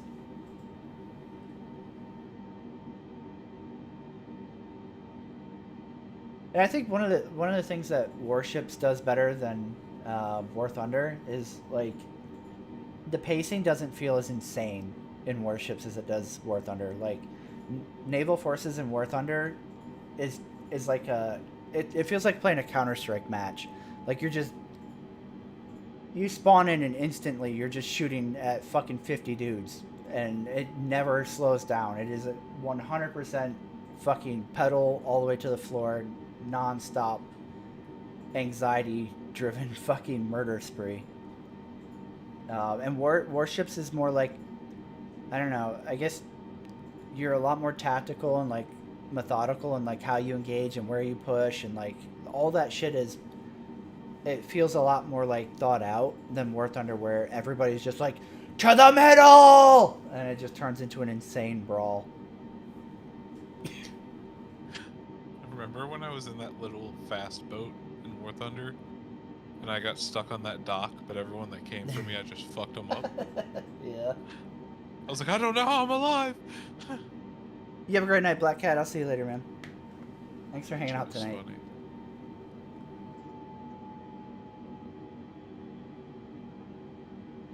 Oh, absolutely, Tolman. Whales are still whaling. What was it, 2 years ago? They were kind of like really, really flirting with hitting red pretty good. But Chris Roberts sold off a 10% share of the company to a third-party investor who gave them, I think, roughly $80 million for Squadron 42 marketing. Wink, wink. Even though Squadron 42 was nowhere near complete, so suck my dick. It was for marketing. It was absolutely to help Chris like keep the company going. To get another yacht. Yep. I'll be right back. Yeah, me too. Actually, I'll wait for him. I'm here for you guys, chat. Ask me anything about that bold motherfucker and I'll tell you the truth. Fuck, he heard me. I know it. Fuck.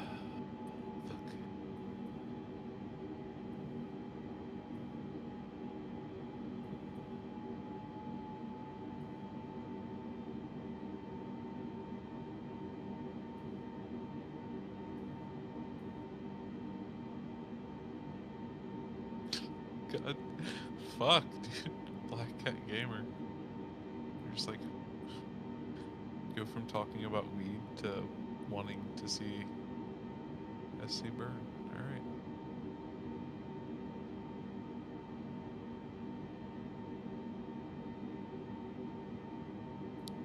Alright. I'm not the person that he calls his girlfriend. No. She thinks she's his girlfriend. Alright, guys. We're gonna let her keep thinking that, though. No, I don't really have any embarrassing stories of him. I mean, we're like online friends, right? So, like, I feel like a lot of, and only in the past, like, I don't know, 5 years? I feel like a lot of embarrassing stuff happens in person. What was my first video game? Fuck. First PC game was League of Legends. No, well, no, fuck. Ragnarok Online, I think. Ragnarok Online. But, I don't know what my first video game was. I wasn't actually, like, a really big gamer growing up. I was super into sports. And then I got injured and became disabled. I was still kind of into sports games at that point, I guess.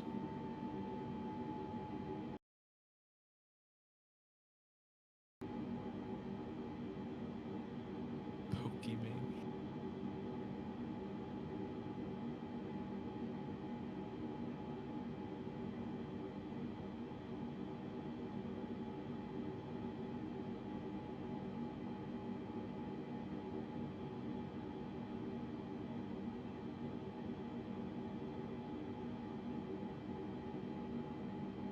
I think I played Ragnarok Online first, and because I didn't have a computer that could play decent games back then.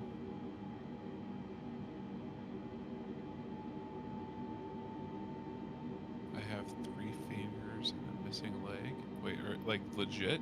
Or I don't understand. I'm too high to know if that's a joke or not, right?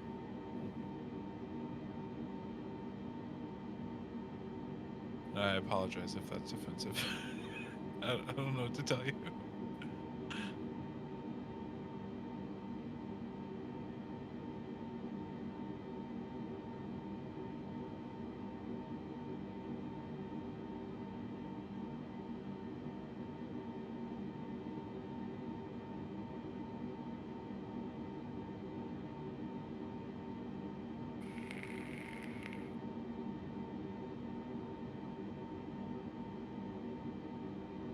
Damn.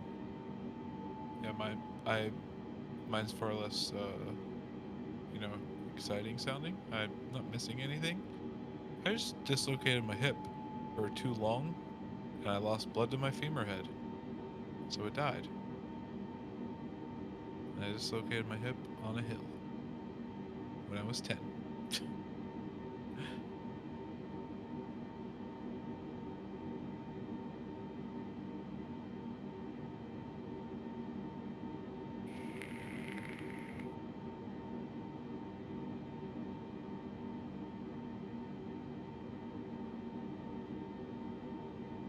I'm surprised it took that long to do something really bad, though. I got one of those stupid little awards that they give out to like 5th graders when you graduate elementary school, right? Mine was accident waiting to happen. It's like, you fucking bitch. Listen, I get it, lady. I had a cast on one leg, a splint on another, whatever, fucking, and like a cast on one of my arms in the school year or something, right? Like I wouldn't be surprised if she thought I was being abused, right?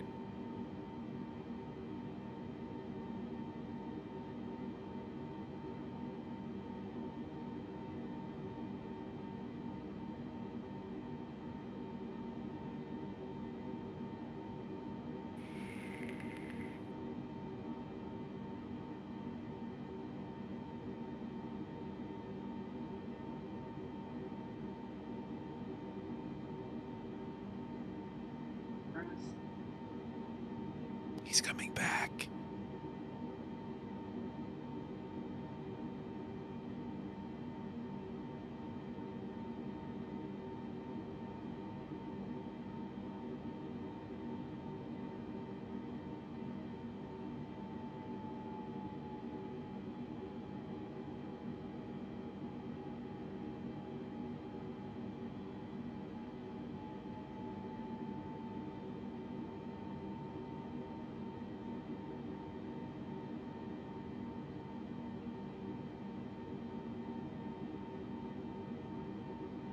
User in my previous messages only put a fucking butt.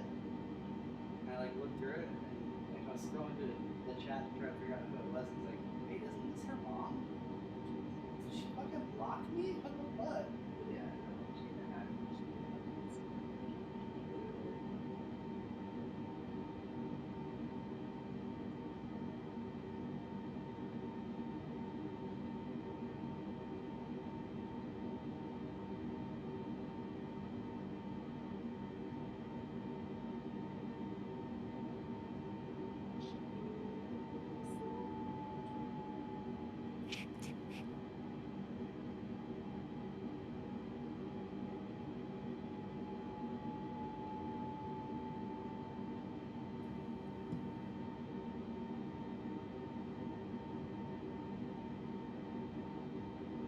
Tarkov looks like a lot of fun. I watch a lot, but I don't play a lot of games that are multiplayer alone.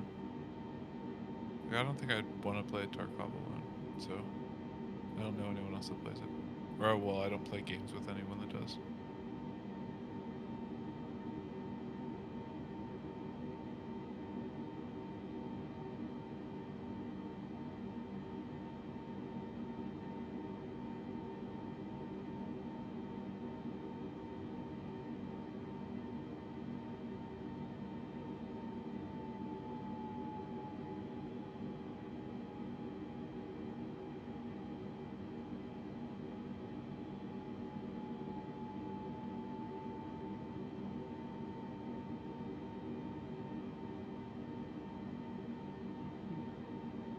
armor. We haven't had real pre-workout in like a month, so I'm gonna have to restart my heart and get me a heart attack. You're prepared to do that, right, nerd?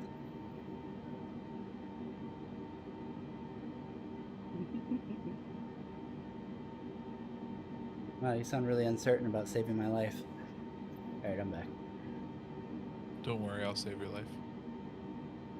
I know she I doesn't care. I believe you. I believe you would find a way to move speed where she'd just kind of like look at me and be like, well, on to the next one. Oh, are you saying that you want to transfer?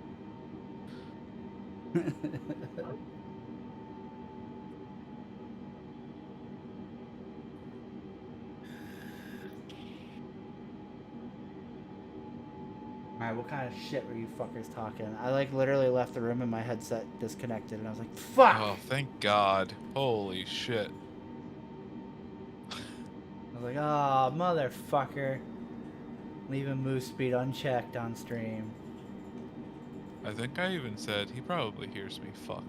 Yeah, Right? I normally do. I don't know what it was. But I'm too high to remember what I was talking about, honestly. So, but I do remember that.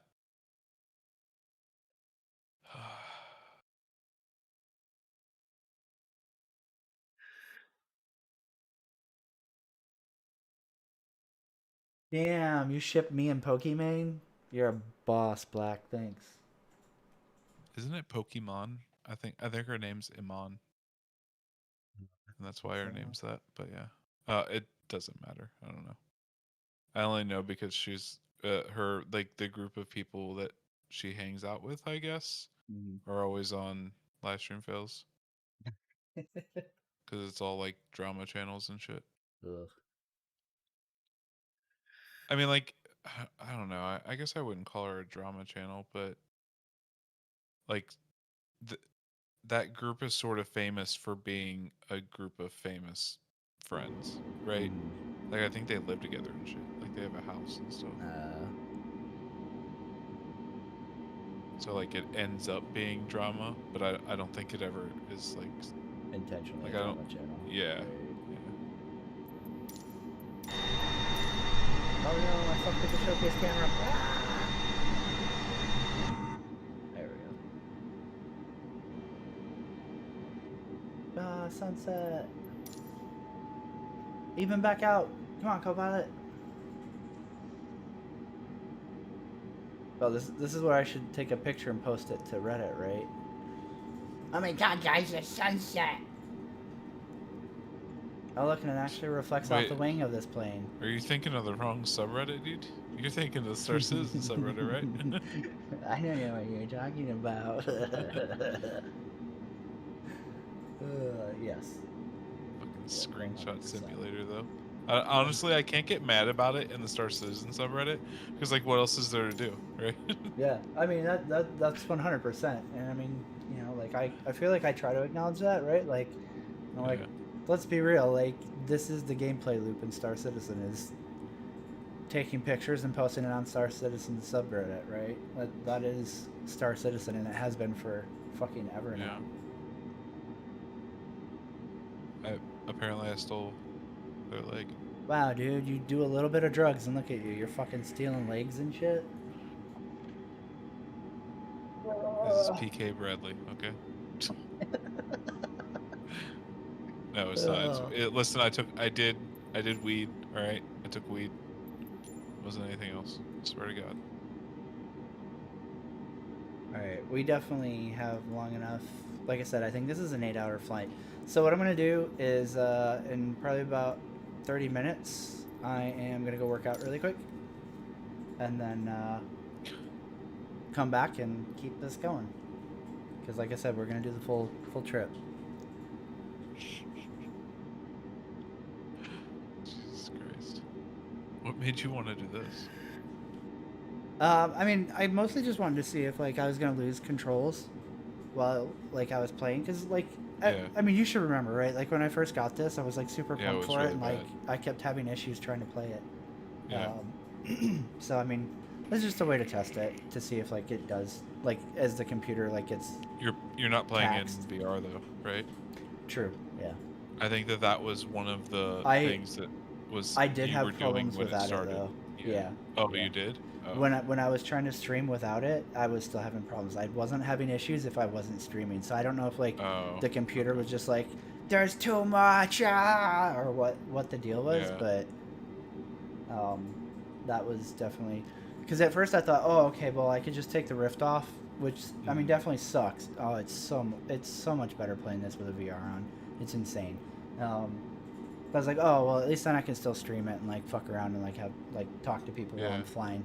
And then I kept Like having even though audio it's issues. better with the VR, you still Yeah. like it without it. Yeah, yeah, exactly. Like it's definitely better playing with it, but you know, without it is still fun. Like I still like flying regardless. It's just this game with VR because the cockpits are. Oh, God damn it, F1 doesn't do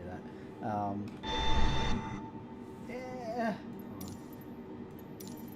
Like the cockpits are so well done, especially on like the turboprops and shit. Like, dude, it was really funny. I had the Rift on, right, and like I spent a lot of time looking into how to take a screenshot with the Rift on in this game without it like showing any kind of like stuff that indicates like, you know, like normally when you're playing a game in VR and you take a screenshot, like if you just print screen, you get the double lenses, right? Because it's essentially projecting to two different monitors and shit like that. But I spent a ton of time figuring out how to take like a high resolution screenshot in VR of this game, right? And eventually I got it to where like it was like it looked real, right? And I posted on Facebook saying like some random like bullshit, and both my mom and dad were like, "Wait, are you taking flight lessons now?" And I was like, Yeah. it was super funny. Because I mean that's how like it looks so real in VR, especially like if you dial up all the fucking settings, which thankfully with this graphics card I can do. It looks photorealistic. Not, I would say this one's kind of like one of the more bland looking cockpits, but like the oh god, what is it? The Beechcraft? I can't remember the model number. Like all three of the turboprops look insanely real. Especially because of like how cramped the cockpits are and stuff. Like it looks so real. It's crazy. It's fucking nuts. And then flying in VR too is just so much fun. Oh my god. Are you winning, girlfriend? What? Are you winning, girlfriend? Yeah.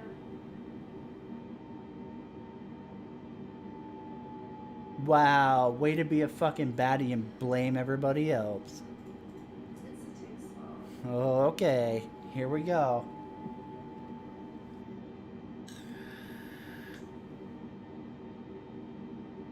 Oh man, yeah, like hand tracking would be crazy. I mean, I don't have a desk to where like I could realistically do that. I would have to like set up like a sim pit to fucking use like hand tracking, but yeah, it would be nuts to be able to like essentially like actually like flip levers with your hands in VR and stuff.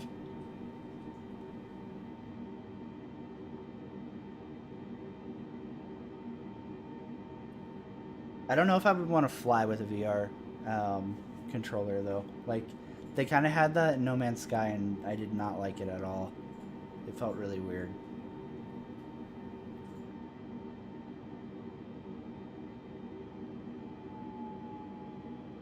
I mean, speed is great for sure, Matt. I mean, like I'll what do you call it? Take up my F5 in DCS and go like canyon bang in Nellis, Nevada.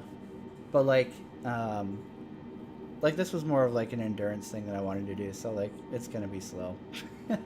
But yeah, flying fast is obviously more enjoyable, typically. But this is more of like a tribute type flight, and then also a way for me to test my computer.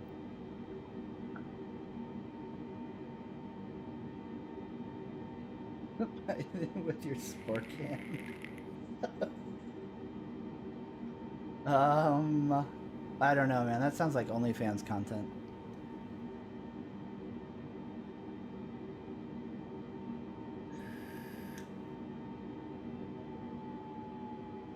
Yeah, Roger one, or Rager one. Goddamn, I'm like a mix between like trying to be sober and also very tired.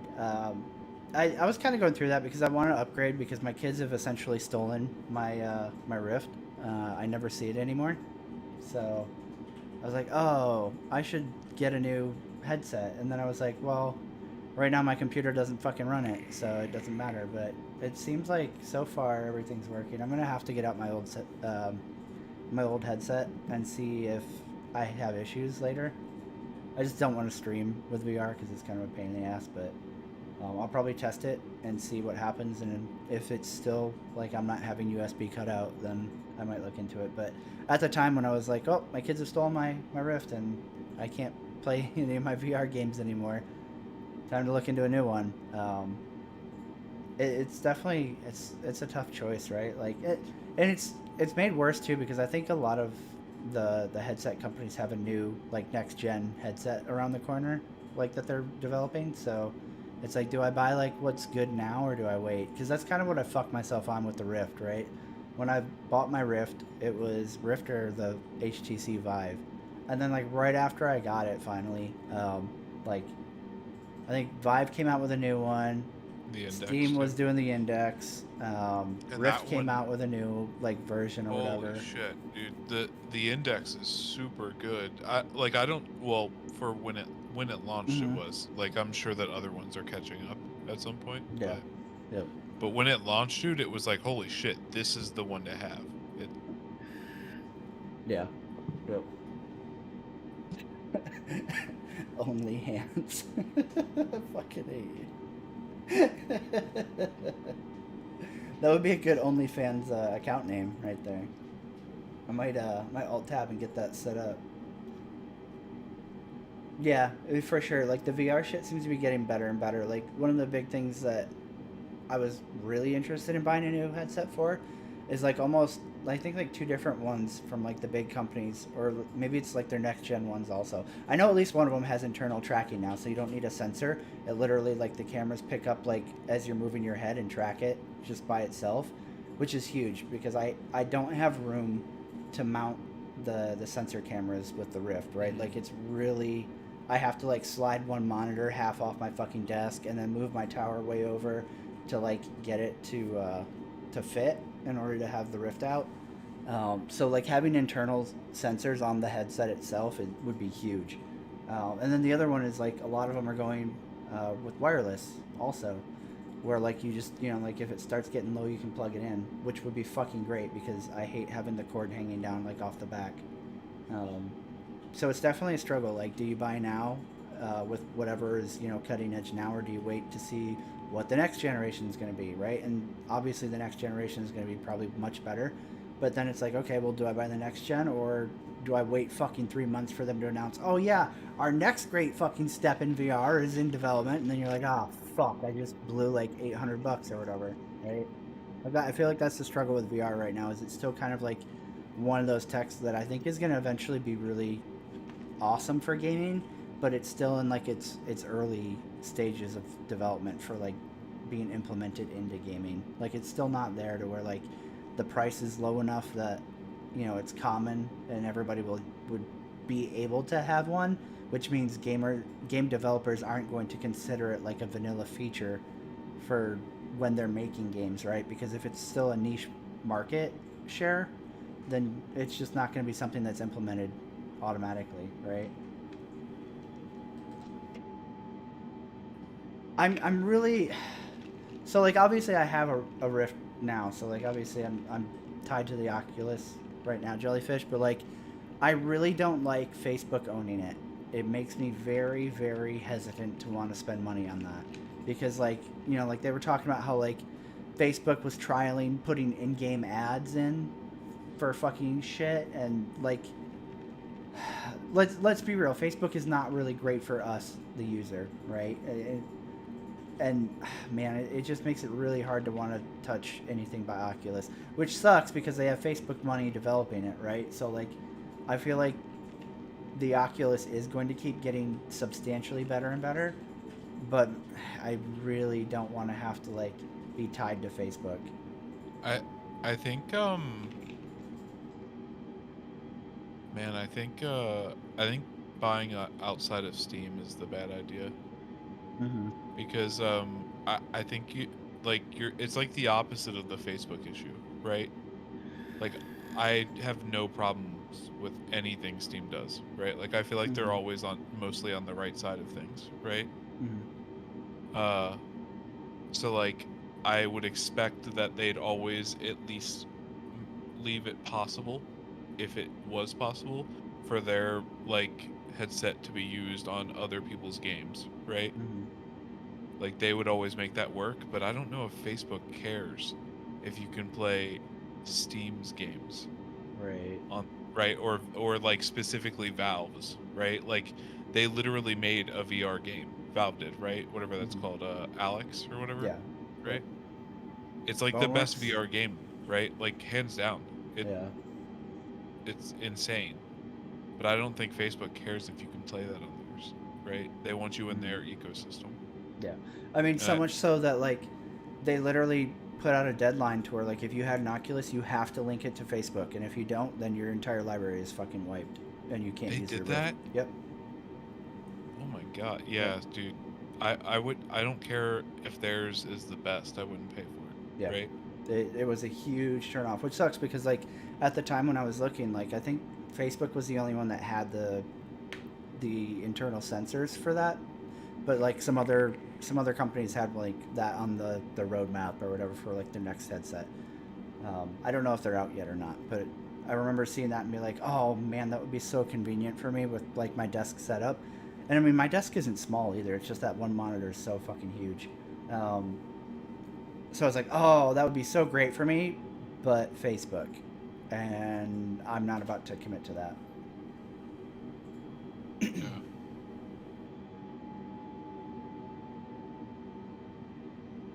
Yeah, I agree, Jellyfish. I think forcing people to use Facebook is a really fucking stupid idea.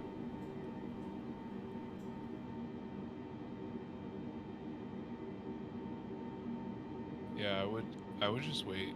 I would wait for the next version of the index. Is what I'd wait for if I were you Yeah, at this point. right. Um yeah, fuck dude.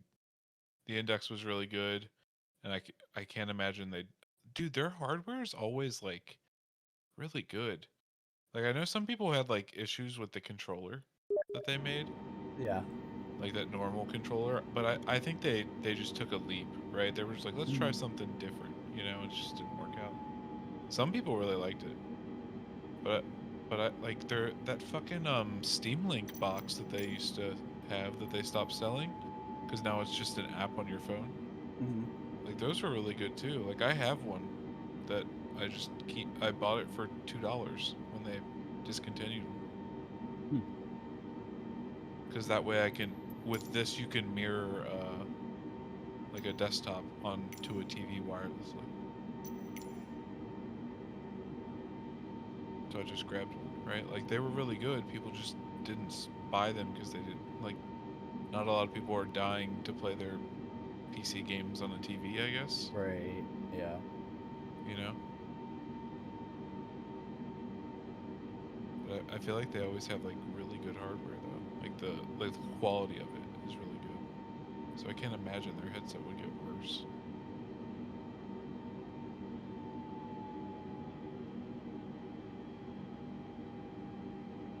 Oh, wow, it's really struggling staying on heading here.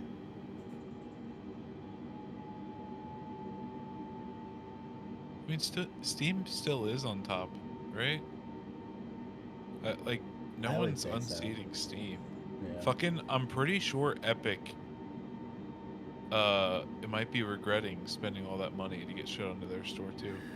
Because I'm pretty sure something came out saying that they've lost like tons of money on their store, right? Yeah, I mean, Didn't like, that happen? I feel like what ended up happening with them buying exclusivity and like doing all these free games and shit is like people jumped over to Epic to play them and then went right back over to Steam, right? Like, I Yeah. don't feel like people are transitioning to Epic like they thought it was going to pan out. I feel like people. There's no amount of free shit that Epic could give me, or or first party title like owning or whatever exclusivity that they could have that would make me buy a game there if it was available on Steam. Yeah. Right? Yep. There's nothing any platform. Steam has to be the one to push me away from Steam. Yep. Right? Platforms cannot steal me. It's just the way it is, right? Mm. I trust Steam, and even if something else looks better, I don't trust them, right? Right. Like I just, yeah. It's what it comes down to. Yeah, I have too much of my libraries on Steam. I mean, it sucks to say this, but I don't care that they don't give a better cut to the developers. I feel like Steam more looks after me than they do their, like, developer interest, right? So, like, I care more about, like, saving my money because it's not like developers give a fuck about me. I'm like, Steam would have to drive me off the platform, and I don't see them doing that. I mean, it's fine if places don't want all of the things that Steam offers, right? Like if a developer doesn't want to give them that cut, right? Then that's fine, but you don't get the rest, right? Like you don't get all that other shit because no one else offers it.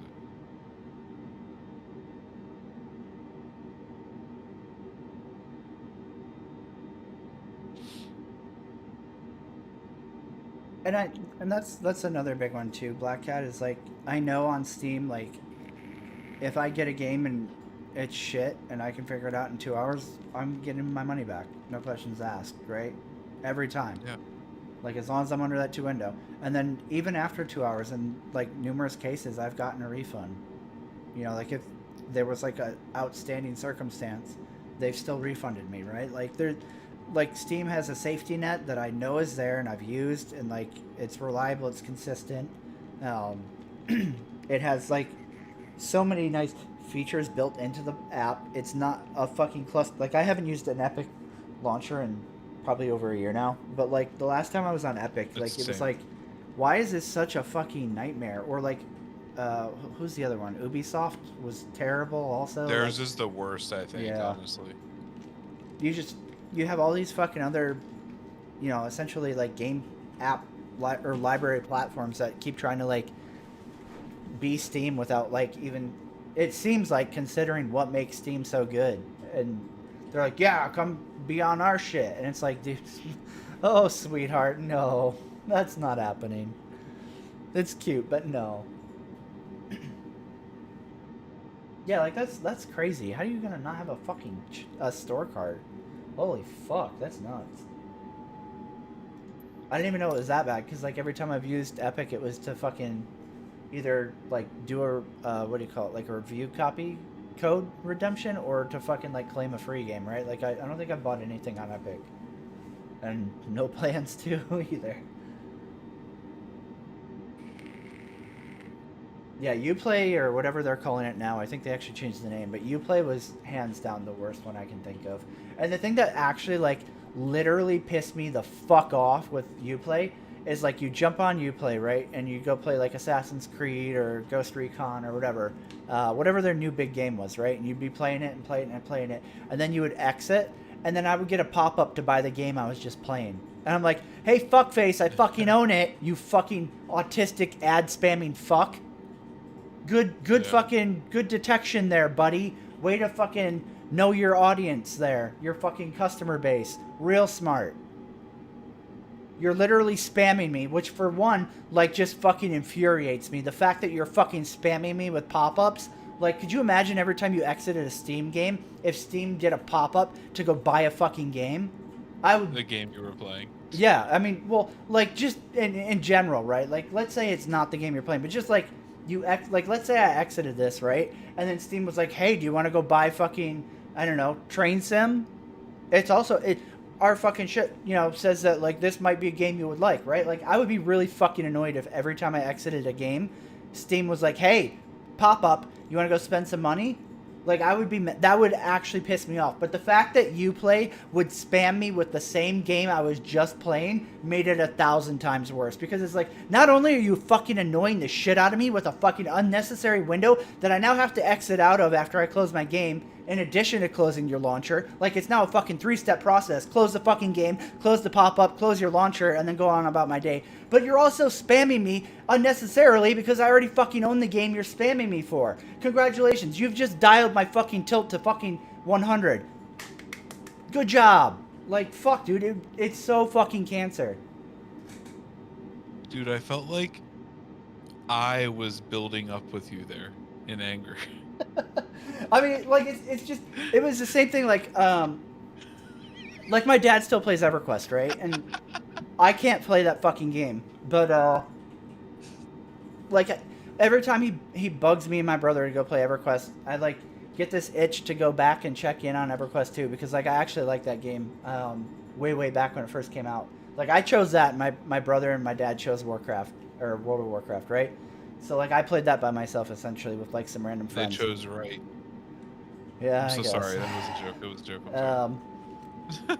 But like I remember the last time I went back to check on EQ2, and I got in there, and it was just nonstop spamming me with like go spend money in our cash shop ads. Like while you're playing, like Windows would just pop up and be like, hey, go buy this. Hey, go buy that. Hey, here's the newest expansion. It's like, holy fuck, why? Like, congratulations, Alt F4. I'm never coming back to this game, and I haven't. Like, why? Why would you do that? Are you stupid?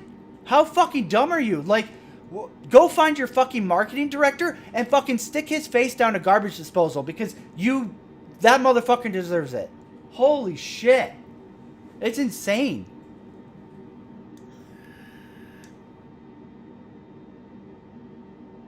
Oh man, I still have not beaten Breakpoint. Move and I played it a little bit, and we just didn't get through it. It wasn't anywhere near as good. Man, there were things I liked about Breakpoint, but like for one, the focus on like all this future drone shit to me was a huge turnoff. It felt really cheesy.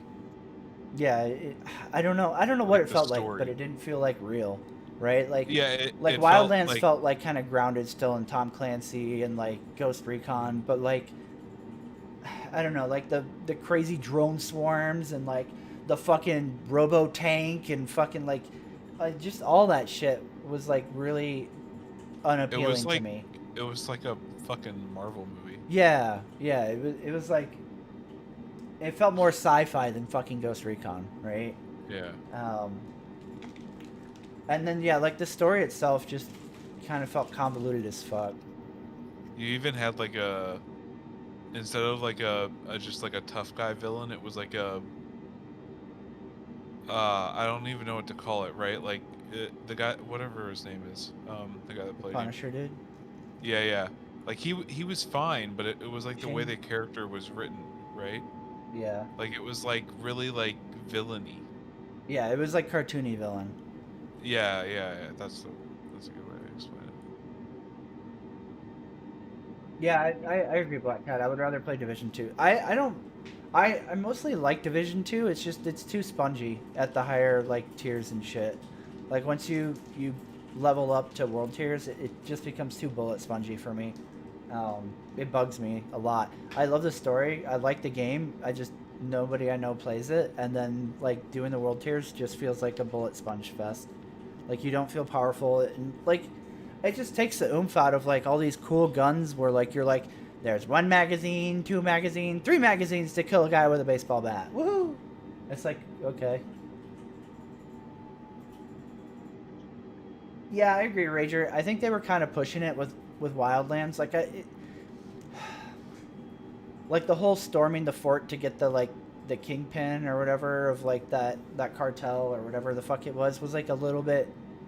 That was kind of much, but like overall though, like Wildlands felt still grounded enough in reality that like I was like, okay, sure. I guess in theory, if you were to drop 4 dudes into like the middle of like a cartel-controlled country like this, and like they literally own the government and everything, like yeah, okay, I guess I can see this like this story working. But Breakpoint just felt absurd.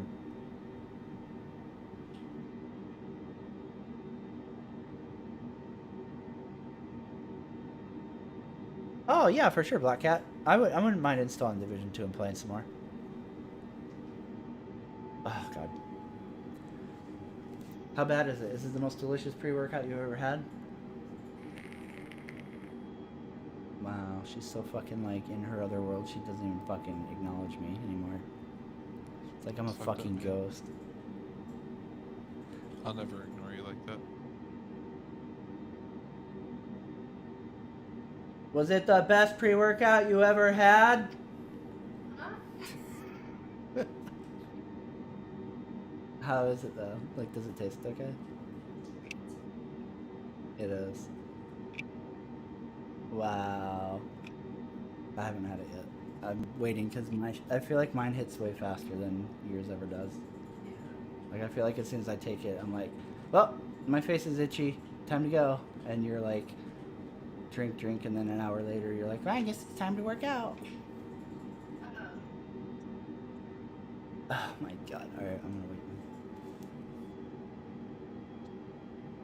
What?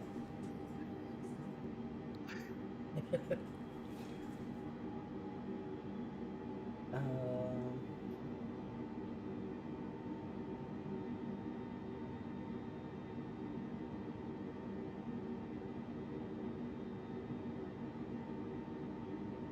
I think the thing with the Division, like the first one, the add-on content was just so fucking good, and that's what like made the Division so interesting. Was like the game mode where like you dropped into like the snow blizzard and had to essentially like scavenge to fucking survive was super fucking cool. And then even like the subway DLC was also like really cool.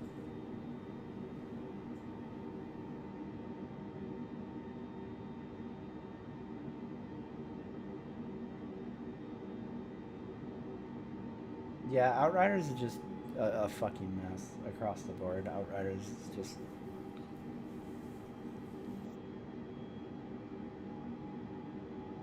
I don't know. Like, they fix one thing and break another, and like the more they put out patch notes, the more it seems like they don't know how to like actually code their own game. Like they don't understand like what is broken, or like they'll go to fix one thing and like suddenly armor values aren't correct anymore, and like something totally unrelated, right? Like, oh hey, we fixed you know, the hunt master quest, and then all of a sudden like insert fucking mod stops working, and it's like, what the, okay, like it seems almost spaghetti coded like Star Citizen is, right? Like where, you know, they're like, oh, we added Orison, and suddenly the ladders don't work everywhere. I don't know, like that kind of shit, right? Like, I don't know, like the code is just all over the fucking place, and then on top of that, like their direction choices are so frustrating. Like the scaling, it's so fucking frustrating that they nerf you for playing at lower shit. So like, I mean, for one, let's say you make it to challenge tier 15, right? And like that's your shit, but you're having trouble clearing 15, even though you made it there, right? Because to unlock it, you just have to beat 14, and then let's say it scales drastically from 14 to 15. I don't remember how bad it is, but it does scale harder once you hit 14 or 15. And you're like, oh fuck, you know, I can't get good times on 15. I'll step back 2 challenge tiers because I know I can farm gold on that, and that way I have, you know, better chances of getting legendaries, which means I have a better chance of getting the mods I need. So that's the sensible thing to do, right? Is, you know, roll back a little bit and build yourself back up so that you can then step forward again. Well, in Outriders, like once you've unlocked 15, you're just automatically punished for going backwards anywhere. It doesn't matter how far back, whether it's 1 tier or 8 tiers or all the way back to challenge tier 1. So it sucks for like farming if you're having trouble or struggling, or you know just don't have the gear pieces that you need for like either mods or set bonuses or whatever, right?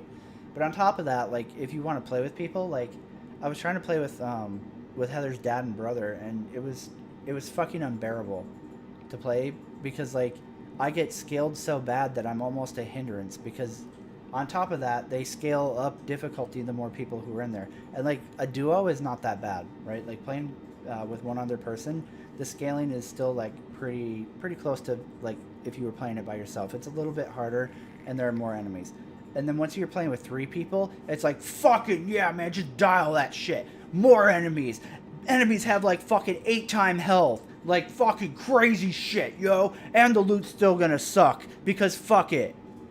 And it's like, okay. Well, thank you for encouraging me to play this game by myself, even though you constantly in development were talking about how how fucking co-op focused this game is. Great, I guess. Like, fuck, dude. It just sucks, man. It sucks seeing that game because the gameplay was super fun. It was so much fun playing through the campaign. Before you get to endgame, it's so much fun. And then you hit endgame where all the scaling shit starts like showing up, and also like the limited amount of things to do at endgame, and you're like, never mind, I'll play something else.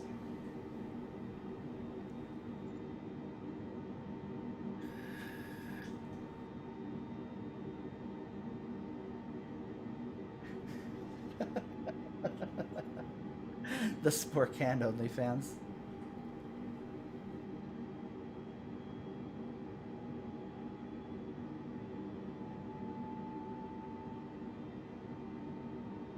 Yeah, exactly, Rager. I mean that the thing too is like that's the exact same trap that Anthem fell into, right?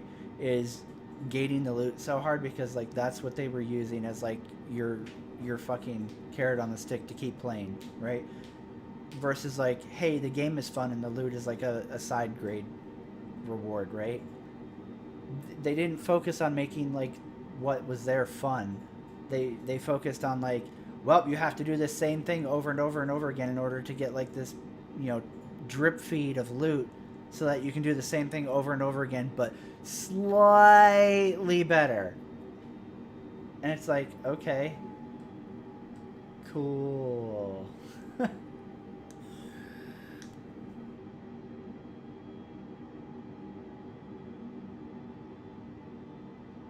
I mean, I guess that percentage is fair, Black Cat. You are providing the spore cam, so.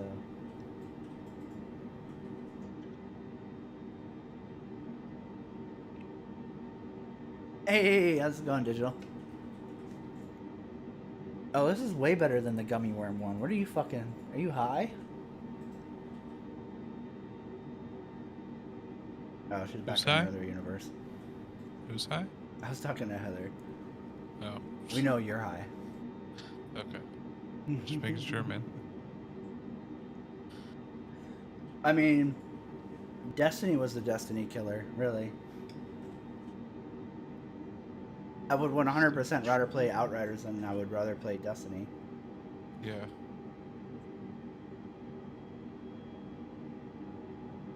Like, Outriders, I can jump on and, like, have fun very easily. I'm not going to get anywhere, right? Because I've essentially hit, like, the plateau of, like, where there is for me to go. But, like, it's still fun to play, right?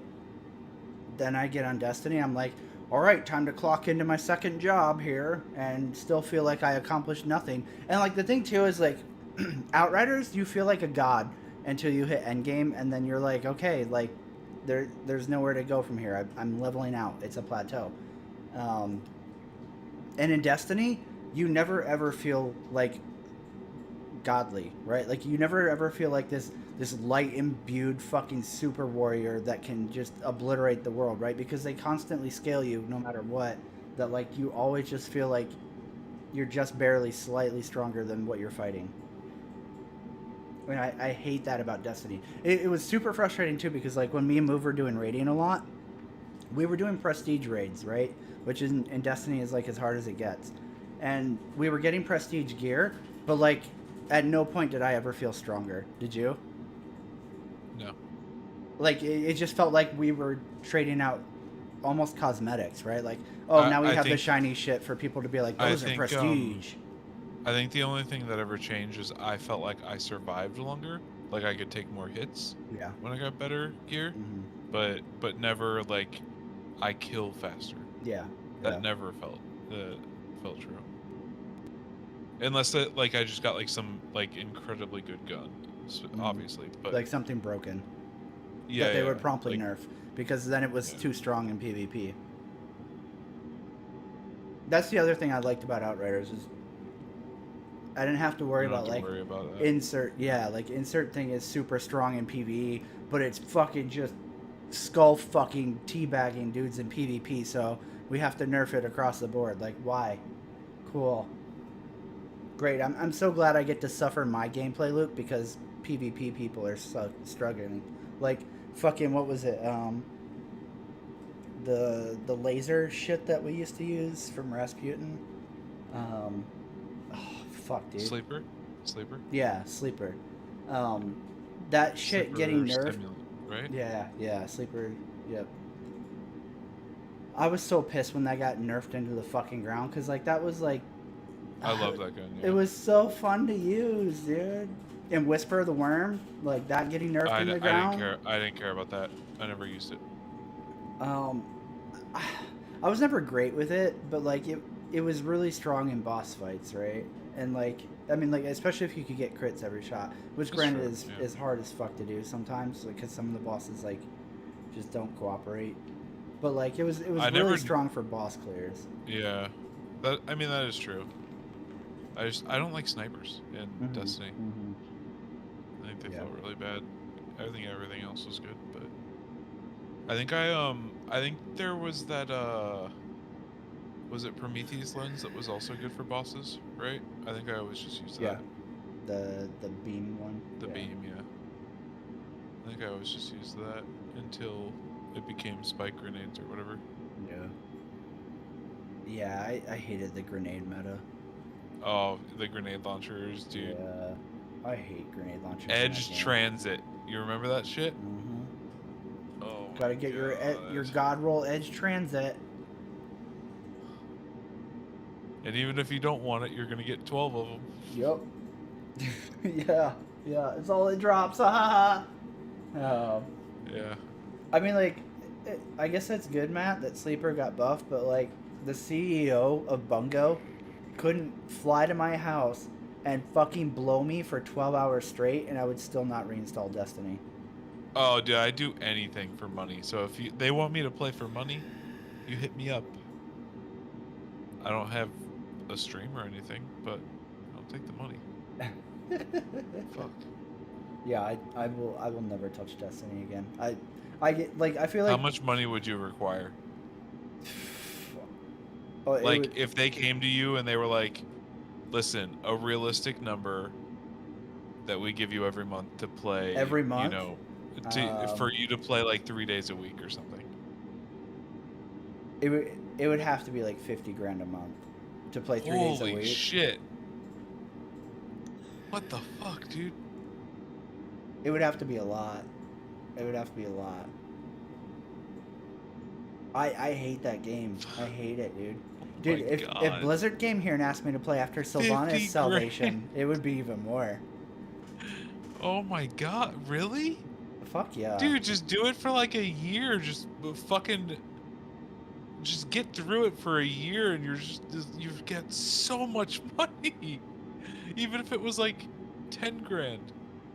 No, 10 grand is not worth it. Are you, dude? 100 grand in less than a year? No, that's not worth it to me. What? To be miserable? Fuck that. I would not. I would be miserable the entire time I'm playing. Yeah, but the way I see it is like I'd be miserable for that year, and then that 100 grand would make me really happy for 5 years, right? Like I've already done that, and it's not worth it. Right? Like that's essentially like what the military was for me. Like you do a year and you make a ton of money and it's not worth it. Like fuck that. I value my time more than that. You know what? I know what it is. I'm poor. I mean that's totally a fair like take on it, right? It's like it just depends on like what you value money to like your time and like personal happiness, and like to me, like playing Destiny would be absolutely miserable. I would hate every fucking minute of it. And 3 days a week is a lot of a week. Yeah, fuck man, it's just a lot of money. God damn it. Yeah, it's not worth it to me. It would take something like 50 grand a month for sure. Oh God.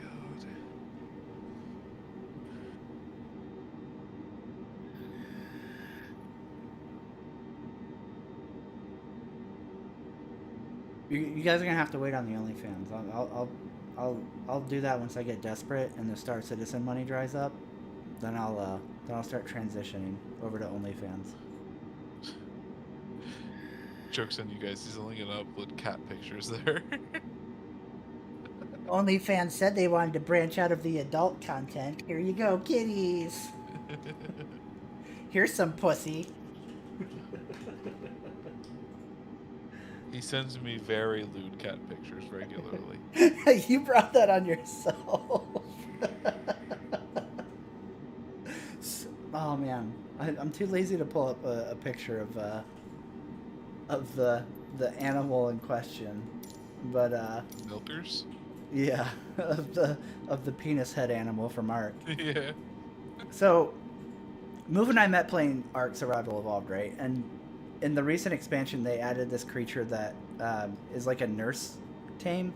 So it feeds milk It feeds babies milk through the penis heads coming off of its back. So yes. it has nipples on its Everything I back, said is true. which is weird. Penis heads. Moosefeed calls them penis heads, but they're literally just like nipples from like a dog or a cat. Like they're just little nipple bumps. Yeah, it's weird that they're on the it's weird that they're on the back. I agree with that. Like it should be on the stomach. But outside of that, they look like a normal animal nipple, right? So because Moosefeed calls them penis heads, every time Heather's cat is laying on its stomach and his like nipples are exposed, I take a picture of its dick and sends it to no, I take a picture of its nipples and send it to Moosefeed. I'm like, penis heads. It's 100% creature mommy milkies, for sure, Rager. And they like squirt milk when you enable it. Yeah, when you enable it. All right, so basically, if you guys haven't played or haven't played in a while, right? Raising babies when you hatch an egg in that game takes a long time, and this thing is made so that you can AFK it basically. Yeah. And when you activate that, it's little fucking cummies spitting out of the penis heads, okay? That's what it is. Oh god. I'm too high to have this conversation, but you did this.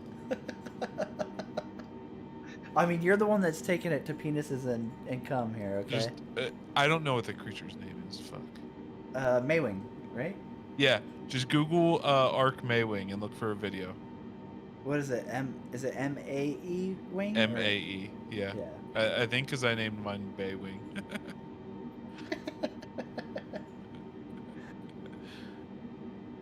Yeah, it's pretty funny.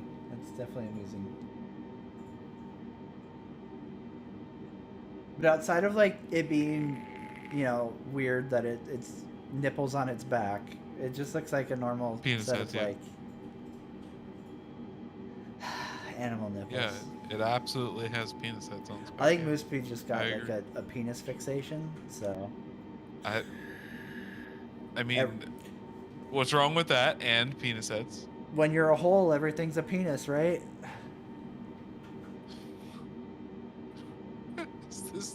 Wait, what?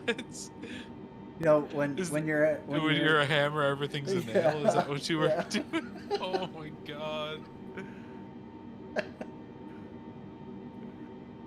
Wait, that doesn't work for hole and penis. Whatever, man. Because it can go either way with that, right? And if you say it can't, right? That's true. When then you're penis, sexist. Everything's a hole. Yeah. Yeah, because yeah, but you see dicks. The fucking? You see dicks in like innocent back udders, so clearly you see it as back that. penises. Yeah, back penis heads. Oh fuck.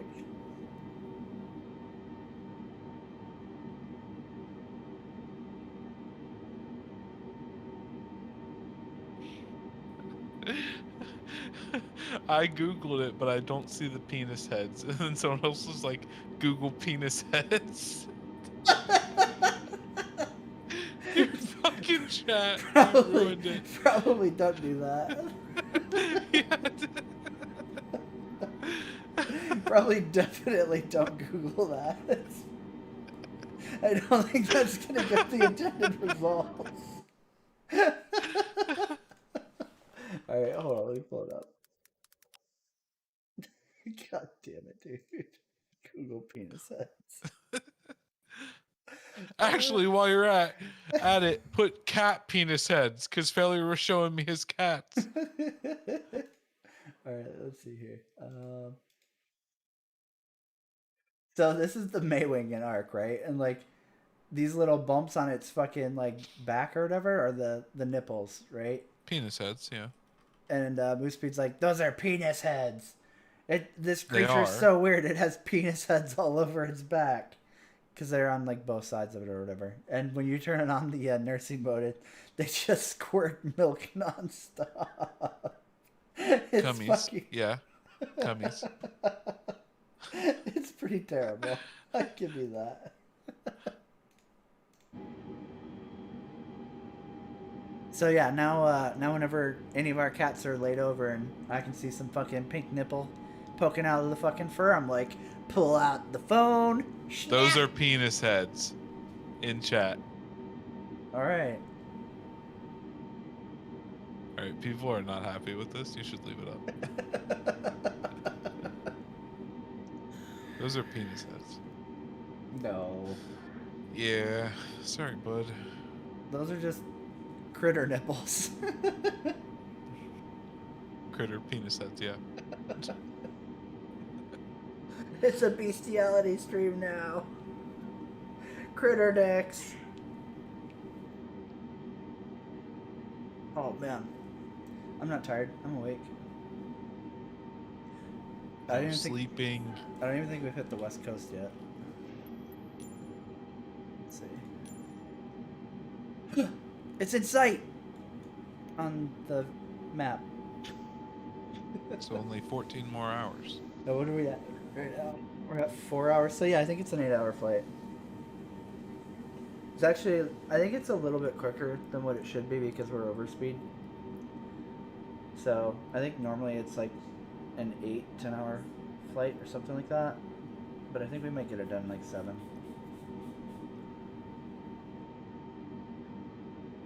We're gonna make it.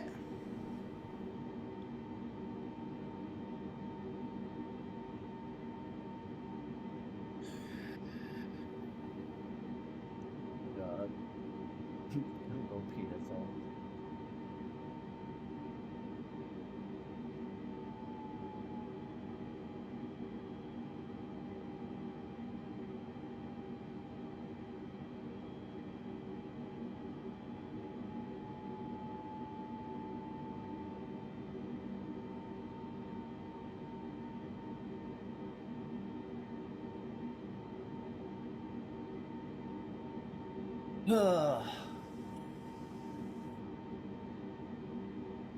Well, you're cheating now, so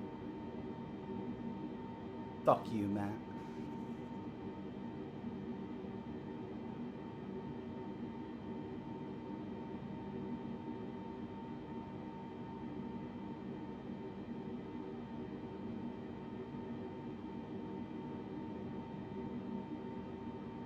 You just don't understand flight development, yo.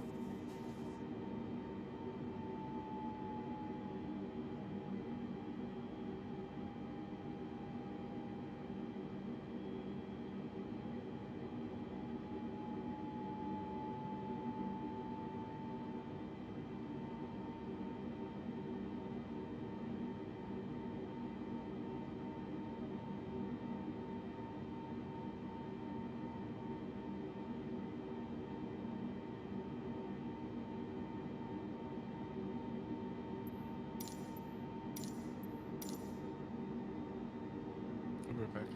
Yep. I'll be here.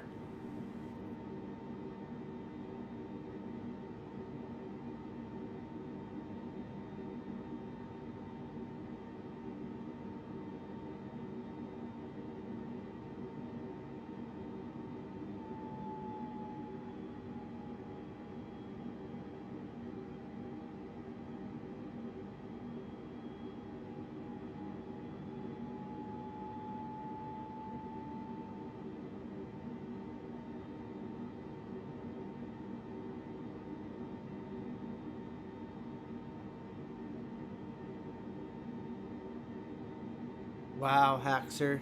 Double cheating. Using illegal modded aircraft and changing it? Cheating the immersion, bro.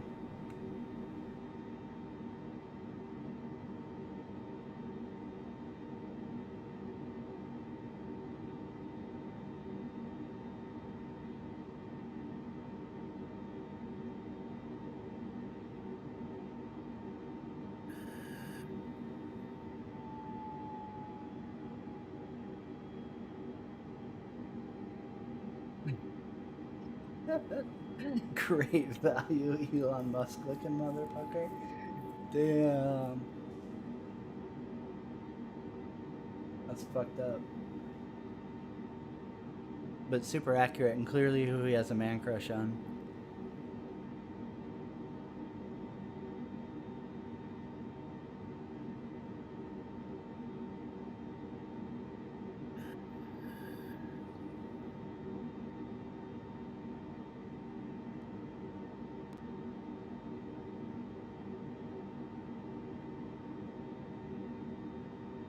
I wonder if I can turn on cabin lights. Oh, where would that be? Where would that be?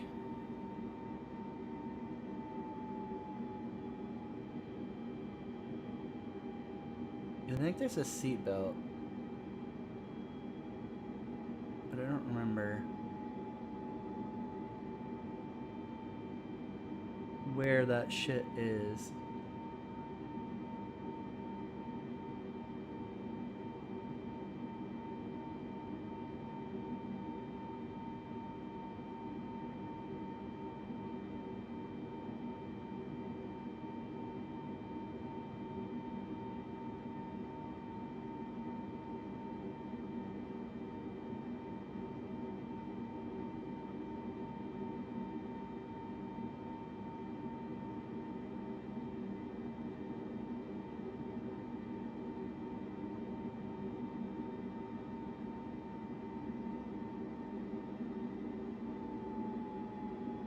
Ugh.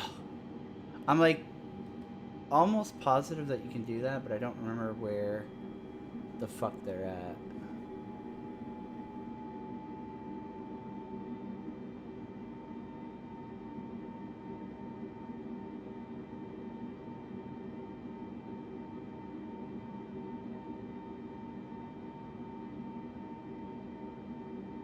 Yeah. Whatever. No problem, Rager. You have a great one, man. Thanks for stopping by, hanging out. I appreciate it.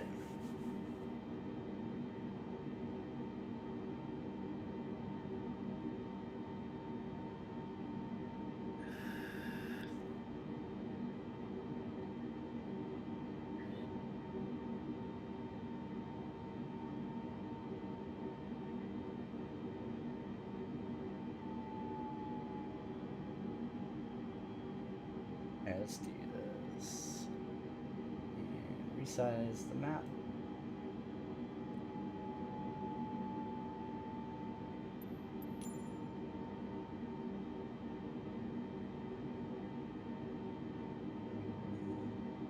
This. You fucking touch me.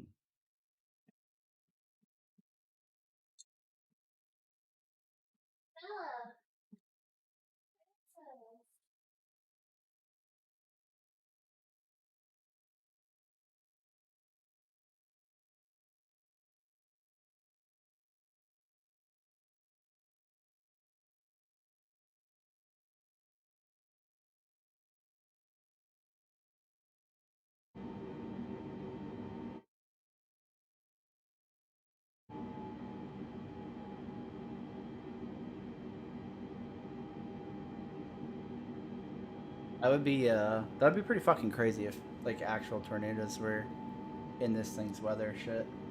So like if a tornado started somewhere, you could actually go and find it.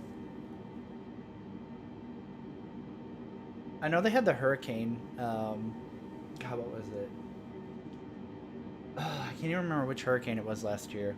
But everybody was like flying out to the hurricane.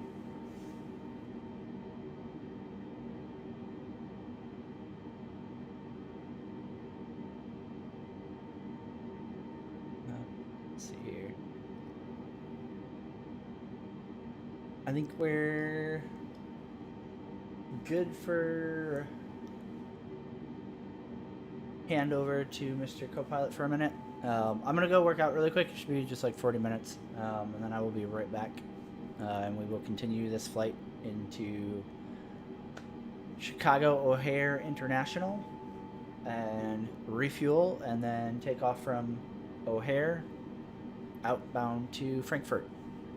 So we're just gonna keep on going and going until we reach Kuwait. So, long boy stream. That'll be fun. What was that? You heard me. I said, move speed's high as fuck, he's gonna pass out. Ooh, bitch. Maybe. I will probably end up, after working out, drinking more, and then I will drink myself into passing out while this thing flies. I wouldn't be surprised. That's probably what's gonna happen. 26 is a pretty long commitment.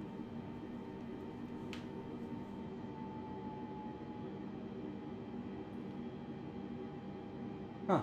Damn, that's kind of crazy. Yeah, it'd be fucking insane if it accurately mapped that kind of shit.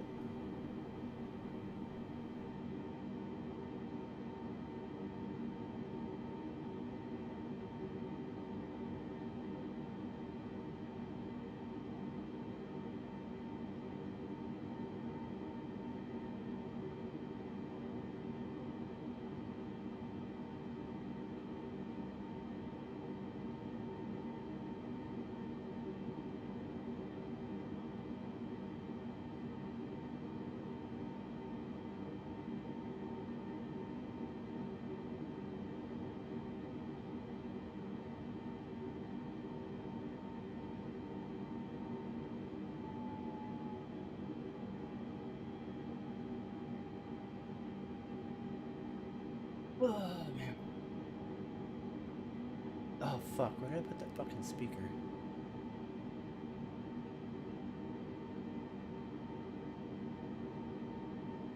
There it is. Bitch fucking left me and went out to work out early. Fucking joke's on her, because I have the fucking speaker. What speaker? For, like, music while we work out. Oh, like a Bluetooth speaker or some Yeah, shit? yeah.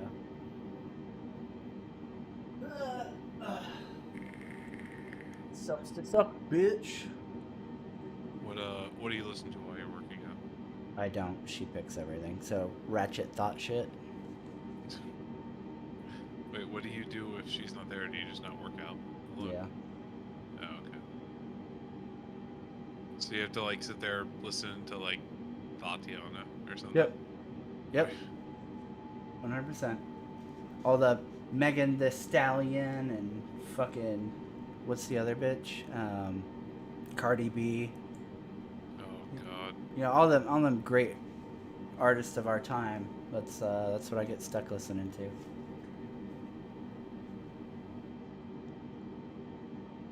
And then I can't play like my music because I listen to like metal and stuff when I work out, and she hates it. So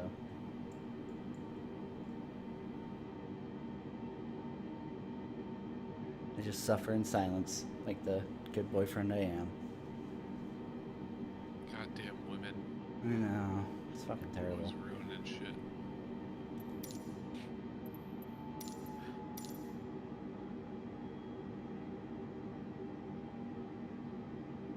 All right, guys. I'm gonna head out really quick.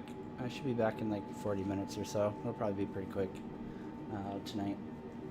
But I will be back shortly, and I'm just gonna let the co-pilot keep flying because we probably have like another 2 hours.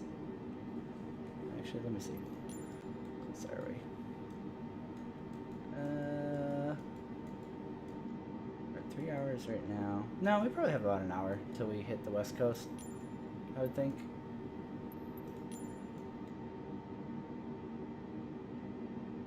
So, I should be able to get back before we make landfall. Before we hit feet dry. And then, I'll be back for the rest of the flight into Chicago. So, I'll be back.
Wow, no faith in me, huh? It's fucked up, guys.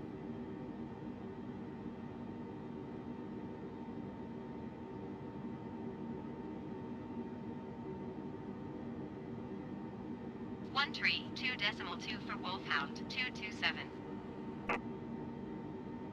Oakland Center, Wolfhound, 227 flight level, 275.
127.8 Wolfhound 227.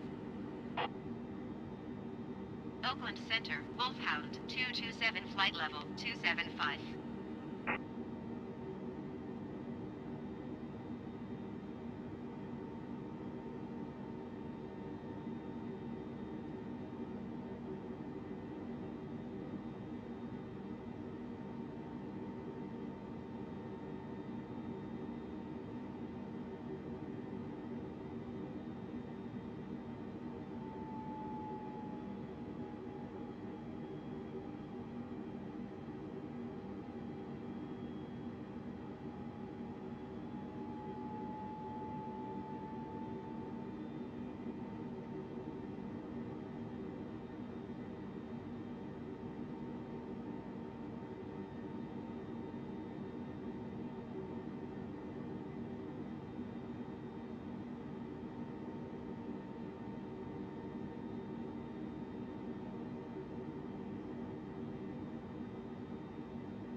2 for Wolfhound 227.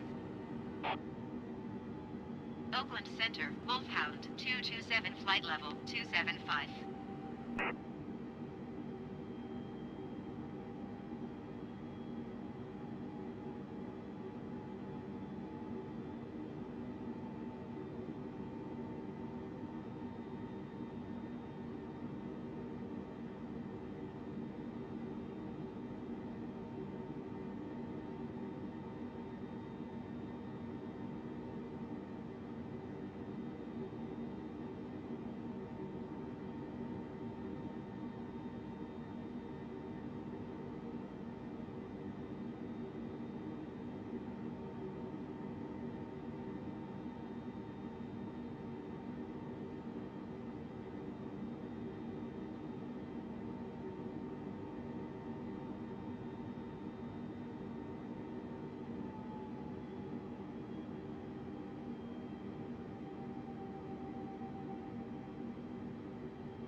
Going to 119er, decimal 75 Wolfhound 227.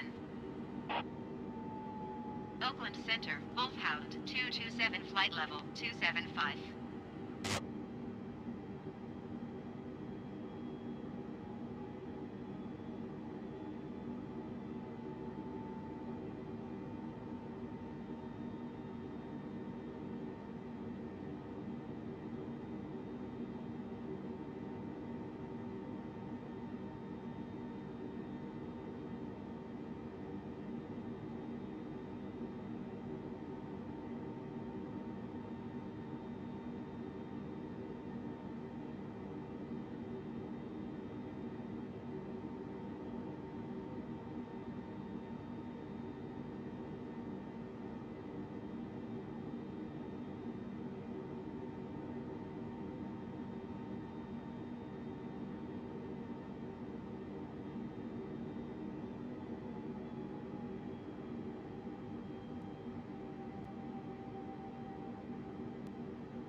going to 127.9 Wolfhound 227.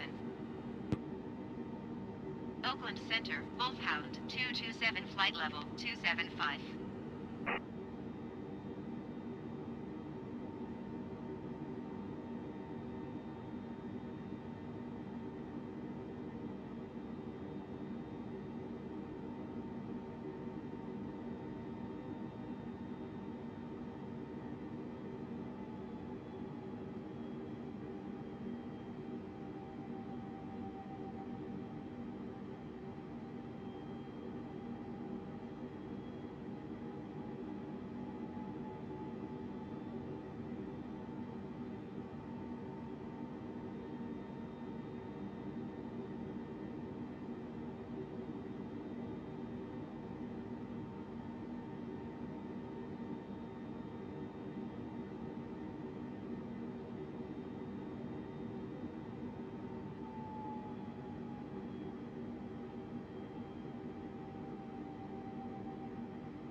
128.8 for Wolfhound 227. Oakland Center, Wolfhound 227, flight level 270.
Tree 2.25 for Wolfhound 227. Salt Lake Center, Wolfhound 227 flight level 270.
133.45, Wolfhound 227.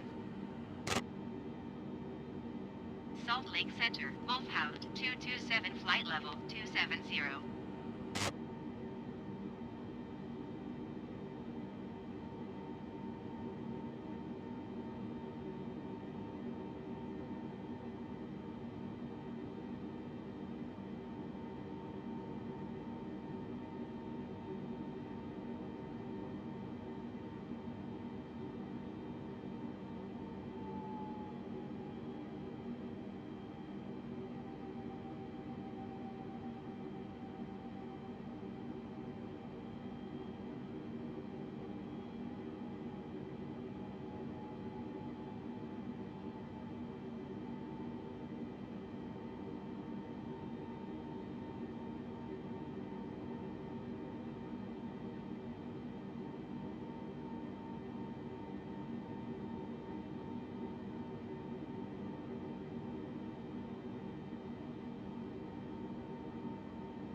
Alright guys, I'm just going to grab my post-workout really quick, and then I'll be back.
He's back. Hello? I knew you'd stay true. Oh, there it is. Hello. Yeah, I mean, I told you. Listen, I told you I was here, okay? You're the reliable one. I bet she's already asleep, isn't she? No. Might as well be. How was your workout? That's good. I'm now 0.00001% less fat. Nice. Unnoticeable, unfeelable amount. Yes. I'll be desirable in no time. Well, don't get ahead of yourself. I try to be unrealistically optimistic because it keeps me from, throwing myself in front of a bus or something. You know, sometimes you just gotta throw yourself in front of the bus. So you just gotta go for it. Yeah. Fucking YOLO. Can you daylight yet, please?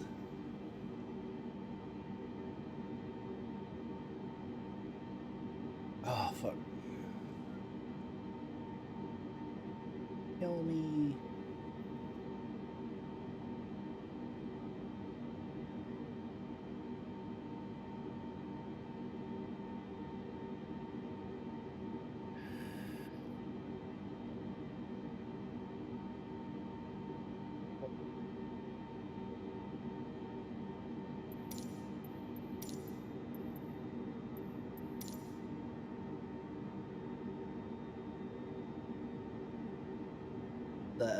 The top meme image of going from like sunset to sunrise.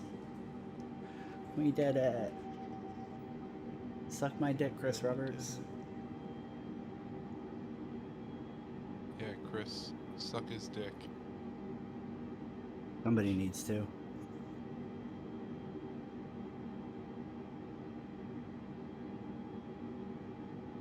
Have some pity on him, Chris. Please, senpai. I don't. Fuck.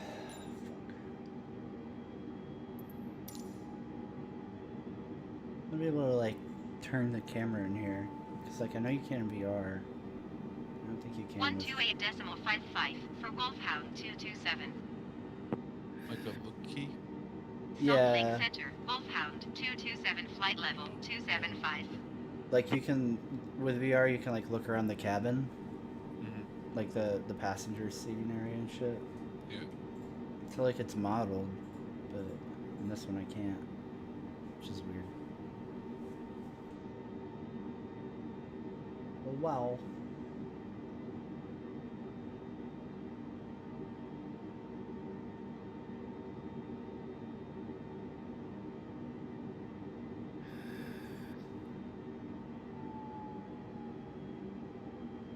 I'm gonna go all this way and then get to Chicago and dismiss the co-pilot and then crash this thing trying to land.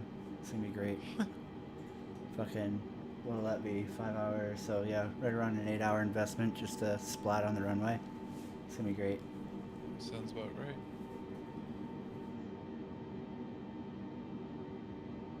I'm a pilot. Is that what pirates sound like? No, pilot. God. Oh, fuck. Fucking You're right. stoner. You just sounded so fucking retarded. So my norm. I mean, it's certainly like 80% me being high still, but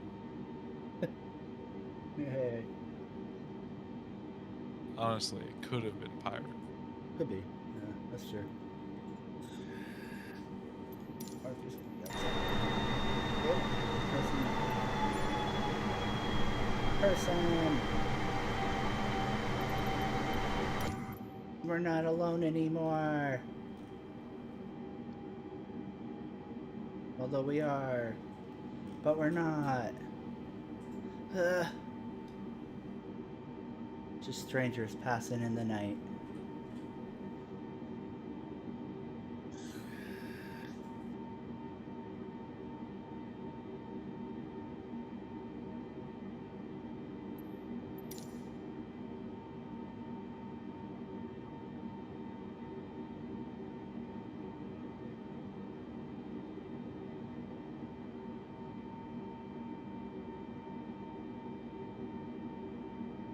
Goodbye, friendo.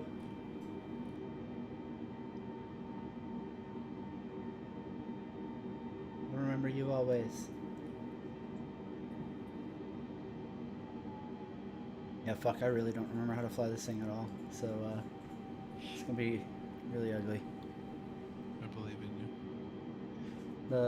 The Airbus is nice because it basically flies itself, even like landing. I think this one kind of does too, but I don't. It's like way more buttons to get it to do it, and I don't remember the steps. Way many more buttons. I mean, I probably have enough time to Google it and give myself a crash course before I got there, but that's not fun. Not as fun as, you know, coming into Chicago International like you're flying for Malaysia Airlines.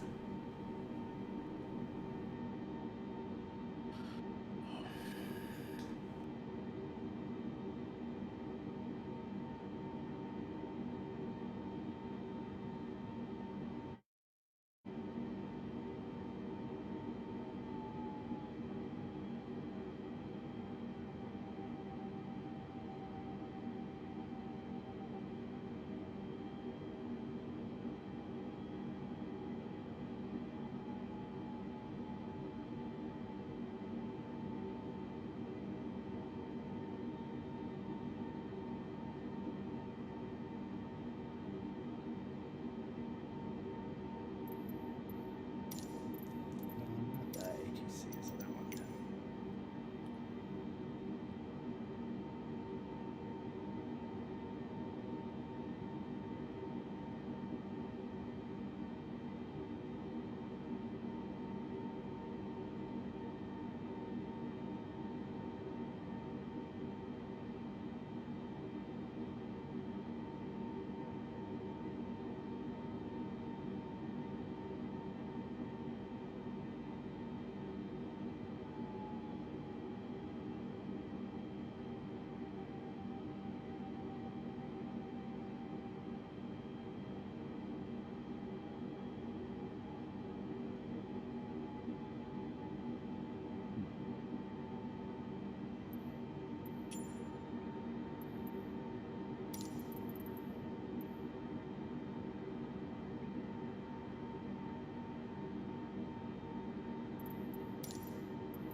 I'm. It's just now occurring to me that I might not have taken enough fuel for this flight. Oh no. Really? Yeah. Oh my god. Oh, man. Did I just waste my whole evening for this? We might get to do an emergency landing after all. Oh my god, I can't believe you did this. I don't know why, like, in my head I was like, oh, it probably auto loadout's like a full fuel load, right? I don't know what that means. Like, so like you don't always like take a full tank of fuel. Like, you Oh. usually like load it for like your flight What you plan. need. Yeah. Yeah, like extra is just, it's like Extra wasteful weight, and yeah. like yeah, well, like weight, I'm sure, and like if anything does go wrong, it just makes you a big bomb, right? Yeah. Like, fuck. So yeah, this might get interesting soon-ish.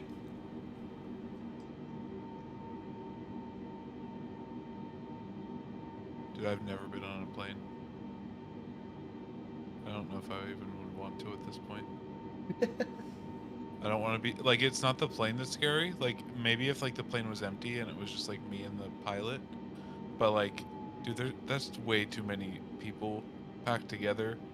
And I'm not even talking COVID. I'm talking like retards, Yeah. right? No, like the chances that like 45% of the people on that plane are like fucking shit throwing monkeys is so high that I'd rather walk wherever I had to go than fly. Pretty much, Like, man. I just don't want to be on this death trap with Going to people that 135.77 might just decide that they can fly. Yeah, Right, and like Salt Lake Center, Wolfhound 227. I feel like the flight other level thing that like drives me 275. crazy is people are just super inconsiderate.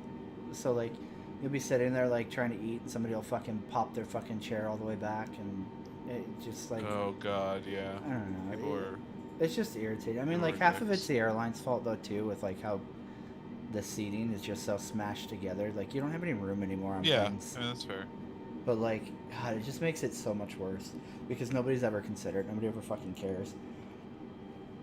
Yeah.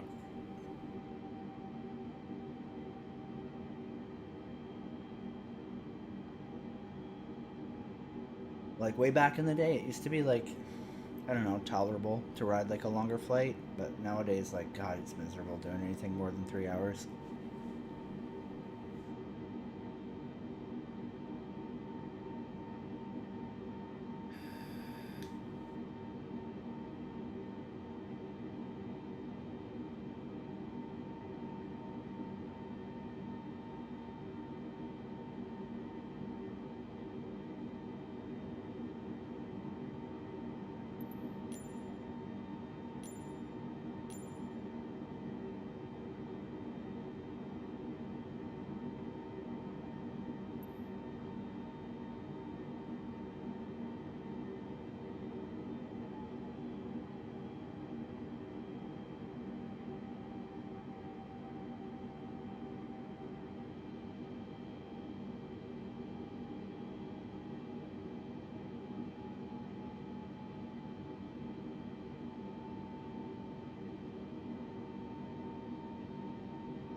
Probably would have been doable 119.905, Wolfhound 227.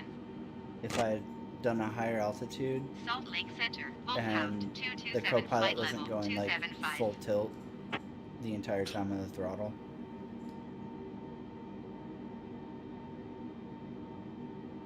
You don't think you're gonna make it, or I don't know. I'm pretty low. And we're still a ways out.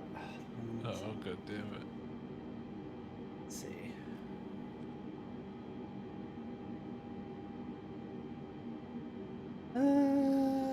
Actually, maybe. God, I wish I could like pull up my fucking original flight plan to see like what I took, because then I could kind of like guesstimate math it, just figure out like realistically how much more flight time I probably have with what I have in fuel, but I have no idea what I originally took. Yeah. So like knowing my remaining really doesn't help.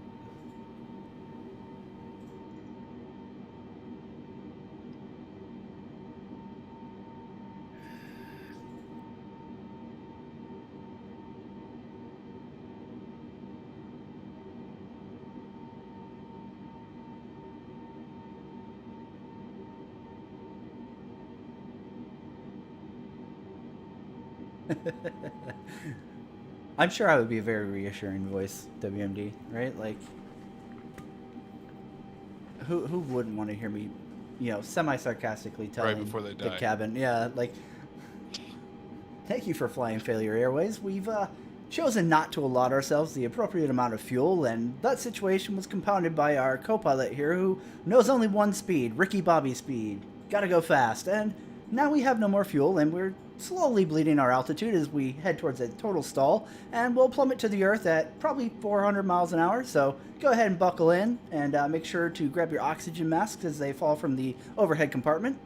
And, I hope your loved ones had a good run with you, because they're going to be picking up little pieces of you to put into a box later. Actually, for once, Moosebee is totally faultless. He wasn't even here when I fucked this up. Really, if you want to blame anybody, it's Matt. Just this one time. Because Matt was like, "Oh, restart, let's fly," and I'm sitting there trying to like figure out grouping and everything else, and not paying attention to things like. If Matt were here, it would be my fault. If Matt were here, he would say something like, "But dude, I always get the fuel.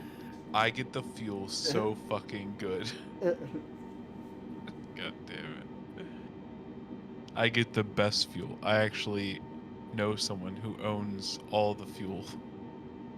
I thought it was funny because he wanted to, like, I backed out and restarted the flight because he wanted to fly with me, and then he switches over to a modded plane, right, and then like edits the config further to go like warp speed and just takes off, and I'm like, okay, well, I'm glad I restarted so that you could fly this flight. The also fuck? like I don't know what you're doing, bud. Like, it's not a race. Like, I'm intentionally doing this long and slow.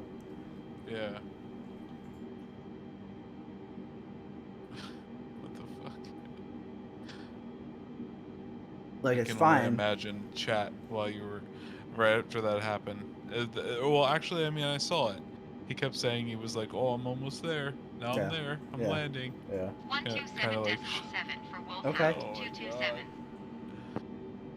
Oh, that's funny. Salt Lake Center. Wolfhound. I bet he landed really good flight too. level I bet if he was here, 270. he would tell us how good his landing was. It's probably flawless. Absolutely flawless.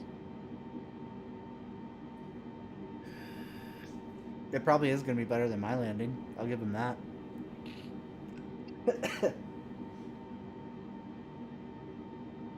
I'm going to gracefully fall from the sky. Like a penguin. I believe in you. A penguin dropped off the fucking Empire State Building. It's going to be majestic AF.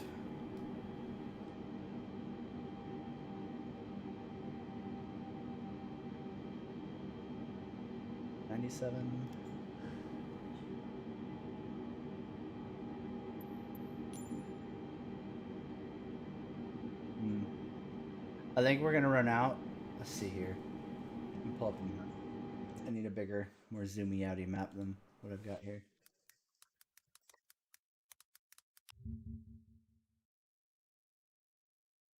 I'm going over Salt Lake right now.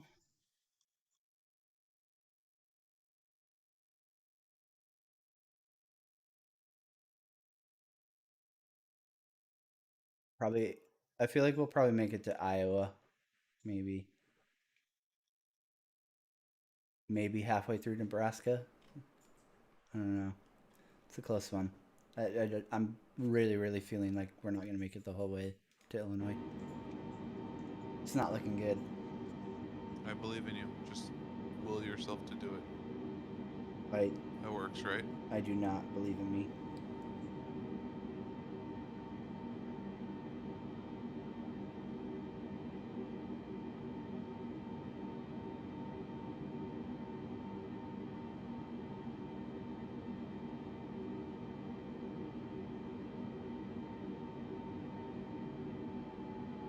You know, the worst thing too is because the co-pilot just fucking wide open throttles it the whole way. So I get an overspeed overspeed warning going the whole time, right? So I turn off cockpit warnings. So I never even heard the fuel low warning because all warnings are off for the cockpit. And I was just kind of like looking over instruments and I saw the fuel low left, right. And I was like, uh-oh. So I might not have even caught it if I hadn't been just kind of like, let's look around the cockpit and try to remember how to work this the 747. I was like, wait, fuel low? I was like, oh no. Oh no. That's not right.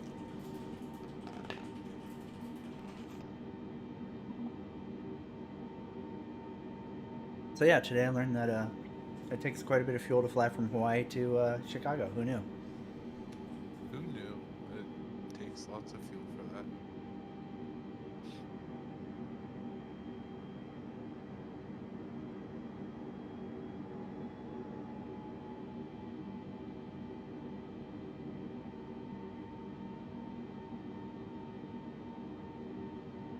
I figured, we'd just take off and, the Jesus tech would find its way into development as we were in flight. I mean, you should always be prepared for the Jesus tech. Yeah. The in-flight refueling tech would get implemented halfway there, right? Oh my god, I can't wait until they build that feature and then other devs pay them to use it. Oh, it's gonna be great. Some real immersion shit. Oh god. But yeah, I don't even know if we'll make Nebraska. We're gonna end up having to emergency land somewhere. Oh no. Put it down in the middle of a cornfield, you'll be fine. Might end up being what happens, dude. 124.35 for Wolfhound 227. Oh yeah. Salt Lake Center, Wolfhound 227 flight level 270.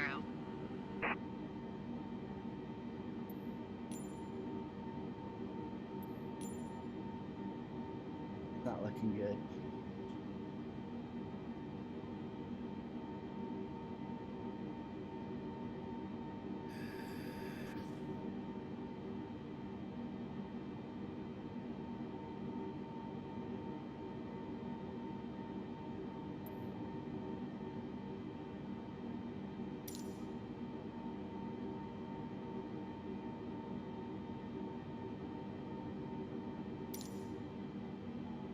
Yeah, like I could reroute it, Jellyfish, especially if I actually remembered how to work the computer on here.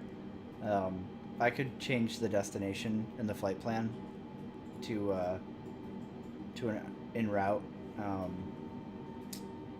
airfield and land there and refuel and then just take off. But I haven't played Flight Sim in probably like, oh god, 4 months or something like that, and the 747 is probably the one that I spent the least amount of time in, and I really don't remember how to work this cockpit that well. I'm really lazy on instrument flying to begin with, which is probably why I do so on Star Citizen, because there's absolutely zero realism in flying that, and it's entirely like instinctive. But in this, not so much, right? So it'll be interesting here in about probably, I'm guessing, 40 minutes. I think we probably have about 40 minutes of fuel left. Actually, let me see here. Okay, so WMD. Oh man, I don't have timestamps on. At least not on this chat. Hold on. We're gonna pull up YouTube. I have timestamps on. I'm gonna math the shit out of this. Okay, when did WMD say yes? Drunk FTR crash. 3:59 a.m. 3:59, and it's fucking 14 minutes later, 15 minutes later. We've gone down. Oh, it'd be 7 pounds. We might actually be okay then. If we've gone down 7 pounds, well, 7,000 pounds or 700, 7,000. Yeah, 7,000 pounds. Calculable number. For intensive purposes of making it easy on my very tired and still not sober brain, we're gonna call it 7. So we're down 7, and we've been flying for 15 minutes. So let's calculator, because I can't math.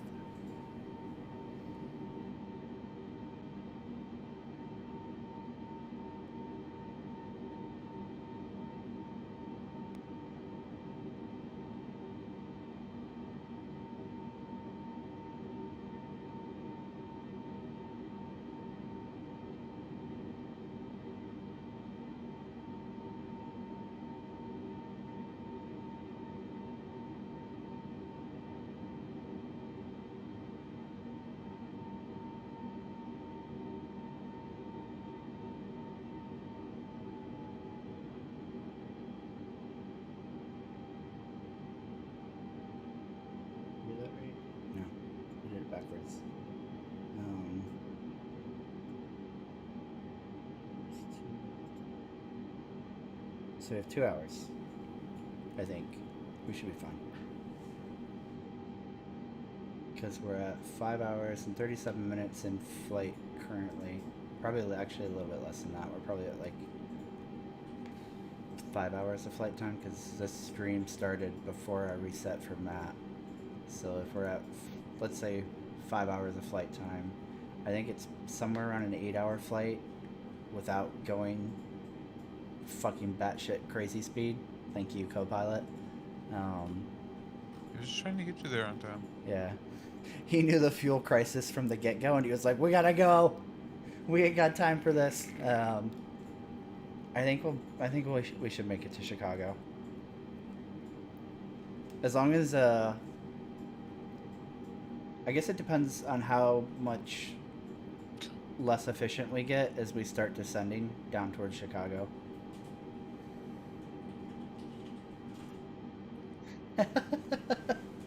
Land the 747 on Moose Speed's house. We would have to reroute very south. Actually, no, not even, right? Because you're kind of like up near that Ohio border, right? Yeah, I live 5 miles from. So it wouldn't be that south, actually. That's like a fucking probably like a 20-minute redirect, if that. Where are you going? Chicago. Oh yeah, it's not that bad.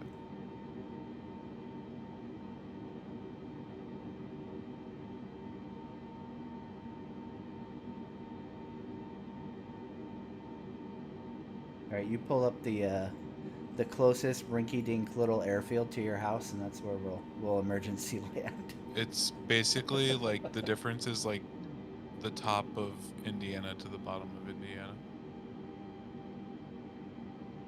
It's only an hour though, so. Yeah. Yeah, it's like. But by plane. Yeah, like nothing in this thing, which is kind of crazy. Like, I'll like when I'm not streaming, I'm just kind of dicking around to like test stuff out. I'll fly from my local airport down to Detroit, which for me driving is like, fuck man, like an hour and 20 minutes, and it's like literally 15 minutes of that. You're like, man, it's convenient flying. Denver Center Wolfhound. This must be why rich people all have private jets.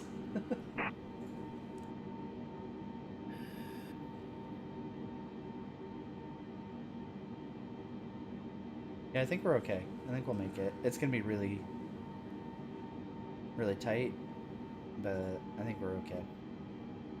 Let's biggie size this bitch real quick.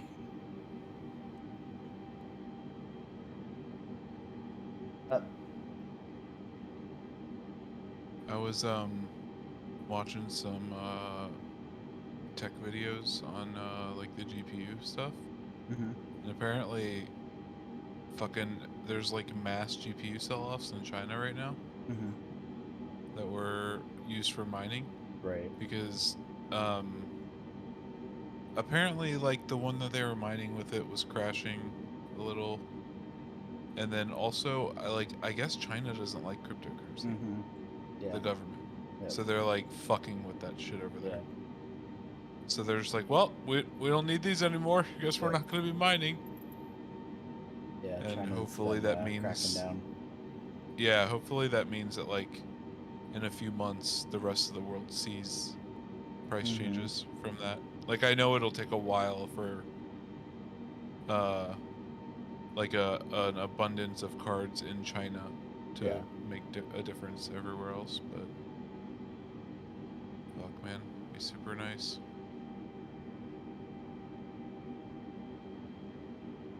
I wonder if it's a player. It's me. Blackie AMG. Alright. I did. Never mind. It's not me. Fuck. Nice to meet you, Moose Speed, aka Blackie AMG. I swear to God. Alright. Yeah, wouldn't that be nice, Jellyfish? Moose Speed's been waiting forever. MSRP soon? No. Well, okay. I guess it depends on what you mean by MSRP.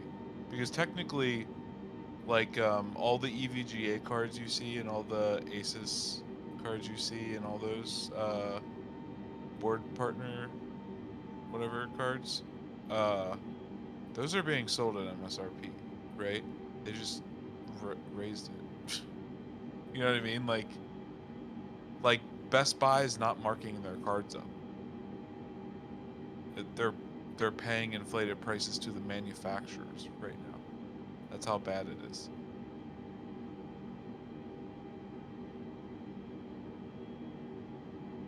So I mean, if you mean like current MSRP, then like fucking go for it, dude.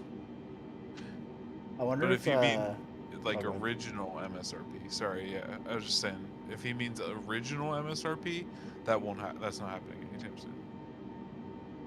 I wonder if now that China's basically like crushing the mining scene or whatever, if the U.S. is just gonna swallow up those mining cards for like our fuckface Bitcoin No, miners.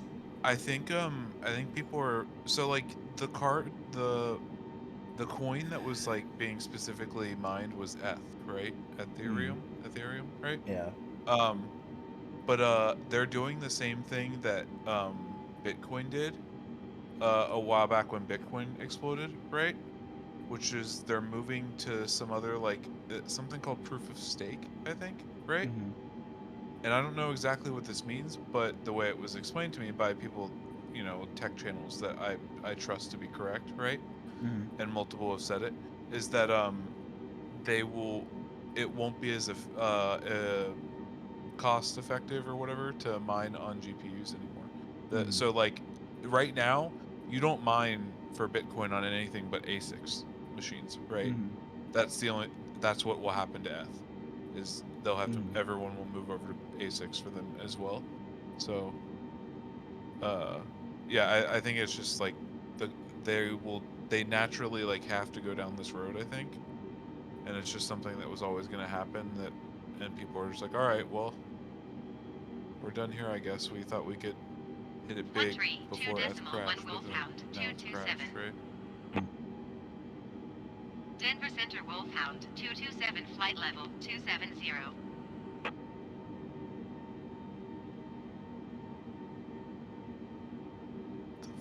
I would commiserate with you, WMD, but I know I'll never get her.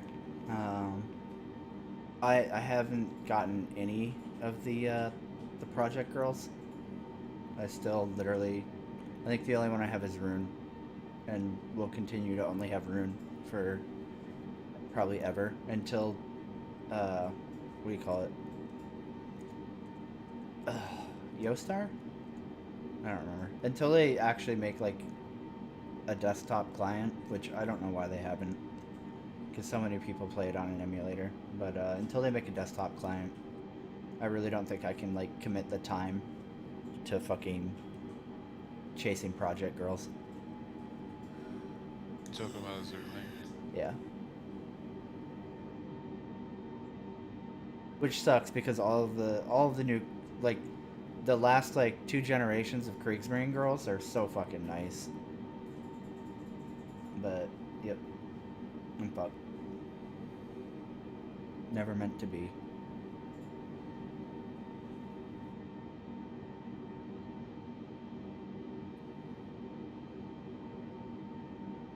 Oh, fuck, I should have started a timer. What are we at? 90. So we'll start a timer once we hit 90. Even. Make sure I mathed right.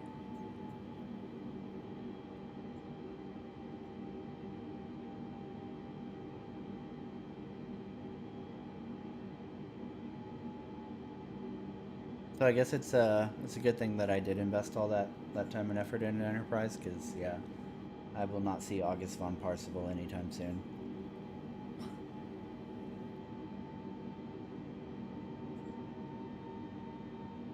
Although I did get all of the last generation's carriers. What do you call it? Ryan. Oh, who was the other one? Not Parsifal. Fuck, I can't remember her name.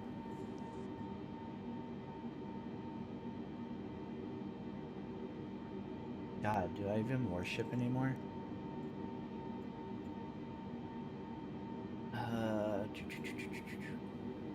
Fuck.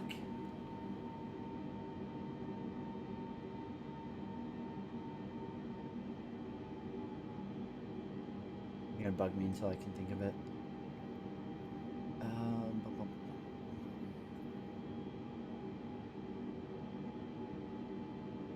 Can't believe you would forget. I know. It's really bothering me that I can't remember who it was. I'll devote some brain power to it once I start this timer. Start. Not too much. You don't want to hurt yourself. Yeah. I got a lot left. Ryan. Fucking August from Parsival. Oh my god, I can't even think of the original fucking bitch right now. Oh my god, dude. My brain is just not here tonight.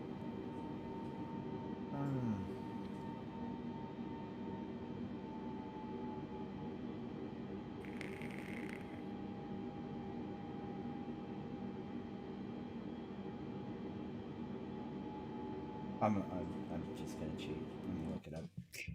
God damn it.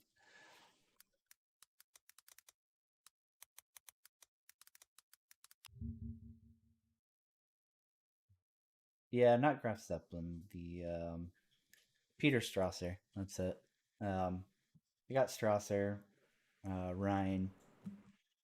I have Zeppelin. But yeah, I will never ever see August von Parsival, unfortunately. I can't fucking throw the time at project ships. It's too much. I would love to get Odin. I'm like everything done for main. Um, but like I need the 2 million XP, which is just fucking. It's just too much work for me because like the only time I play is when I'm like sitting in bed with nothing to do, or you know, on my old computer I had the emulator, but on this one, like because I'm constantly having to fuck with the BIOS, I have to constantly go back into the BIOS every time I update the BIOS version and re-enable the like um what do you call it, the like CPU emulation or whatever the fuck it is, in order to be able to use an emulator. And it's like, okay, well this isn't this isn't fucking worth my time. And then like I still have like frame rate issues on an emulator with this computer, which is insane. No matter like how much RAM I throw at it, it's just as soon as I start like actually doing shit.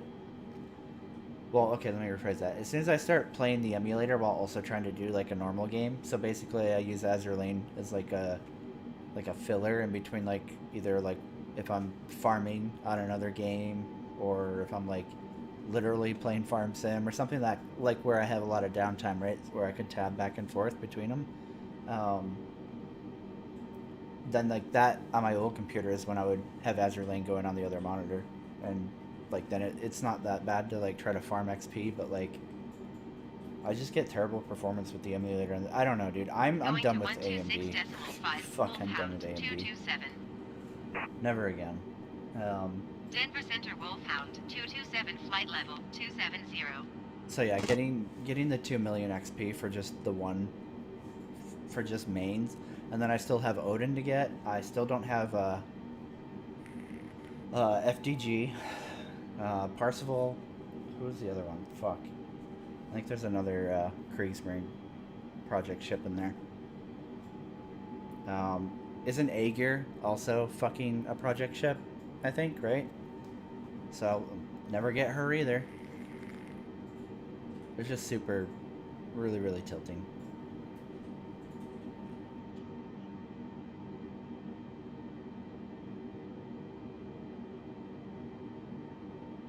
Oh, well. 125.9er Wolfhound 227. I'm super curious to see Wolfhound 227 flight level 270. I'm super curious to see what like that's weird. I'm not getting radio traffic back. What bare minimum absolute zero effort crossover wargaming does for warships. It's gonna be like some really shitty low effort skins that like are basically just paint jobs and not like actual reskins like Legends does. And the stats are gonna suck, just like they did last time. I think literally the only one that's good is Belfast, if I'm not, like, mistaken. Actually, I think one of the destroyers might have been good. Or I'm thinking of, the other anime crossover they do. But yeah. I'm sure it's gonna suck. Which is insane, right? Because, like, Yostar puts, like, all this effort into their warship project, or, like, you know, make-believe ships that they cross over from World of Warships into Azure Lane. Like, dude, the crossover ships in Azure Lane are some of the best ships in the game. Visually, right? Like, in terms of, like, the art styles and, like, the effort they put into them. And then Warships is like, here's a fucking... It has some different colors. It's like, wow, you guys are really, really trying. They're trying their best, dude. Yeah. There's like 2 whole colors on there. Yeah. Really, really setting that standard there. The fuck is that light flashing?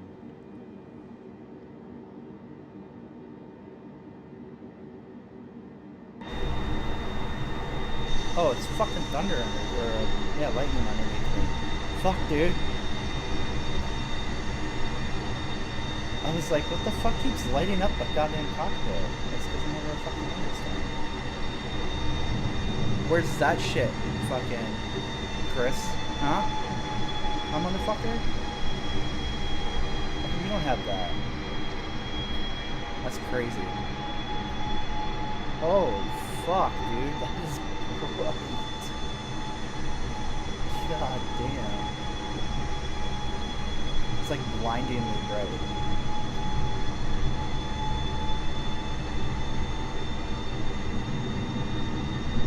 That's fucking awesome.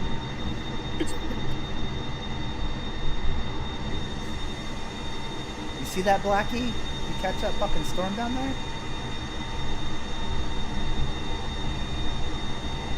Damn, that shit arcs like all the way across the fucking cloud. That's cool.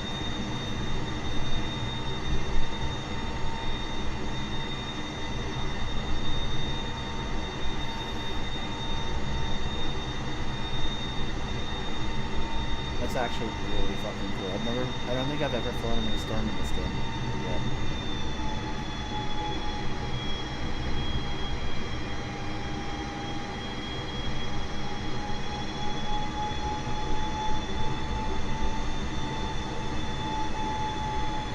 Or if this is the storm Matt was talking about. It's flying over.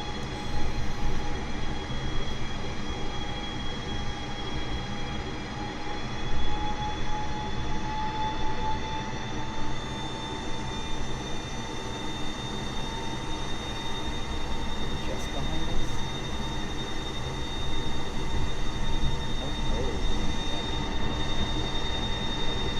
Oh, there's something. Guess I'm not doing anything outside now. Good to know. It's kind of funny. It's like a fucking weather forecast preview.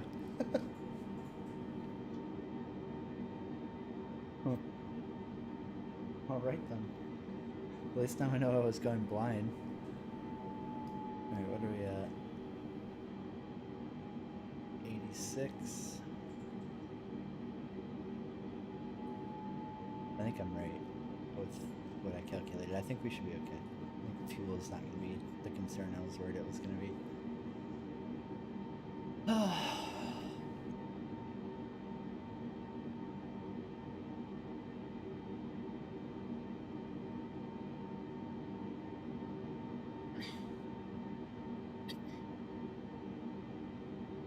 Yeah, it's outside.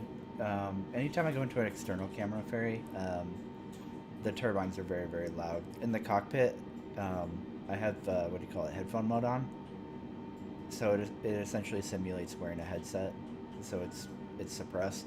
But anytime I go third person, you hear the full blow your ears out sound.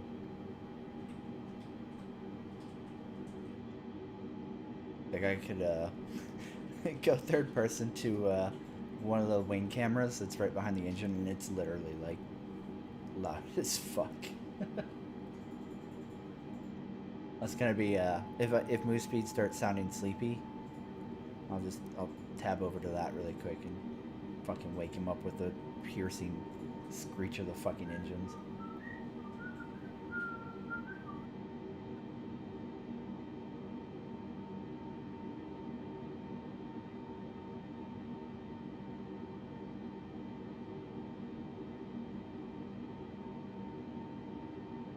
We can get the storm out the passenger.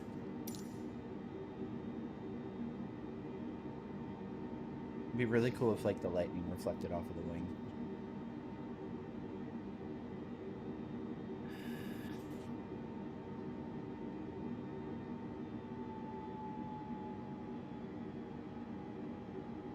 Kinda.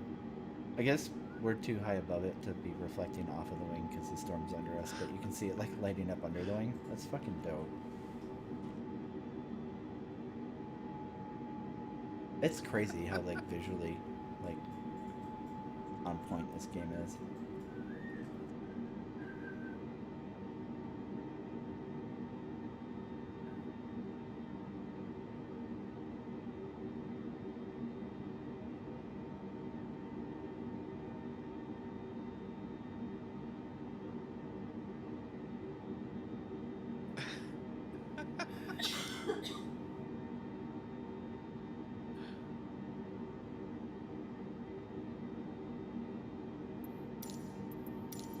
Going to 127.9 Wolfhound 227. Denver Center Wolfhound 227 flight level 270. Another human. Humans everywhere. We're doing it, guys.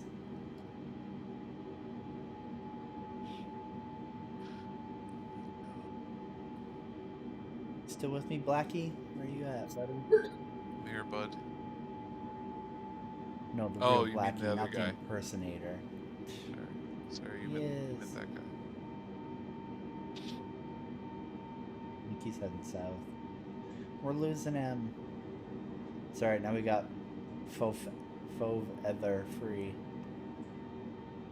Field of view ever free? I don't know. 85 at 12 minutes, 23 seconds. My battery gonna die? Oh, it was a totally different morning. Oh, my battery's gone dead. Alright.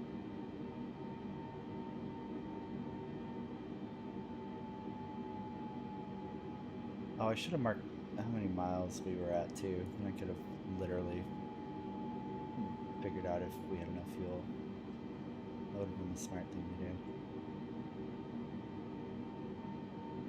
Hashtag Which never is gonna probably be why a you pilot. didn't do it.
Yeah, we're fine with fuel. We're gonna make it. Oh man. Oh,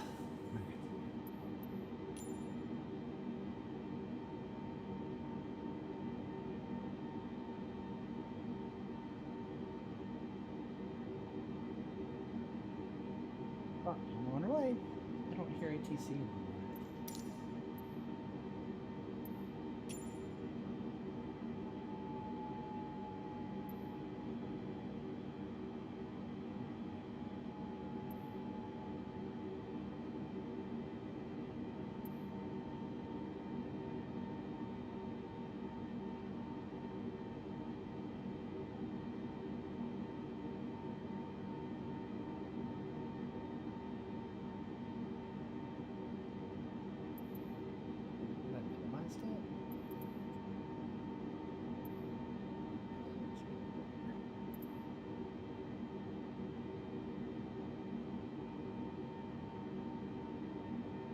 Like, I hear the co-pilot talking to ATC, but I don't hear ATC. Which is strange.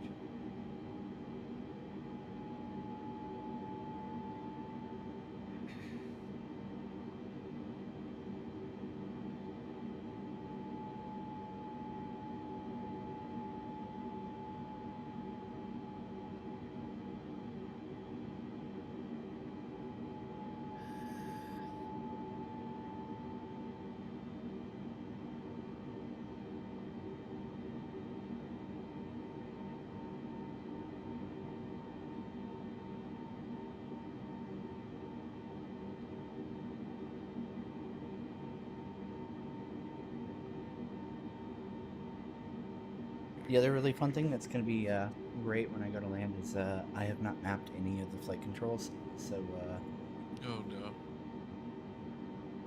all of like my axes or whatever, axes, all my stick controls are default, so like I don't have dead zones tuned out, or any sensitivity curves. I don't have any binding for flaps or gear or any of that, so it'll be fun.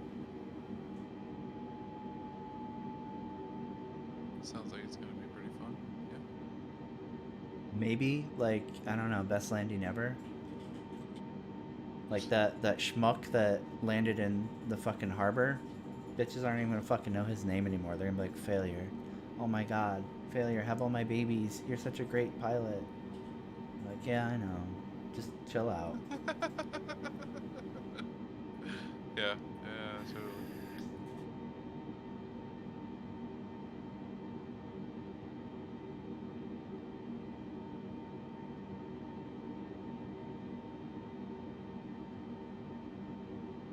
Aw, man. Wish it was like a little bit later. Or earlier, I guess, whatever.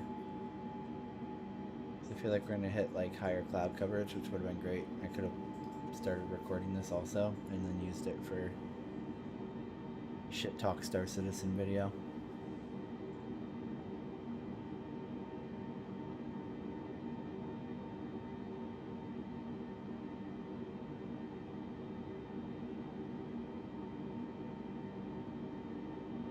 Oh shit, Fairy. Nice. I haven't I don't think I've ever touched a quadcopter. I flew one a little bit actually. My dad got one, but I mean it's a pretty janky, shitty one. But outside of that, I've never touched a quadcopter. I've done RC planes and actual like helicopters, but I've never gotten into the quadcopters. But I love you for saying quadcopter and not drone. You're now my favorite fucking person of the night, Fairy. Drones are my favorite. Yeah, well, you're a fucking autistic cuck.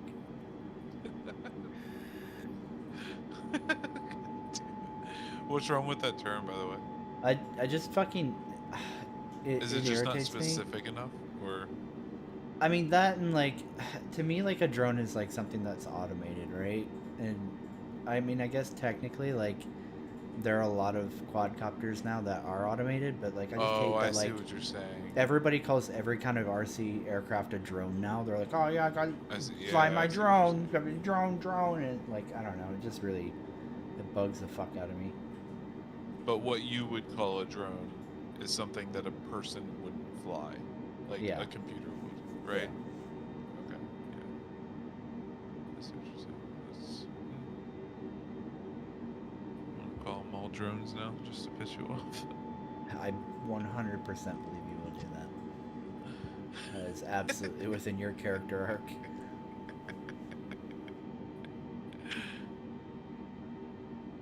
Yeah, I keep thinking about getting back into RC planes and stuff, because it's super fun. But it's just if you don't have the space to do it, it's a fucking pain in the ass. And like right now, I have the space to do it, but Not with for us long. moving, yeah, exactly. Like I lose it, so it's like, well, Going to 118 yeah, what the fuck, 475, man? Wolfhound I don't hear ATC, 227. but I hear co-pilot talk back to ATC. Denver Center Wolfhound 227, flight level That is 275. bright as fuck.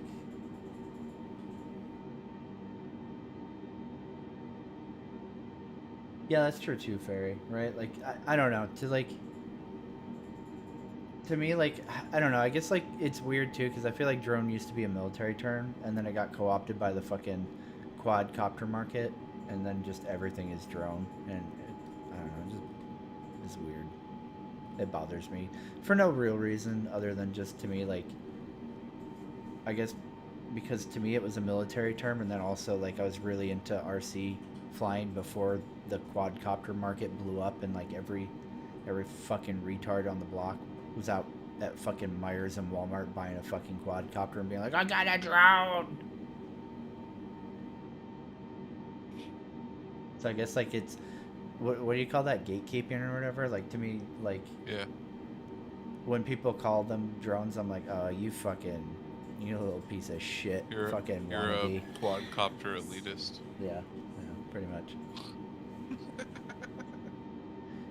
I would call it RC elitist, really.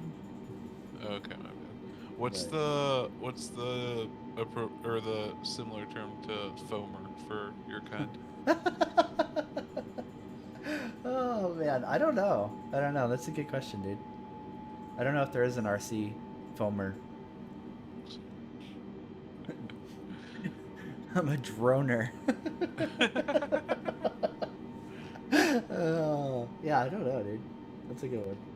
Yeah, that's true too, Fairy, right? Like, absolutely. Anytime there's some kind of issue with like an RC anything, they 100% call them drones. They're like, person flew a drone over fucking the airport, blah blah blah blah blah. Or What if a fucking drone collided with an aircraft.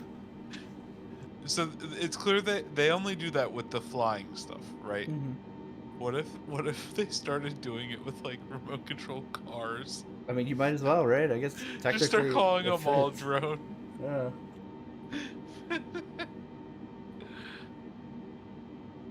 Drone Oh, racing. man. God, that lightning is bright as fuck. And then they'll call it flying drones and driving drones. Yep. Amazon's drone cars. Let's just start overusing the word drone for literally anything, you know? I'm getting my pizza delivered by drone.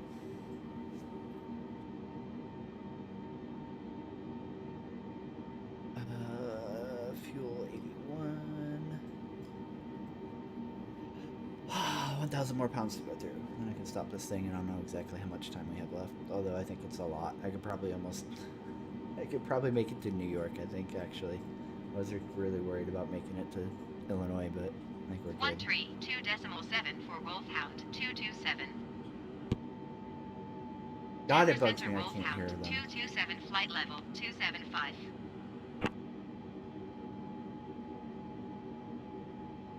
I don't know why that's happening either. Like, it was working earlier when I was playing before I started streaming. And now I can't hear ATC at all.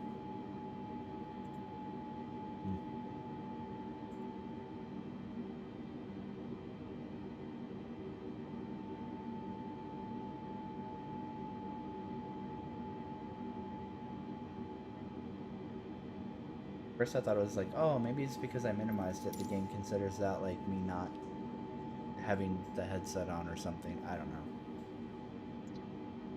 But that doesn't seem to be the case. I don't think I've fucked with anything in the settings besides joining that party. Oh, man, I wonder if that's what it is. It's joining the group with Matt. Fucked it all up. No, because I'm not in a group anymore. So it shouldn't be that. I don't know.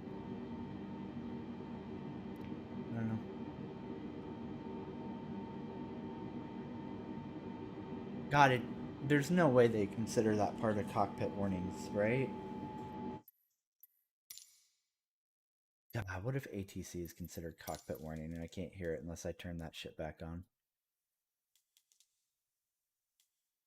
Nope, because it says volume of ATC and Copilot voices, so that's not it.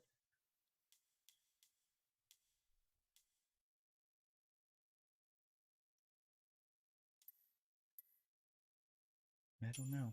I don't know why I can't hear air traffic control. Big clouds, big storm. It's coming for us, move speed. What was that? The big clouds, big storm. They're coming for us. Oh no. But we'll pull up the forecast and see how long until this is where we are. 82.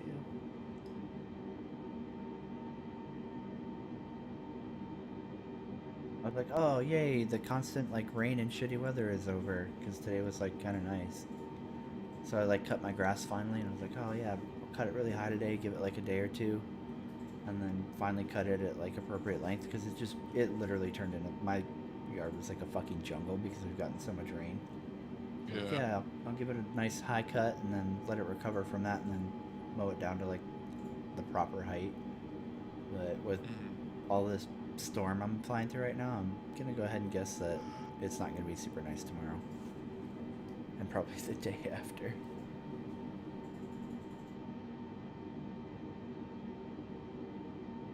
Shit, stop.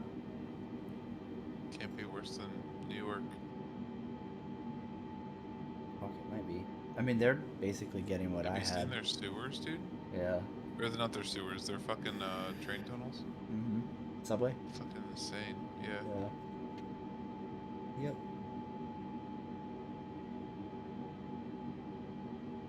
Okay, so 10,000 pounds gets me like 25, like roughly 25 and a half minutes of flight time, and we have 79 left, so we should be pretty fucking good. So 25 and a half times 79, so we're at the 79. So we've got like plenty of fucking flight time. Yeah, the first person, like, I don't know if you're talking about like RC racing for cars, but I know like the quadcopter camera racing was like really big. I haven't been to Chicago in like, fuck, 9 or 10 years. It's been a long time. I used to go there a lot because one of my aunts used to live in Chicago, and then she moved out here to Michigan.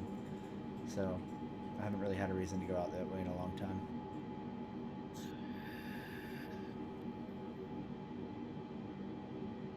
So who wants to go to fucking Chicago?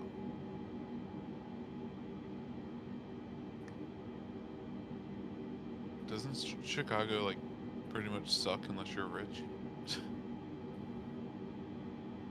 Is it even good if you're rich? I mean, don't like, know. I guess I'm any big city's good if you're rich, right? Yeah, I guess that's probably maybe true. Like it is still, Chicago is still like a really big city, right? So Yeah, I'm sure it has nice parts and Chicago parts. yeah.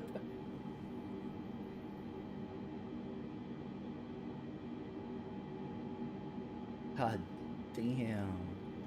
I don't know about now, but I heard like this was like 10 years ago at least, I think, Mhm. that Chicago used to like literally just spend like millions and millions of dollars on like replacing just like flowers every day in the city in the nicer parts and shit like that. Jesus Christ, that's Yeah. crazy.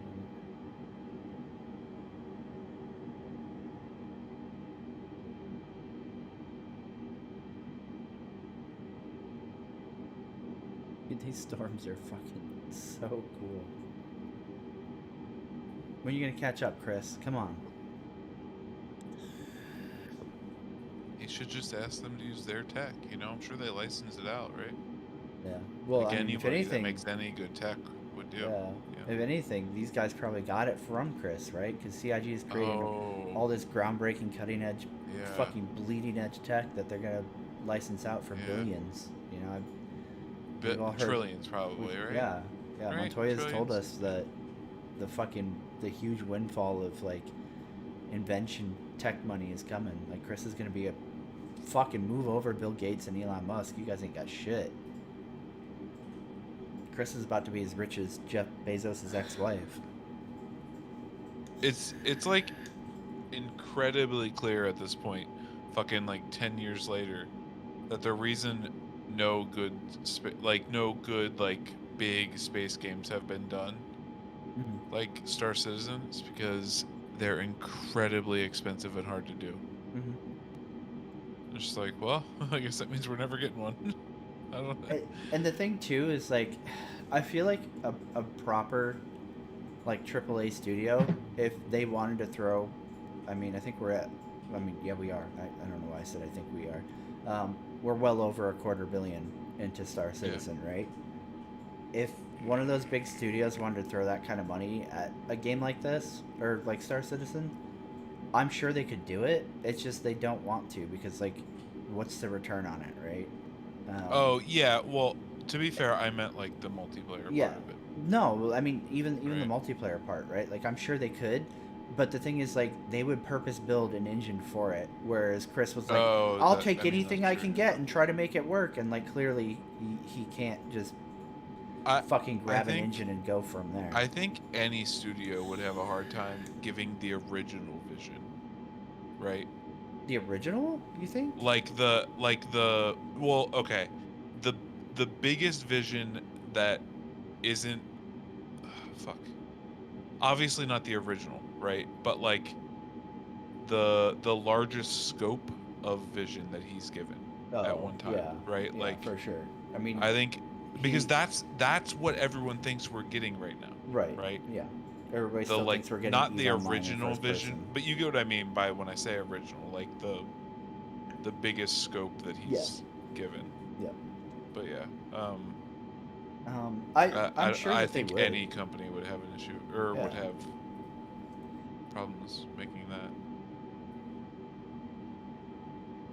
I mean, I almost wish that I had paid attention to Dual Universe because I know they were having like 10,000 dudes in like a shard or instance or whatever, but like I don't know how like in depth that is or how well it performed. Like I know they got to that point, but I don't know like what the performance was when they were doing those tests and shit. I don't know like what's happened with Dual Universe from there, but obviously like Dual Universe graphically is at a level way under Star Citizen. Way behind. Yeah.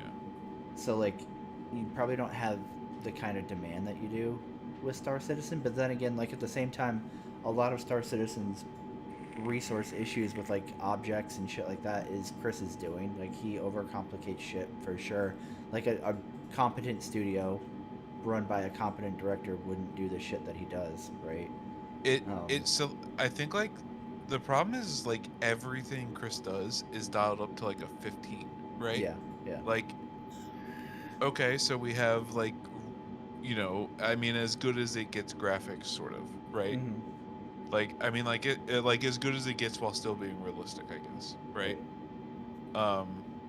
And then fucking we have all these different like we have fucking ships that can like deform and fucking wings can break off and shit, right? Mhm. All of these separate things require the server to be updating that thing. Yeah. Right? Like fucking nonstop while it's being used, right? And like these other games don't have this issue because they're not like, all right, ships are composed of 64,000 different pieces that all have to update their status to the server, right? Like none of this is the case for these other games, right? And it's just like, fuck, dude, like you could just like not make these crazy in-depth systems that almost none of us will ever interact with, right?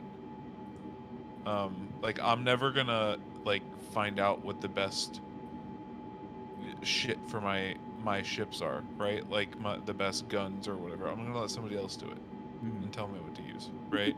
Yeah. I feel like 90% of people will be like that. Yeah. He's like making these crazy systems for like 10 players to figure out and tell the other 20,000 players, right? Yeah. Like it just seems so stupid when they could like drop half of that shit and actually like have more than 40 people in a server without it dying. Thanks, WMD. I appreciate it, man. You can always rely on you, dude. You're like the Wikipedia on call every time I'm streaming. You're the best. That's kind of what like I had heard that like they had hit like a very high player cap, but I had no like I just don't follow the game because I don't like voxel games. So like to me it doesn't matter if they had a server with 100,000 people in it. Like sure that would be a monumental achievement, but like it wouldn't really interest me because I'm never gonna play the game. I know like at one point there were a ton of people in our Discord that were constantly like dude, dual universe, you gotta look into this, dual universe. But like, I just like constantly would tell people like I don't play voxel games. Like, it's nothing against like dual universe specifically. I just can't get into like having to build literally everything. I don't want to play that. It's not a game for me, which is fine, right? Like, it doesn't make the dual universe or space engineers or whatever the fucking Starbase, I think is the other one. It doesn't make those bad games. It just makes them games that aren't for me. So yeah, same. Like, I haven't followed the development and like what's going on with dual universe at all. I just knew that like they had a really high player instance count, and because of that game being like on foot, first person, and then also having like flight within, I think you can have like because you can build out like larger multi-crew ships and stuff too in that, if I remember right. So like, it's probably like the closest comparison we can draw to like the vision that Chris is promising, or Going not, to I think he's dialed it back now, but used to be 227. promising that Star Citizen was going to have, and definitely still the vision that a Minneapolis lot of Center, Wolfhound, backers think is 227, going to be flight level Star Citizen, 275. right? Like, it's the closest parallel to that. So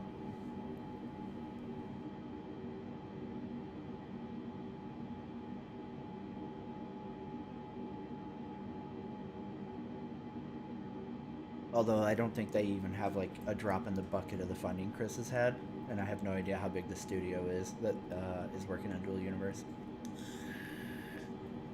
So it's kind of like It's gonna be semi-relevant. like 1.5 guys making that game when Chris has 800 almost. Right, yeah. Can't get a game out.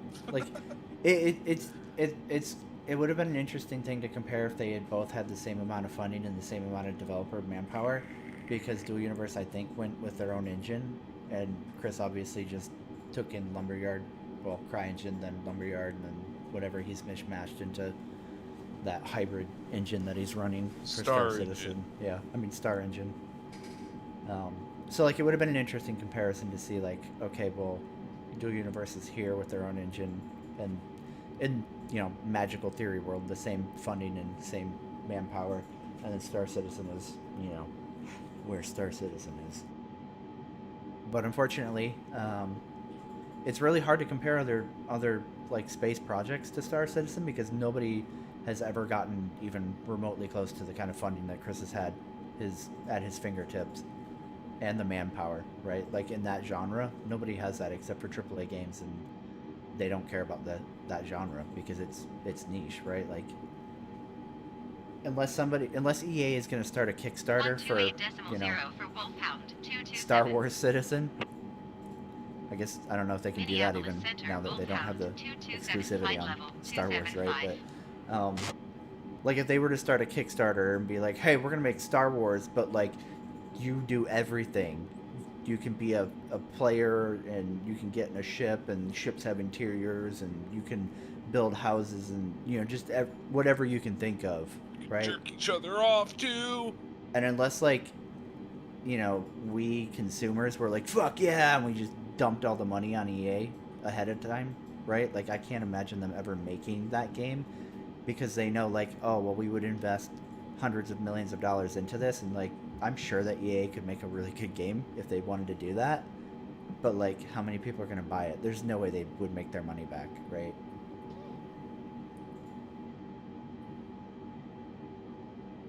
I think that's one of the reasons that like, it's so hard to take people seriously when they start talking about like, oh well, once Squadron 42 is done, Chris is going to have all the money he'll ever need, and I'm like, I mean, I'm not going to tell you can't believe that, but I think you're dumb if you believe it. Fuck, this lightning, dude. Holy shit.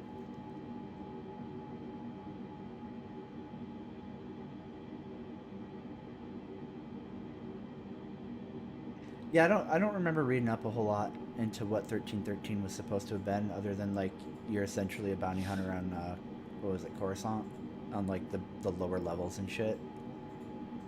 But I don't think it was ever like MMO project, right? Like, wasn't it? It was a single player where I think you played as like Boba Fett or some shit.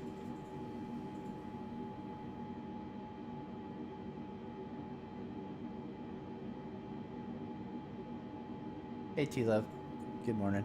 Yeah, I agree. I think the people that like have the this fantasy that like Squadron 42 is going to shake the industry, and it's just going to basically be a line of dump trucks unloading fucking piles of cash at Chris's house, just nonstop. Like, the people who think that's happening are insane. Like, it sucks because like there are people I like, even in our Discord, that think that, and like it's really hard not to just mock They're the fuck retards. out of them.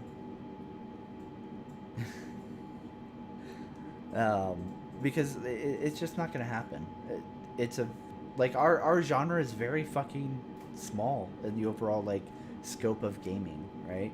Like, and especially when you take it to like hardcore levels, right? Like Star Citizen is, and I'm sure Squadron 42 will have like dialed down Star Citizen mechanics, right? Like, I'm sure they won't be pooping and eating, but well, I don't even know about that, because like, how often does Chris talk about like the mess hall and every fucking ship that, you know, they're making for Squadron 42? So who knows? Maybe he's gonna go full retard and incorporate those kind of mechanics into Squadron 42 Yeah, also. it's so hard to tell with him Yeah. what he's gonna do.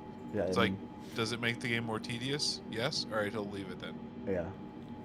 It's really hard to say, but I mean, you know, just looking at like the gameplay trailer we got like a couple years back, like, and seeing how that plays out, like, just watching that, and that was back when Star Citizen PU was fairly tame also, right? Like, who knows what Squadron's progressed to at this point, right? But just watching that trailer, I could see it and be like, this is not a mainstream game. There is no way this will ever be accepted by mainstream gaming. It's the sci-fi shit, right? Mhm. Like futuristic stuff is sci-fi. It's It's just the way it is, and people just don't. It's weird. It seems so weird to me because people just don't seem to like sci-fi in Mhm. general. Yeah. But like, I do a lot, and the people I'm around do a lot. So it's like, I'm like, where are these people that don't like sci-fi, right? Yeah, Like, yeah, like you insulate yourself. but Yeah. but apparently it's a thing because fucking sci-fi canceled The Expanse, right? Yeah. Like, we only got that back from because Amazon. Yeah. People begged And basically. yeah, I mean, it was literally a combination of like the viewer base begging Amazon, and then Bezos being a fan of the show when it was on Sci-Fi. Yeah. Like, otherwise, I doubt that show would have died off just like Firefly, right? I wouldn't be surprised if like they're not making money on that shit, right? Like, Mm-hmm.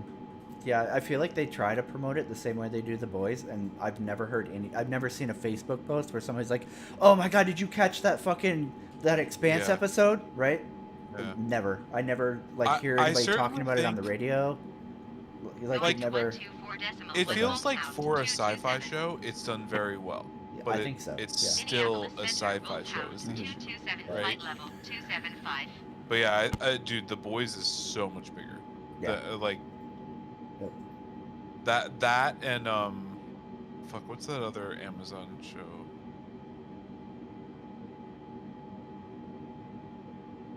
It's the cartoon, right?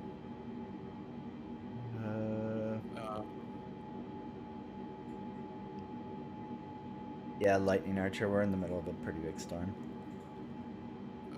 There's like a, is that not? Fuck. There's like a cartoon comic book show or something on there. On Amazon? I thought. Yeah, isn't it?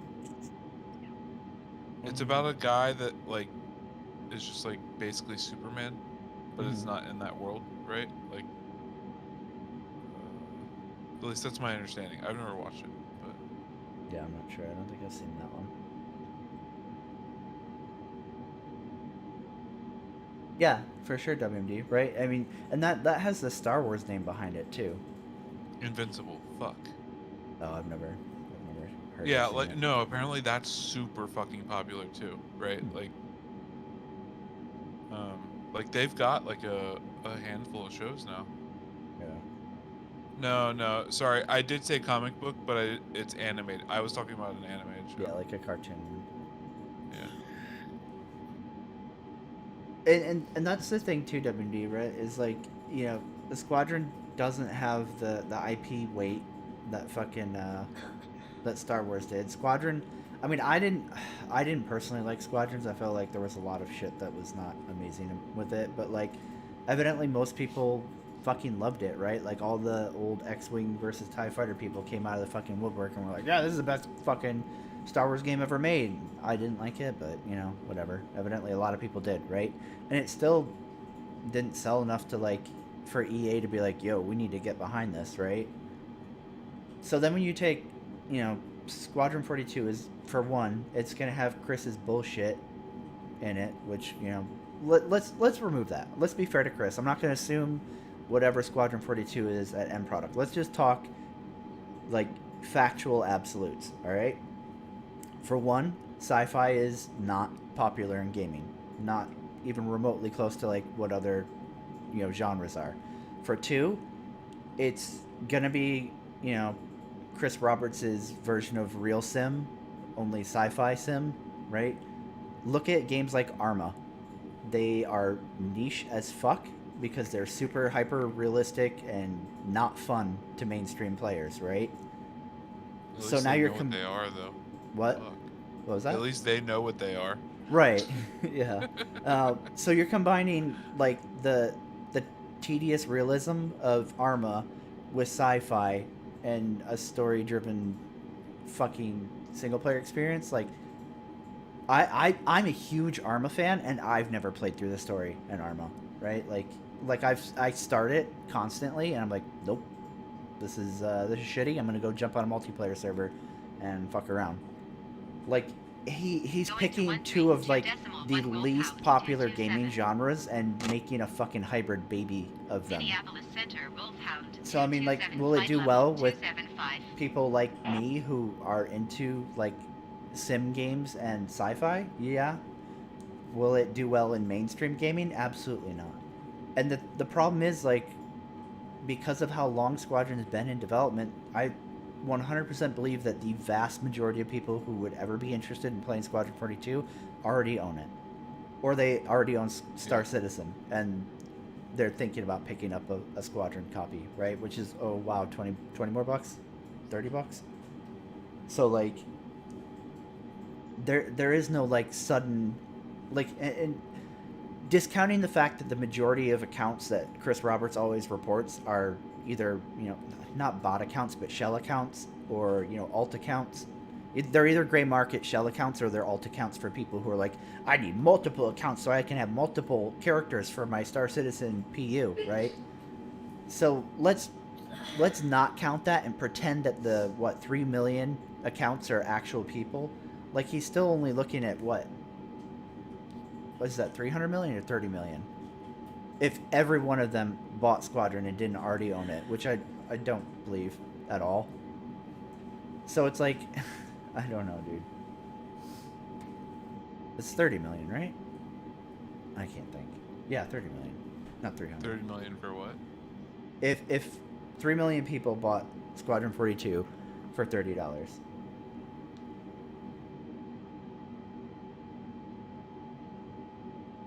If 3 million people bought Squadron 40 for $30. 90 million. God, I can't math tonight, dude. So it's 90 million, right? If 300 people bought it for $30, which there aren't 3 million people who have a Spectrum account. There are bots there. Or not bots, but, you know, fake account. God, it's not... I can't think of how to say this without sounding like a hater, right? But, like, they're not real accounts. Like, I think the real number at this point is somewhere around, like, 1.2 million. And you can bet that, like, most people who are interested in Squadron own it already, right? And I don't even think that that's a huge part or a huge portion of, like, Star Citizen backers. I think, like, the only ones who probably, like, out of their way bought it are probably in, like, the hundreds of thousands, if that. And the vast majority of people who probably have a Squadron 42 copy probably got it from, like, one of the earlier pledges when it was bundled.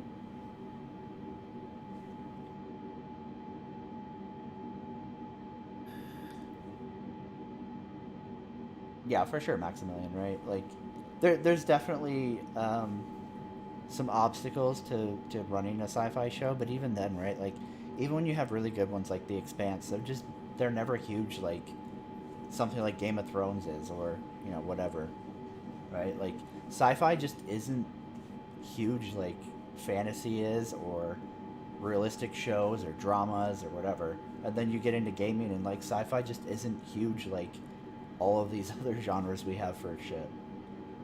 Which like to people like us like doesn't make sense, obviously. Like we're like, dude, why don't people love this? But for whatever reason mainstream gaming doesn't.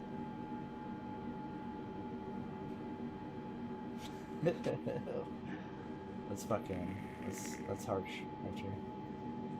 Well, is it 2016 yet? Yeah, dude. We there.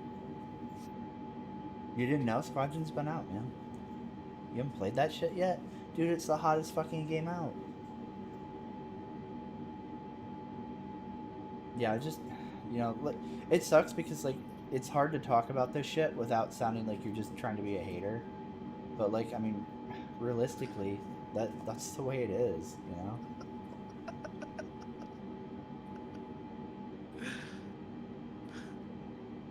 Gotta make it. Yeah, we're gonna make it. We're fine on fuel.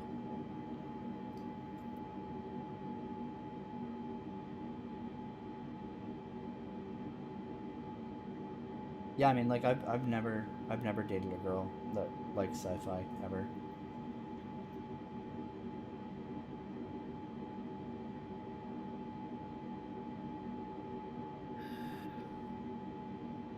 I think, like, through this channel, I know, like, maybe, fuck, 5 girls from Star Citizen, right? If that. Like, Damn, it's got a just harem. not.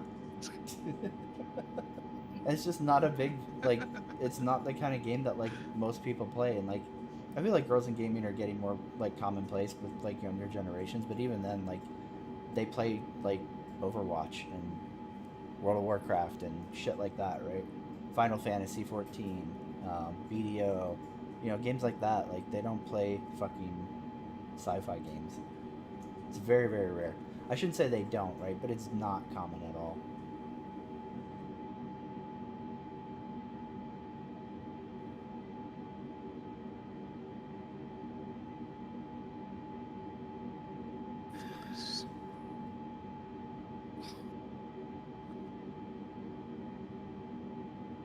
I think you're kind of like, you're not off on that, T-Love. Like, I know Heather's said multiple times, like, she doesn't like thinking about space because it freaks her out, which is, like, crazy to me, right? But like what you're saying there, like that's literally something she said to me.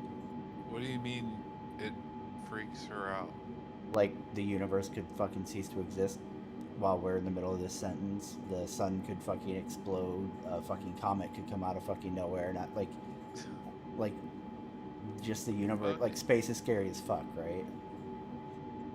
Well, it's just like there's like, you don't have to go to space to get into like those ideas, though, right? Right. Like, That's what I mean, though. Is like she doesn't like thinking about it, right? Like,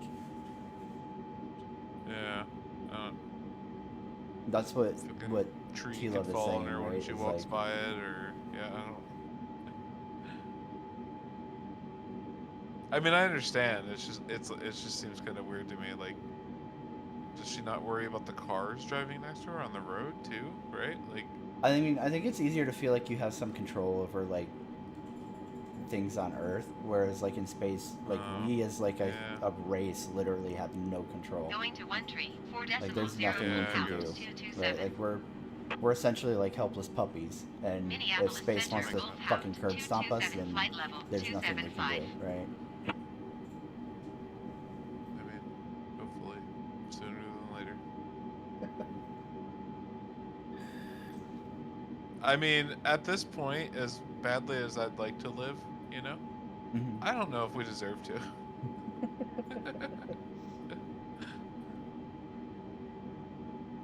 Like, if like a group of different alien races sent their ambassadors here to be like, listen, you were gonna be the next to join our confederacy or something, right?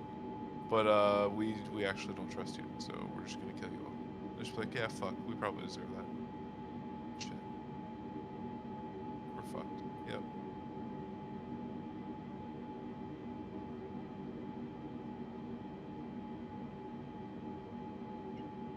I mean, like, could you imagine like the Enterprise like pulling up into Earth orbit and like cruising by, and like they turn on Kirk just scope. being like, you guys are fucking retards. They'd be like, nope, nope, nope, nope. Keep driving, Mr. Spock. We're passing this fucking nightmare up.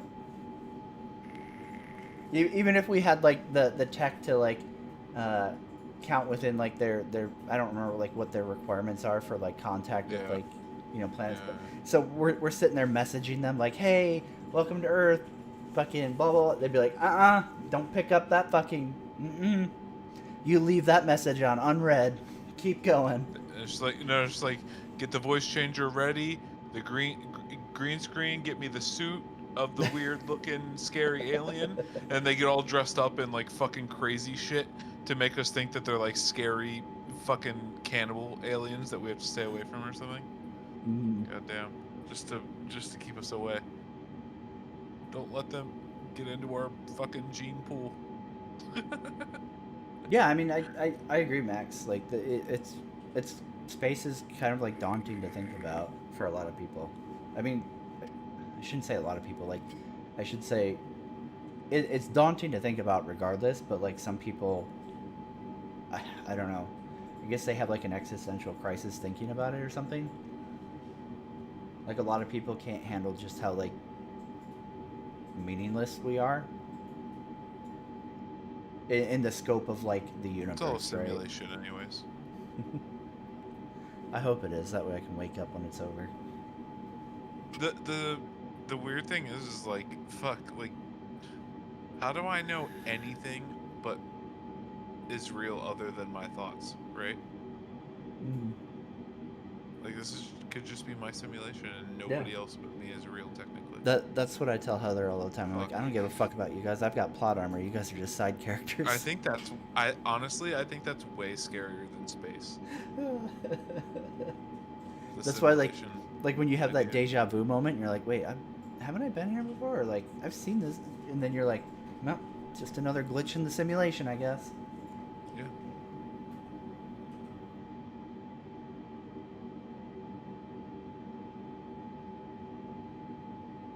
Yeah, I agree, Max. I think it's one of those things that like it really depends person to person how they can process that kind of perspective. Like not everybody can, right? I'm gonna avoid finishing my thought there because it's gonna tread very closely to politics. I think the only time like thinking about like space stuff that I've ever been like, Jesus Christ, maybe it's just better not to know this shit, right? Was like I saw like some kind of number for like amount of times we've had like a close Asteroids call come with like between an us and the moon. asteroid that would have like ended life, right? And it's just like, jeez, fuck, Yeah, okay, it's maybe I don't want to know crazy. about that one. Yeah, but then like that kind of like falls back to the thing. I think it was Max was saying it. Let me scroll. Who was talking about the scope? I can't even read. I'm so fucking yeah. But yeah, like the scale of space, in terms of like our comprehension, right? Like it's crazy that like a planet killer could literally go in between us and the moon and we would never know, because it's just that much distance, right? Like you're talking hundreds of thousands of miles.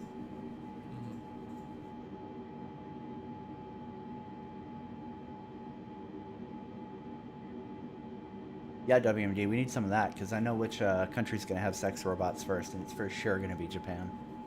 Do you think that, do you think we'll, like, sort of conquer the stars in terms of, like, being able to travel, like, at least in our own system, right? Like, in space, like, relatively easy before anything fucking fucks us? No, I don't think so. I think humanity's for sure going to die on Earth. I think, I don't even think we'll make it to Mars, honestly. Yeah, I'm not, dude, I don't know. I don't believe in humanity. Okay, I don't believe in us. I would love to, and I would love to be optimistic. I don't think that Yeah. like for one we'll ever be able to like we can't even put aside our own differences on a country level, much less as like a planetary level. And I mean, you would need that kind of cooperation to like If we ever don't find expand, aliens, if we don't find aliens, to like we're hand it to fucked. us. Yeah. No.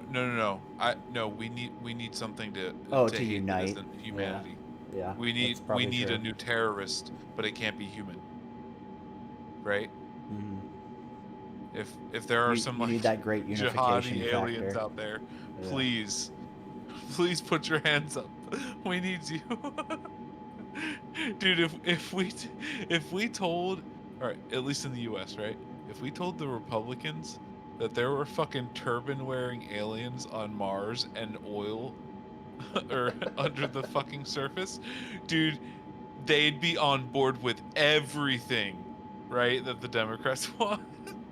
They'd just be like, all right, we're best friends now, and we don't need to take anybody's oil anymore because, well, there are literally subhuman beings on another planet that we can take it from. I would love to be that optimistic, Max. I don't think we're gonna do it. I don't think that like humanity, like the majority of humanity, doesn't seem to give a fuck about space at all, much less like expanding our race past Earth. And then we just infight so much from like literally household level up to planetary level, and then just the challenges of like I guess colonizing Mars, like literally just between like traveling there, because of like like obviously there's tons of theories of like, oh, you could do this for like the radiation factor, and then you do this for like keeping the crew in like shape on the way, and then you know like the, for sure we have lots of really smart people who like are coming up with really interesting theories for how like to make the trip. I don't think we'll ever get to the point between like funding, being able to like unite behind a common cause. Man, I don't know. I would love to see it, dude. It would make me so happy if I could see like humans on Mars before I die. I just really don't think we will. Oh yeah, for sure. Yeah, I'm not. I just don't. I don't believe in humanity. I mean, like, I think if there weren't like Going to 127.05 you know full pound, wars and shit, 227. then like eventually we'd do everything, right? Mhm. Chicago Center But like full pound, I think that 227 flight the level, smart people are going 275. to be fucked by the dumb people before Yeah. they can do their smart things, Yep. right? Like, dude, I mean, like, give it 25 years and we'll be fucking neck deep in wars over resources because of global warming, right? Mhm. Like, does anybody in the U.S. actually believe that fucking all of this fucking South America isn't going to be fucking banging at our border in 40 years when it's fucking 140 degrees in the middle of summer there? Right? Like, I'm pretty sure it's going to happen. We're already past the point of no return on like actually catastrophic shit. Yeah, I agree, WMD. I just don't think that we will. Unfortunately, it you're not wrong, right? Like, it sucks because I feel like humanity is gonna get so close to like breaking the barriers that we have as a species, but I think we're gonna in the end just we're probably gonna kill the planet before we get there. I wouldn't be surprised if it's one of those like, oh, we discovered it, but we're also only down to like Yeah. 10,000 people alive in bunkers across the planet, right? Right. It's Like you it gets know, to a point where like, oh well, we have what's these the point? breakthroughs, but it's too late. Yeah. Because I personally don't think humanity will like ever be like extinct. I think even if it came to like nuclear fucking fallout across the whole planet, that like I'm sure there are bunkers out there that could keep people alive for a really fucking long time, right? Yeah, all the pampered rich people who don't know how to survive on their own. But I like yeah, I think that that's like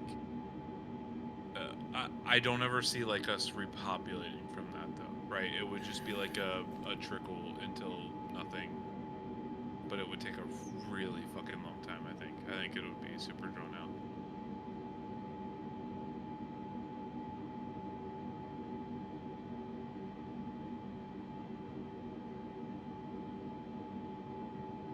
I mean, I hope so. Jellyfish would be great, right? Like, I want to be optimistic about it. I'm just not.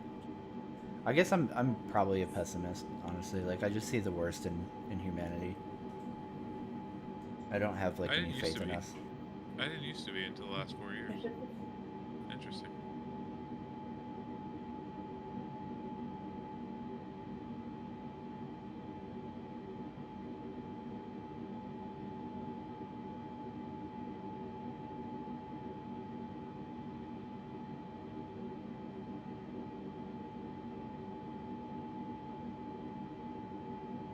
I mean, like, I know a lot of people are probably, especially if you hang out in here a lot, which I know, like, there's a lot of, like, pretty normal names in chat right now, for, like, people who are 132 around decimal 8 even when it's not Wolfhound Star Citizen, 227. right? So, like, most of you guys probably have a pretty good Chicago idea how Center moose speed and I Wolfhound lean 227 politically. flight level 275. But, like, removing politics from it, like, it's not even a political pessimism thing. I just don't think humans fucking have it in them to care about, like, the environment, to care about, like, each other. I just think we're selfish as fuck and we don't care about what anything, like, any of our actions are going to matter, like, 10 years down the road, much less, like, 5 People even. don't care until it affects them. Until it right? affects them, right? And I don't even think that's a political thing. I think in general, people just don't care unless it literally affects them. Yeah, I mean, I think like, I think it's worse on one side, but yeah, I mean, I mostly agree with you.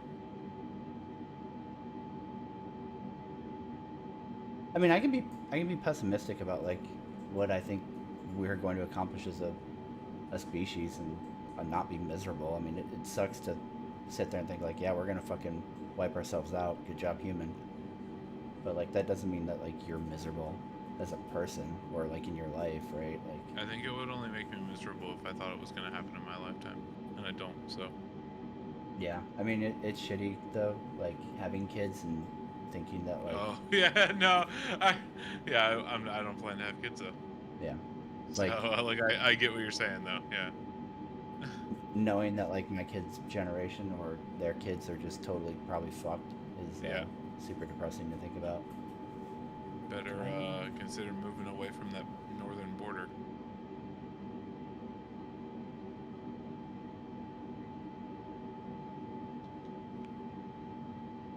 Can't be near the oceans or a border. It's just bad idea. Fucking dude, Florida's just gonna be underwater. I can't. Like, I wonder how long that'll take. Honestly. Yeah, chat went, we went pretty pretty deep real quick. Some mild escalation there.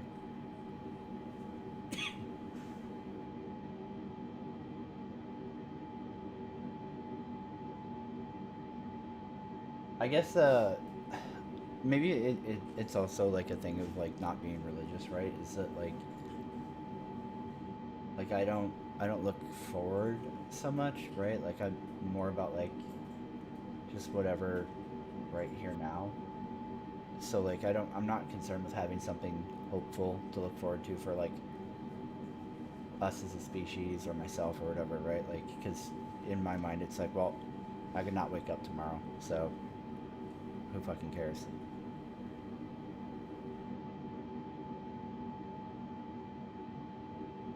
And then, like, I guess, like if you're not religious, then, you know, you think, like, okay, well, then if I don't wake up tomorrow, then I'm gone, right? Like, you just don't exist, so does it matter?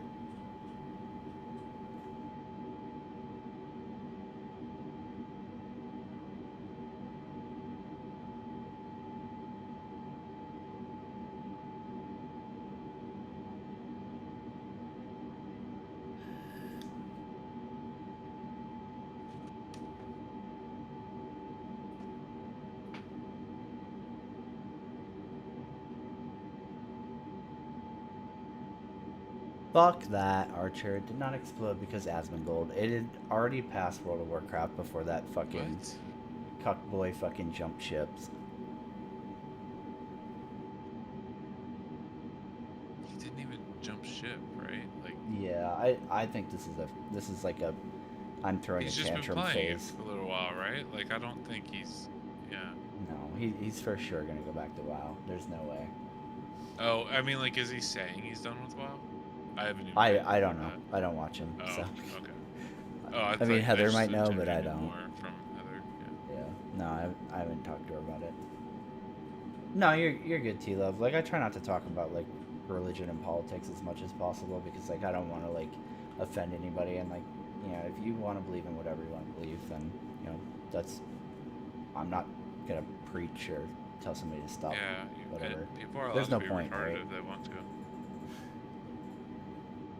Right. Yeah, exactly, T Love. Like it was already like I don't remember when Asmongold started playing 14, but like literally I was reading an article while I was like having my morning fucking poop or some shit.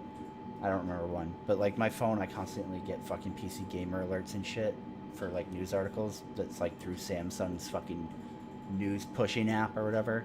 And like, it was at least a month ago where I was reading an article talking about how Final Fantasy 14 is now the biggest paid MMO, like the highest concurrent players. So like, they were already passing WoW. They didn't need Asmongold. And that's what pisses me off about that fucking withered motherfucker going over to Final Fantasy 14 is all of his little fucking fanboys are going to say he did it. It was him that made 14 go big, right? When it wasn't.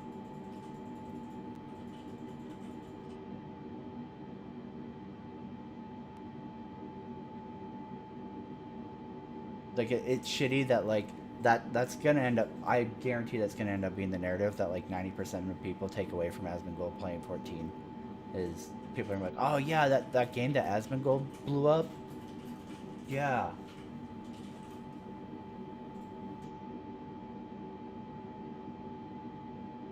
I mean, it's gonna happen for sure. For sure, somebody's gonna say that shit. But luckily, like, this isn't really an MMO channel, so I don't have to really worry about, like, having retarded kids that would have been Asmongold viewers over here. So, that's probably fine.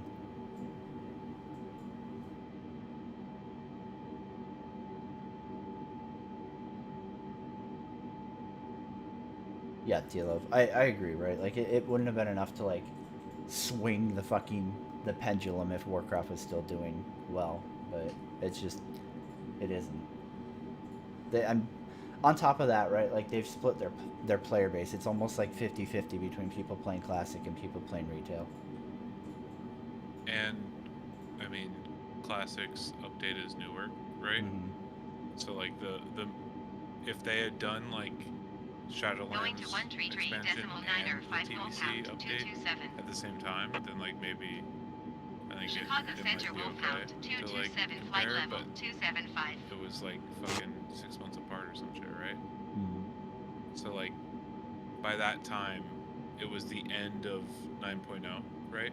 Mm-hmm. On Shadowlands, so people were like probably leaving anyways to go play Classic because of the new content that wasn't on retail. I yet. mean, TBC dropped what, like a month ago, right? It was like the beginning of June, Yeah. and then retail's big patch just dropped. I don't think that like either of those things are gonna draw in enough people to have WoW past 14. Oh wait, hold on, real quick. When they count like WoW versus Final Fantasy, do they count? I don't know if retail it's and combined. Classic together. I'm not Okay. sure. In my head, they only counted retail, so I was saying that maybe Classic pulled some people Mm-hmm. because retail's older content when Classic dropped. You know, I don't- or when TBC dropped.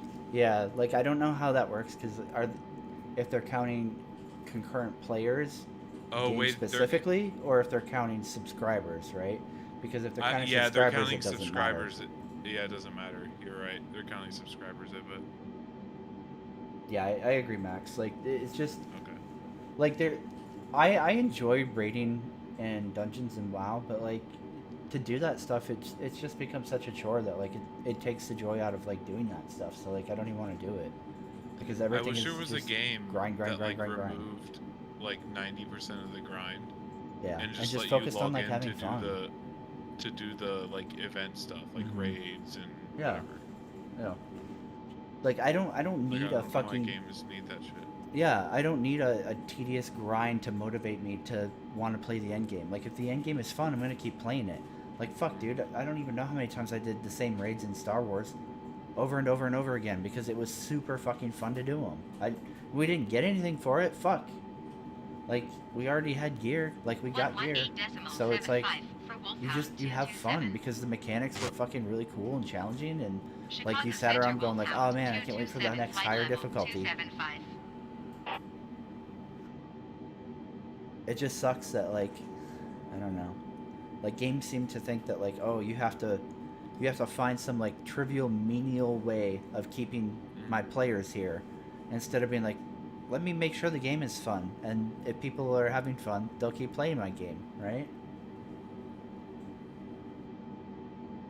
And instead they bury like, oh man, wait till you get these end game rewards, but first you have to do all this fucking menial labor second job shit to get to there. And then you get the rewards and you're like, okay, well, I'm done.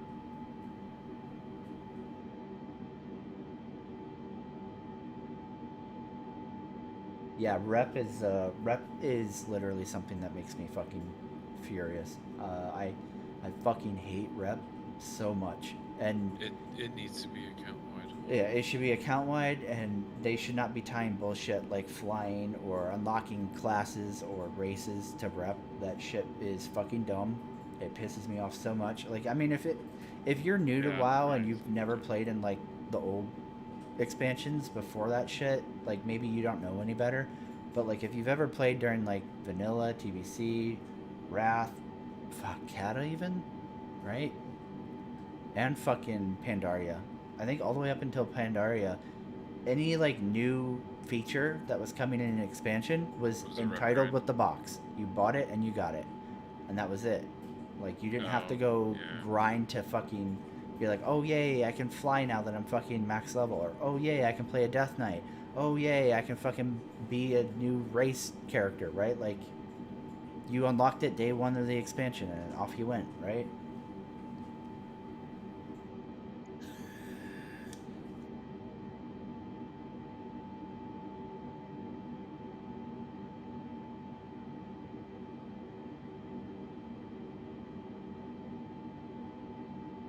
It's a little better, I guess, this time with some of that. Like the flying has just gotten through the campaign.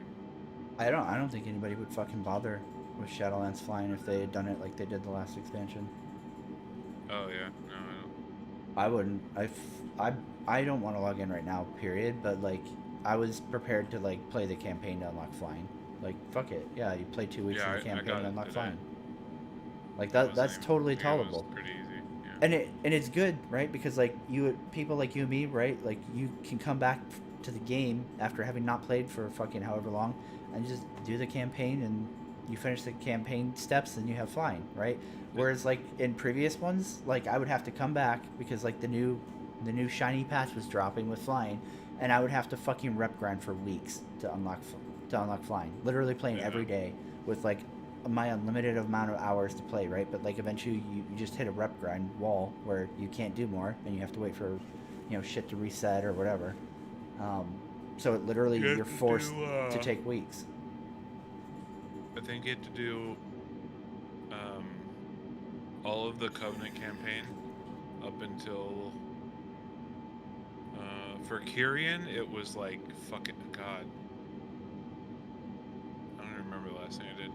But it's like fucking 9 chapters or 10 chapters or something of Covenant campaign, and then I think the 4th Chains of Domination campaign chapter is the one that rewards flying, and it unlocks at Renown 44. But yeah, I think I had to wait until this week to get 44. I had 43 last week.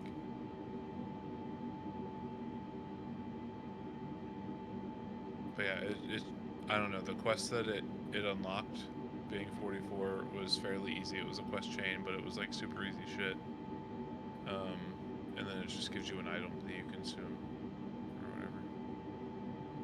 Unlocks it. And then you get a Covenant mount as well. I think it's it gives you the flying mount for getting flying. Yeah, absolutely, Tilo. That's definitely how I look at gaming. Like I would 100% rather if the activity is fun, I would 100% rather do it over and over again than have to do like, my second job chores. That's why I Going don't to play Destiny anymore. It's why I don't 123.75 Wolfhound ever like I'm 227. never excited to play WoW because I know like Chicago I can't Center even jump on and Wolfhound do like dungeons 227 and shit flight because level I'm gonna be so far 275. behind what is optimal because of like the Heart of Azeroth or the Covenant fucking powers or like just all this dumb shit. Like I'm fine overcoming gear, right? Like I can deal with that, but like the thing is like if you're not constantly playing, then you're way behind on whatever the MacGuffin is of the MacGuffin of power is for that expansion. 127.075 for Wolfhound And then people 227. are gonna be like, oh, this dude can't DPS or this Chicago dude Center can't tank or Wolfhound whatever, 227 right? flight level 275. Or they'll take me in and then I'm not pulling my weight because I didn't keep up with my day job of playing WoW or Destiny or whatever it is, right? Like I don't get why games think that it's a good idea to basically make a second job out of being able to play a game.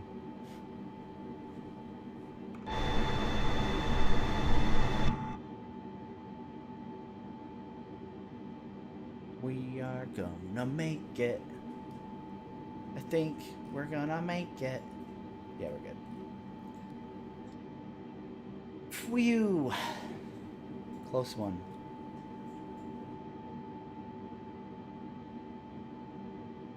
So, I can't decide if this is gonna be closer than I thought or not.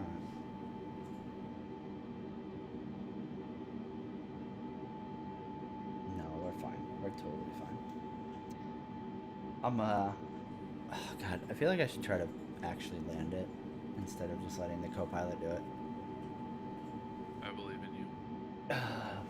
Yeah, T-Love. So, this is kind of like a test run for my computer, essentially. I don't know if you were around when I first got Microsoft Flight Sim when it released, but essentially I couldn't actually have shit plugged in, or my USBs would short out because of a BIOS issue with AMD and my motherboard, and then like compatibility with Gen 4 PCIe.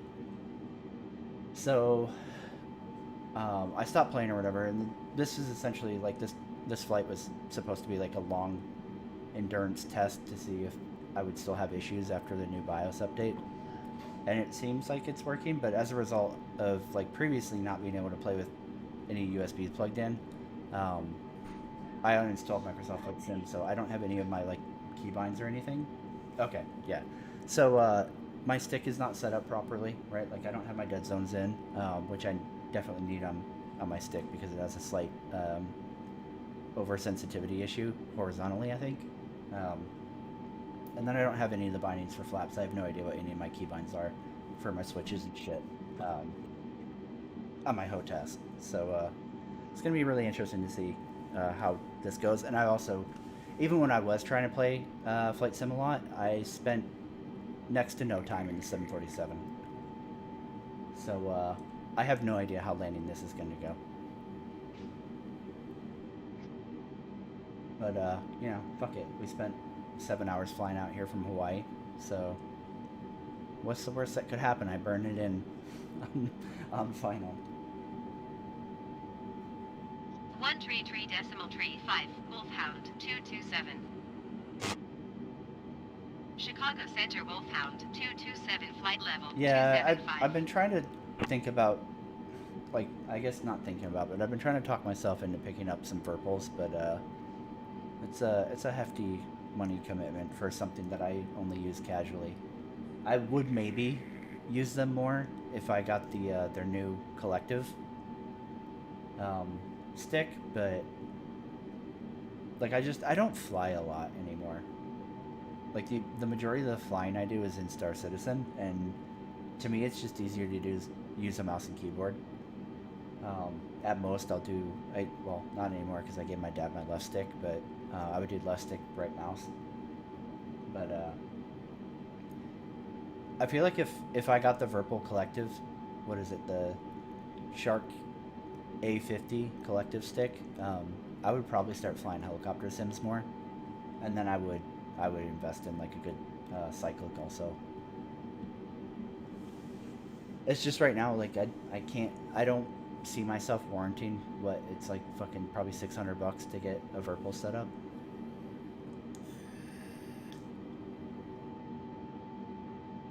Which I kind of feel like I already fucked up with the Rift, where like I barely use it. So I'm like, is it worth it for me to pick something like that up?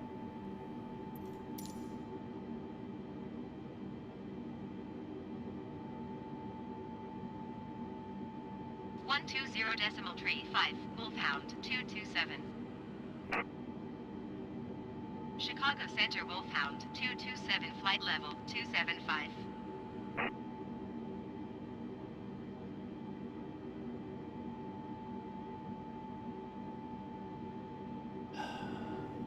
Let's see.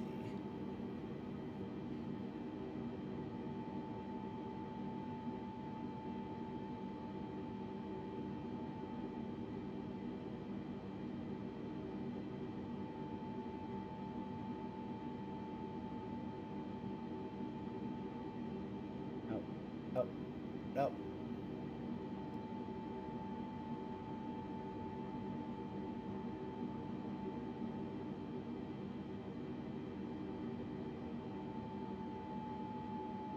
Tower Wolfhound 227 is 1 miles west, flight level 275 with India to Right, and land. that's unfortunately kind of how I view it. Like, I would love to have it. Like, I would totally get down on some purple sticks, but I just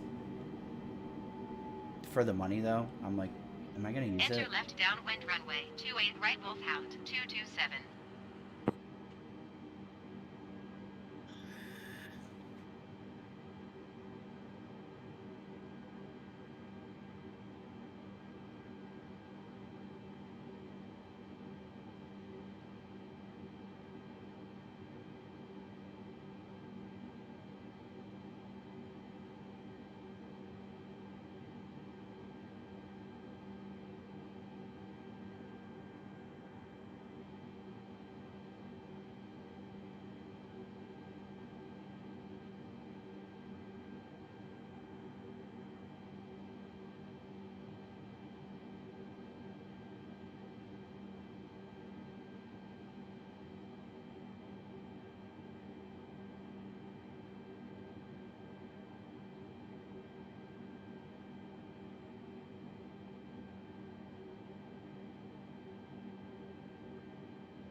Oh God. I've tried to get into using I think it's the Naga razor that has like all the macro side buttons, and I can't mentally like get myself to hold the mouse right enough to be able to use the thumb buttons. But that was actually one of the reasons that I was kind of like stoked to see that like it looks like my USBs are working, because I from playing Farm Sim I also have the SciTech heavy equipment shit. So like you have like a side panel for operating implements, and then you also have a steering wheel or whatever. And I can use the side panel in this and DCS both. So it gives me so many more switches for shit. It's gonna be fucking great for DCS. I absolutely fucking need it in DCS because of just how much more stuff there is to do with avionics in DCS.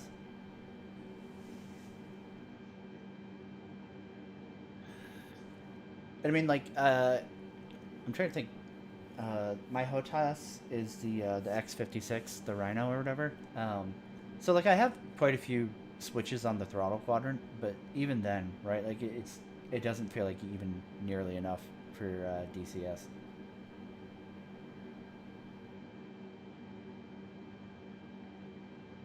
Yeah, I think I really struggle figuring out what mouse grip is right for me, and I just feel like even when I buy like okay, so they'll be like, oh yeah, this is a claw grip mouse, and I'll buy like a claw grip mouse from Corsair, and then I'll buy a claw grip from Razer, right? And like they'll feel completely different. Like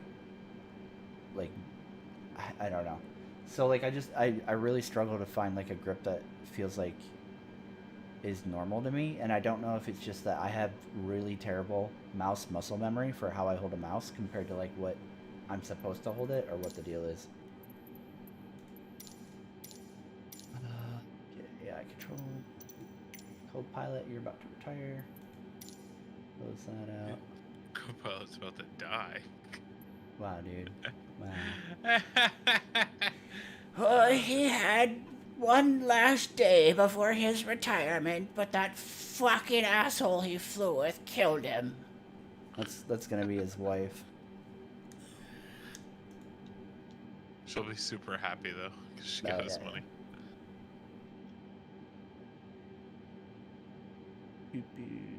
Flight director's off. Why is that still locked on then?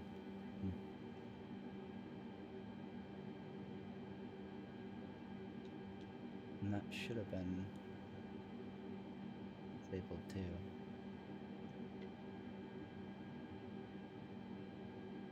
No? We're not disengaging that? Okay.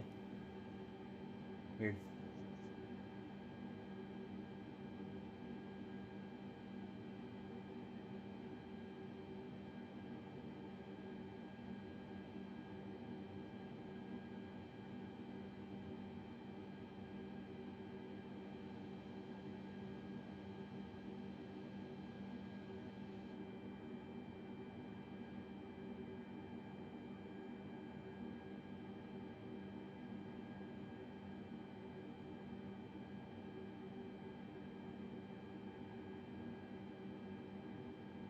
I'm gonna absolutely let him flip this around before I kill the co-pilot.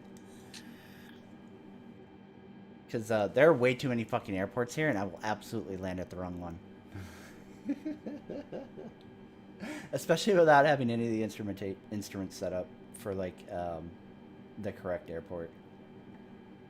This is gonna be the worst fucking landing of my life on its own, so I don't need help being embarrassed.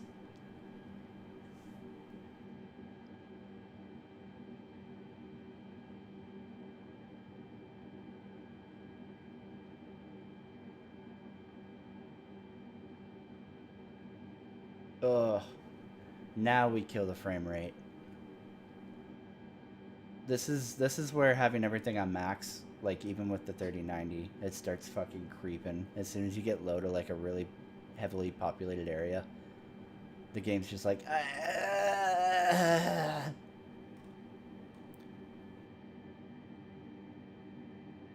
assuming that's Chicago, right? No, it's still way off. Right. Which I can't see. But I believe it's there.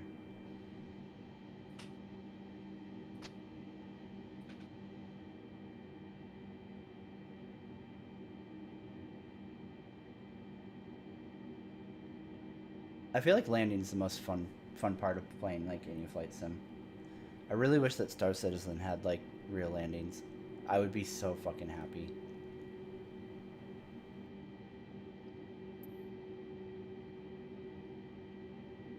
Jesus Christ, dude, that airport. Which runway?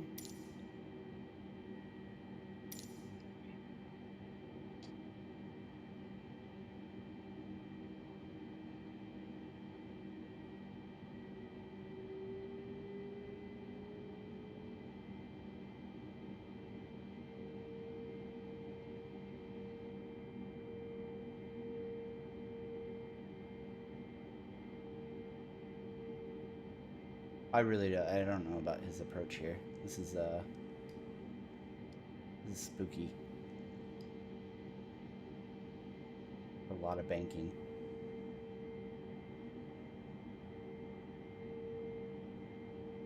I'm scared. You I'm can scared. do it.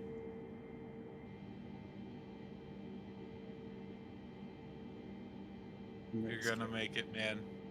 I think we are.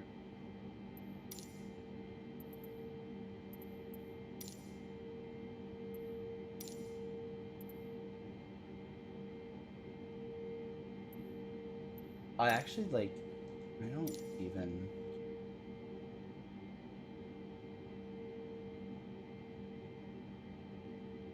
Which runway is he lining?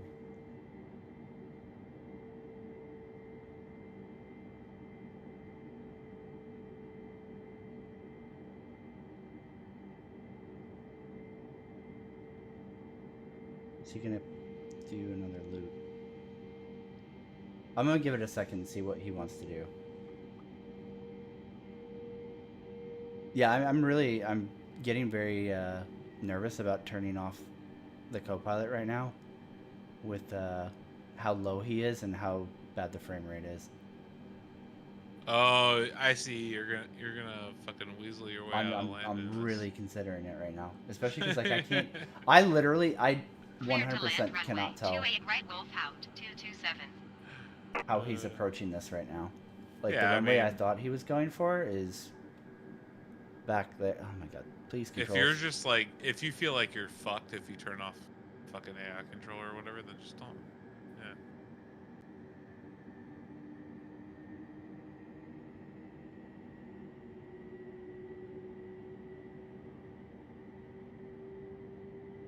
I need to like re-crash course how to read it in an airport for runways. Yeah, oh for sure, T-Love. I feel like that's one of my biggest like fears with trying to do like a pilot's license is it's just so much information you have to digest and shit. It's crazy to think about, like memorize or like being able to read like airport maps and shit, being able to read like taxiways and all that crap.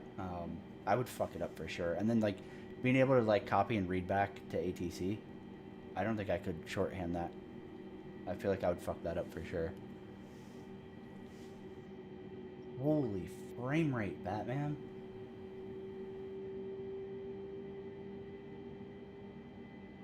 This is crazy, dude. I'm wondering if it's I wonder if it's the computer like trying to download the geography because I've never been here before and that's why it's so like twitchy, or if it's actually just the frame rate is capping out at 3090, which is fucking insane to even think of.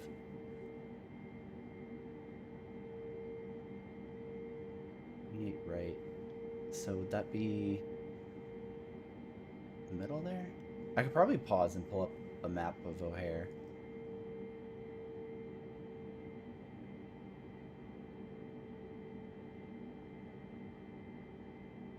It's gotta be that one right there.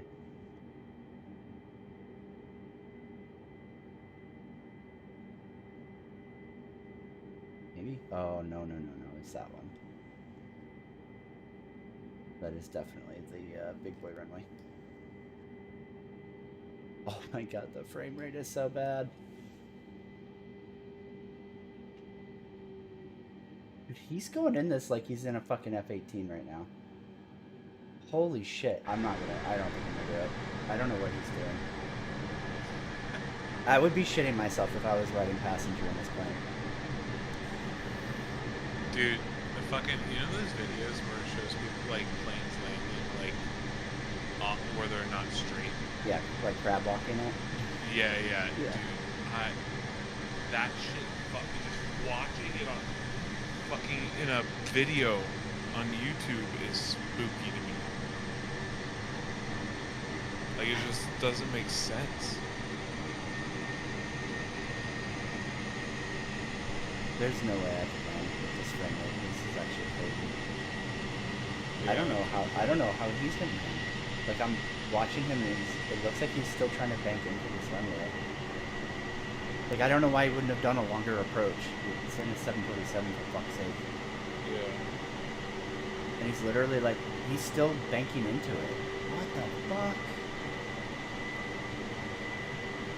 Co-pilot, you're gonna get us killed, aren't you? We flew fucking 7 hours to get murdered. Camera. Cockpit. Oh my god, please. Change. Holy fuck. I think he's gonna literally kill us. It looks like he's like... Nope. Turn it off. Turn it off.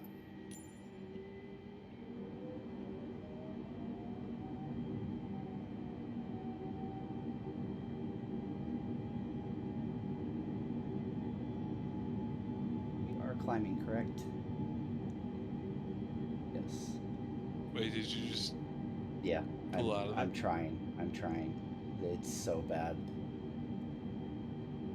Wait, why? It looks like you look straight. No, he was like way off still. Like he was still Wait, really? sliding over the runway. Yeah. Like it looked like he was gonna come down on a taxiway. I'm just gonna go around. Oh, and maybe I was looking at the wrong thing anyways.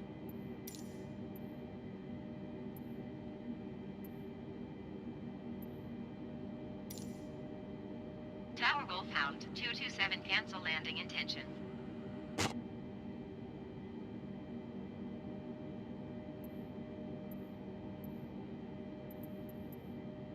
Chicago approach Wolfhound 227 is type Boeing B 748 1 mile southwest of O'Hare 2,700 feet. Request clearance to transition. I know where Bravo the airspace. where the runway is now, so like I'm okay. I think to do like a longer approach on this, and I should be good on fuel. Yeah, we still have 54,000. How fucking funny would it Squawk have tree been tree if because you pulled out of that, you ended up fucking running out of fuel before you could I land? would have laughed. That would have been pretty funny, actually. It like so the reason I canceled it, I mean, for one, the frame rate. Like maybe he was gonna make it, but like with the frame rate I have right now, it didn't look like it. Cleared And through maybe the I'm Bravo wrong, airspace but I don't Wolfhound think I was. 227. Yeah. But the reason I canceled Tower it Wolfhound is 227 that is 3 I've miles had southwest, the co-pilot try to land at some of these 3,700 big feet with airports India to before, land. and they don't land right, which is crazy because you would think that like if the developers were going to make sure the co-pilot could land at any airport, it would be the big ones, right? Like the really popular airports. Like I've had him land at like really Big small left out in the down middle of width runway, nowhere, 28 no right problem. Wolfhound 227. But like I think I flew all the way to New York to fly to like what do you call it, Kennedy International, and he came down like over the taxiway and clipped a building and crashed. And I was like, why? What? Why would you do that? It just made no sense. Well, what did I just push? I don't know what I did there. That was weird. Oh. Okay. Okay. So like, when he was sliding in that aggressively over the runway, I was like, oh no. No. I don't think he's gonna make it. So I would rather, we're just gonna cancel it and go around. See, you go ear down flat sound?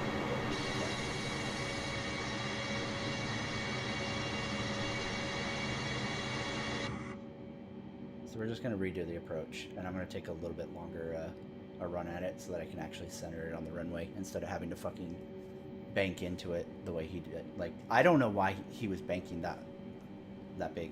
I mean, like, his approach would have been okay if he was in a small plane, but like, you're in a 747. Why the fuck are you banking still on like basically final approach? Like, that was crazy. It was so weird to see him doing that.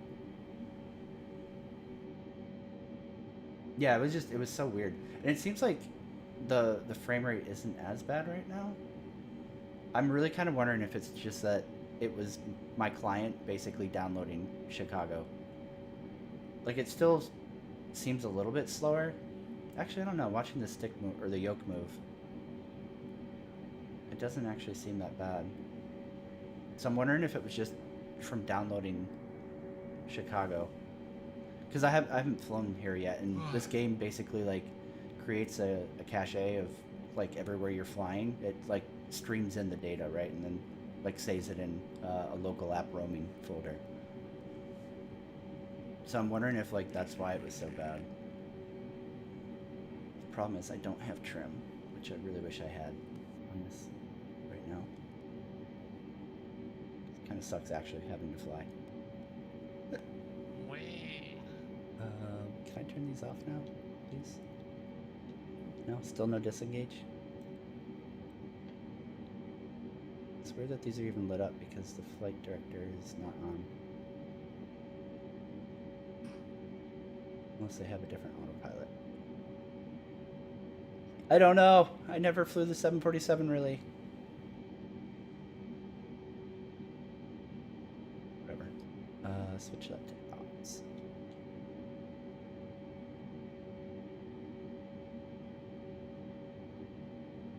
I don't know if you can or not, Jellyfish. That's a great question.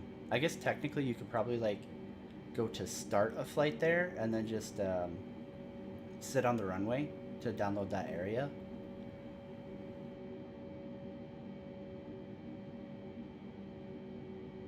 It's plenty fucking high. I wonder if I can find the trim. Oh no, frame rate is still bad.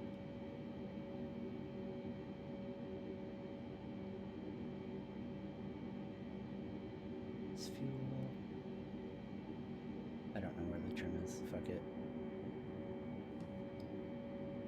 We're just gonna YOLO this. We're gonna give it our best effort. Actually, I don't even think it's trim. I think it's because we're in landing flaps. That's fine. Did ATC clear us in?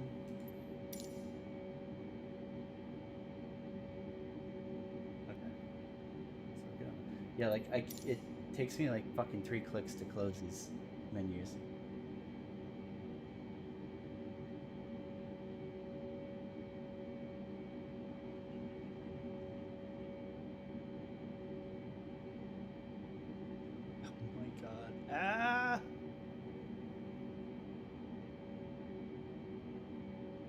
Oh my god, dude, it's not even...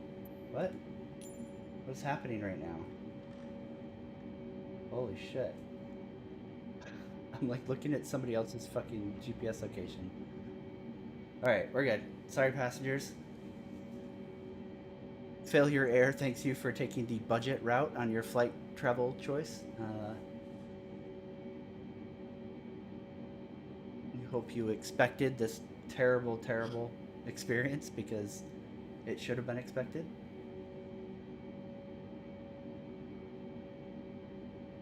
Oh yeah, 7. God, I gotta stop the climb.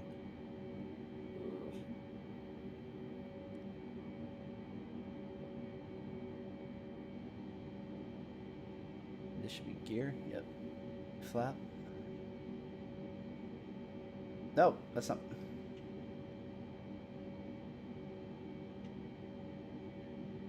It should be flaps up, so it should stop trying to climb as bad, right? Or I just made it progressively worse. I can't remember. Ugh. Oh my god, camera! Why?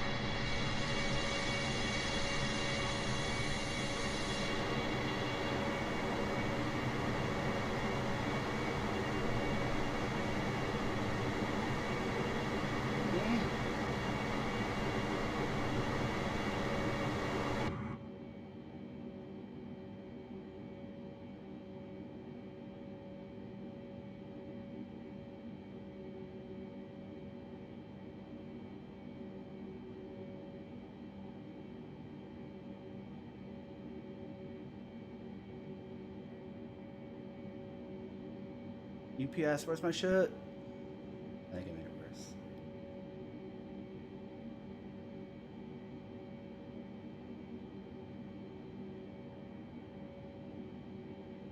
What are the odds that F is flaps? It is not. In case anybody was wondering. That was a good try. I don't know what F is, but it just fucked me up really bad.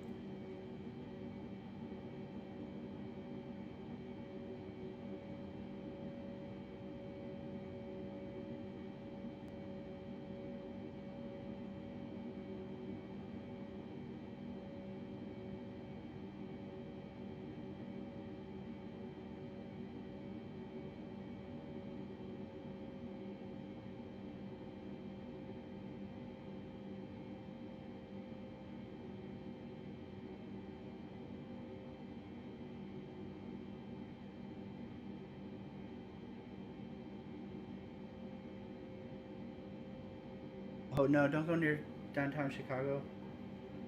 The lag. Oh, the lag.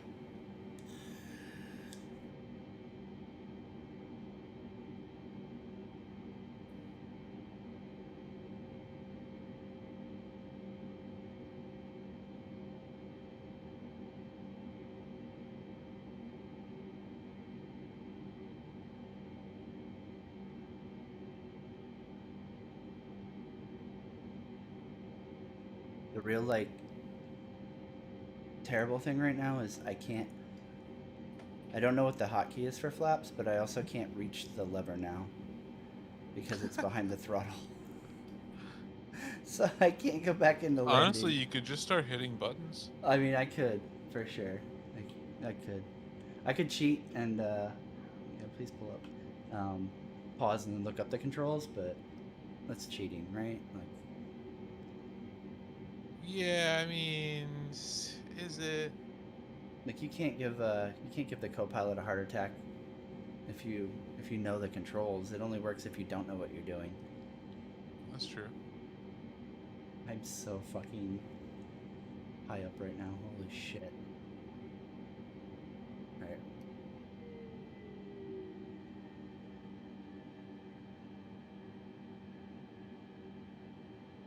That should be, I think, O'Hare out there. Yeah. And then we'll see if I can actually find 28 again.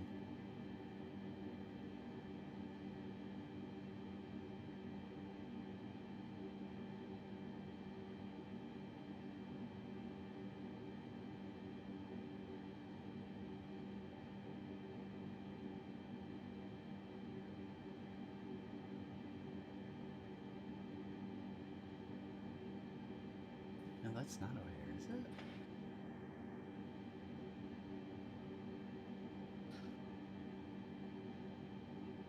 No, I'm just casually lost also. I don't think that's O'Hare.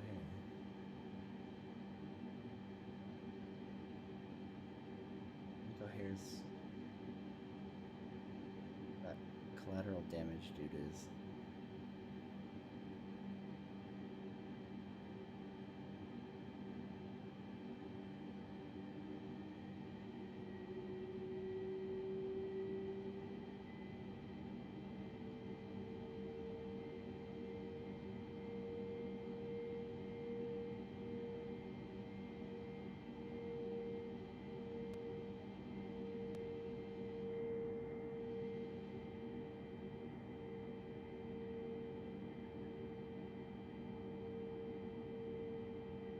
Okay, I think I have O'Hare.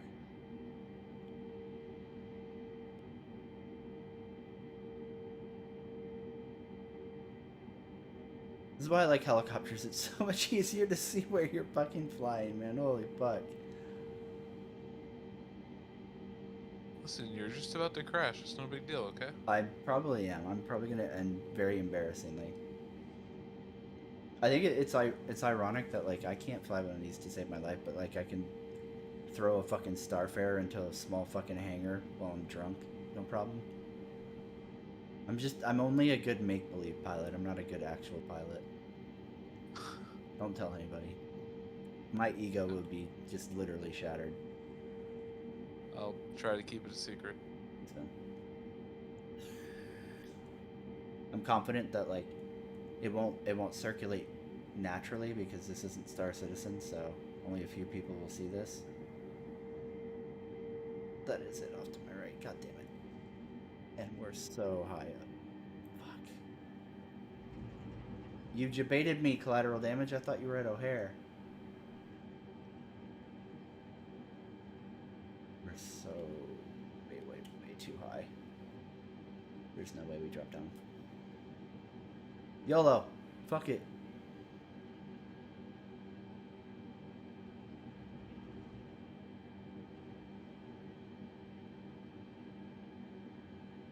I think that one's 20. There's no way. Nope. You're gonna have to fucking do nothing, evidently. Holy shit, Clear my to frame land rate's dead runway again. 28 right Wolfhound 227. Alright, we're gonna spiral. At least once. lose the altitude.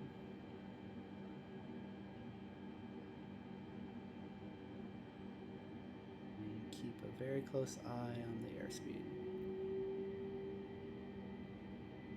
Yeah, my frame rate is back to dog shit. It's just got to be this airport. Yeah.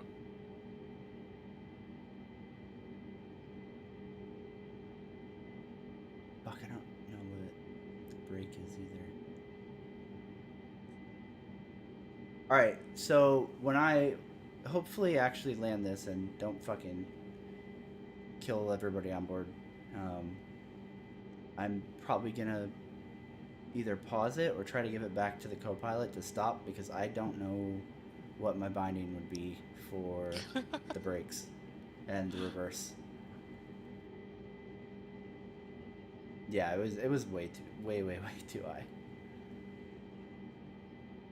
I think I'm like basic, either it's trimmed weird or I'm fighting flaps still to keep the nose down. So I ended up way too fucking high. Like I'm pretty far pitched down on my stick right now, and it's still not level. But we're down to 3. We can probably dip it a little hard here.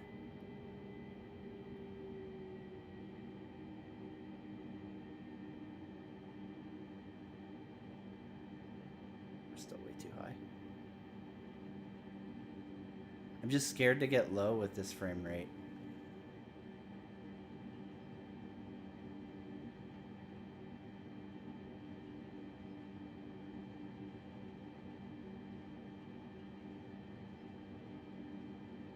And no flap. Fuck, man. I really wish I knew what flap control was. That would make my life so much easier. Alright, ladies and gentlemen, the seatbelt sign is now illuminated. Please do adhere to this guidance from your flight crew, because between frame rate and my terrible flying in this thing, it's gonna be spicy.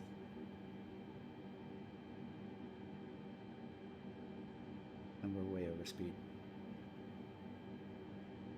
Too high and too fast. And no flap, so we're not going to slow down either.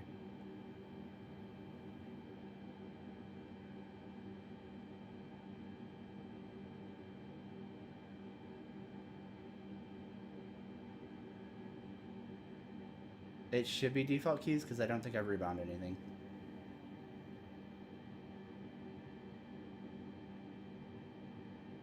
F6? Wait. Flaps are track good. Flaps 10 degrees. F3? I think I'm just like way too fast for it to matter at this point, unfortunately. Yeah, we are like flying. Holy shit.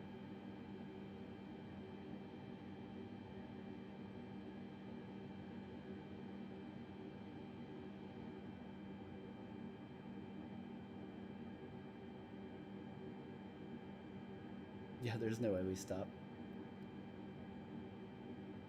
And I can't, like with this frame rate, there's no way I can take my other hand off to try to like mouse down for speed brake. This is gonna be real rough. I have no confidence in this landing, just FYI.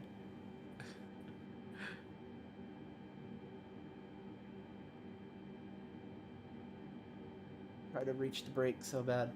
F7, thank you.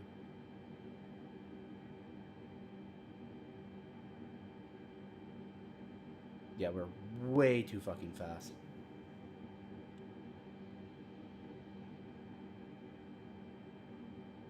The end is near. Yeah, we're there's no way I could land this right now.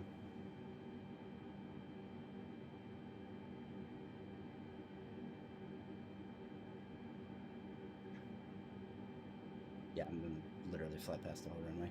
We're just gonna go around.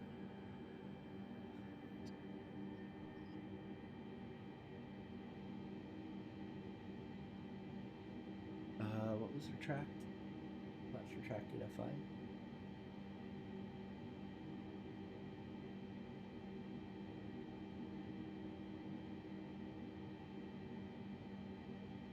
Oh, yeah, might be a good idea to get power. We're gonna stall.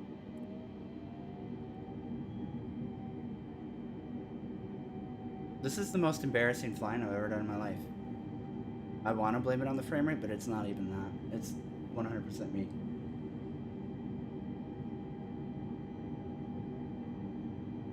I mean, this frame rate is actually really bad. Wait, are you climbing again? Yeah, I'm going back around. I came Oh in my way too fast. god. There was no way. I couldn't stop. There's no way. I mean, even if I had put it on the ground, there's no way I would have been able to stop in time. I was going above takeoff speed. I think we're good on fuel though. That's probably fine. Look at the frame. God damn, dude. That's crazy. I wonder if I can. Alright, we're gonna try it. Oh, I don't think you can adjust graphics while you're in game. Look how long the menus take to load. I don't know why this is so bad. I feel like with the 3090 it shouldn't be this bad. Like I get I have everything cranked, but like holy shit. This bad? It just seems nuts.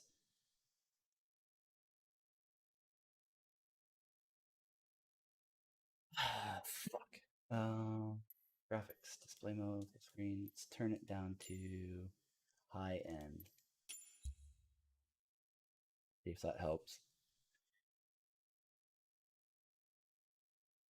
I just need it to be moderately fucking controllable. Because right now it's really bad. Control options. It's still bad. Holy shit.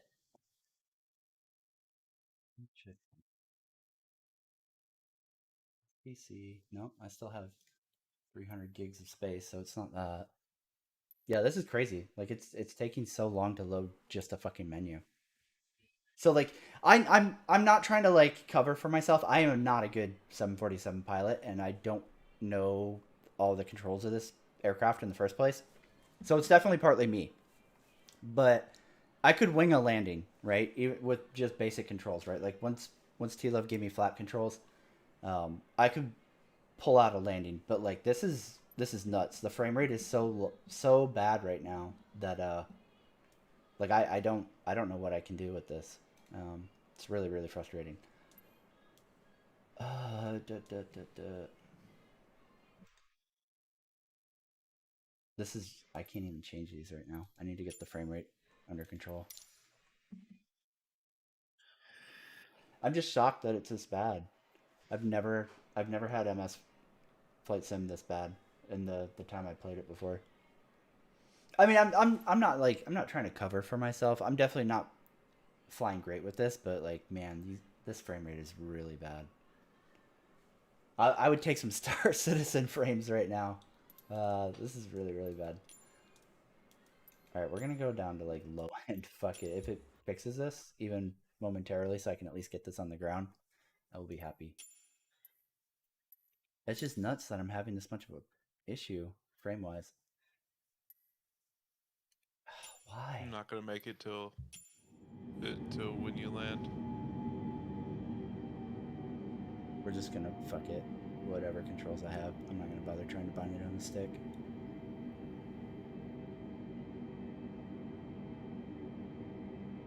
This is gonna be the roughest landing I've ever done, but whatever.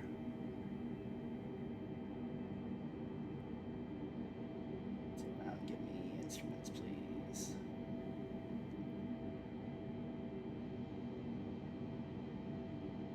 Right there.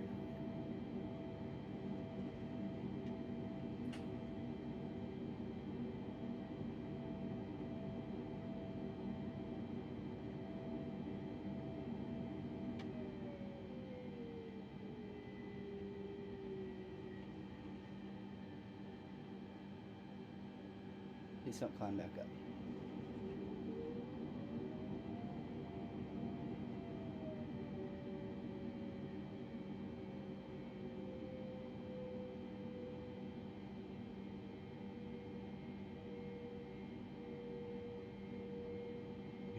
Bank till we see Chicago. Downtown.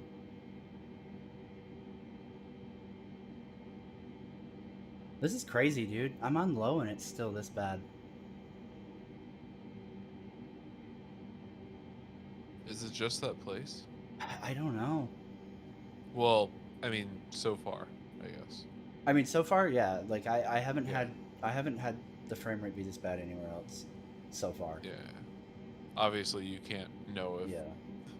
the whole anywhere else in the world would do it, but yeah.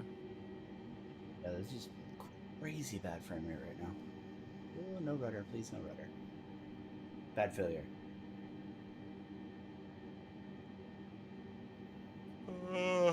That might be. I might have not caught a driver. That could be for sure. Please don't snap. I want you to like smoothly look, please. This is where the one time in my life I'll miss track IR. I need to get that Tobii eye tracker. That's what I need to get next month. Yeah. Those things look nice. Yeah, it would be really convenient to be able to just kind of like glance slight right and look right.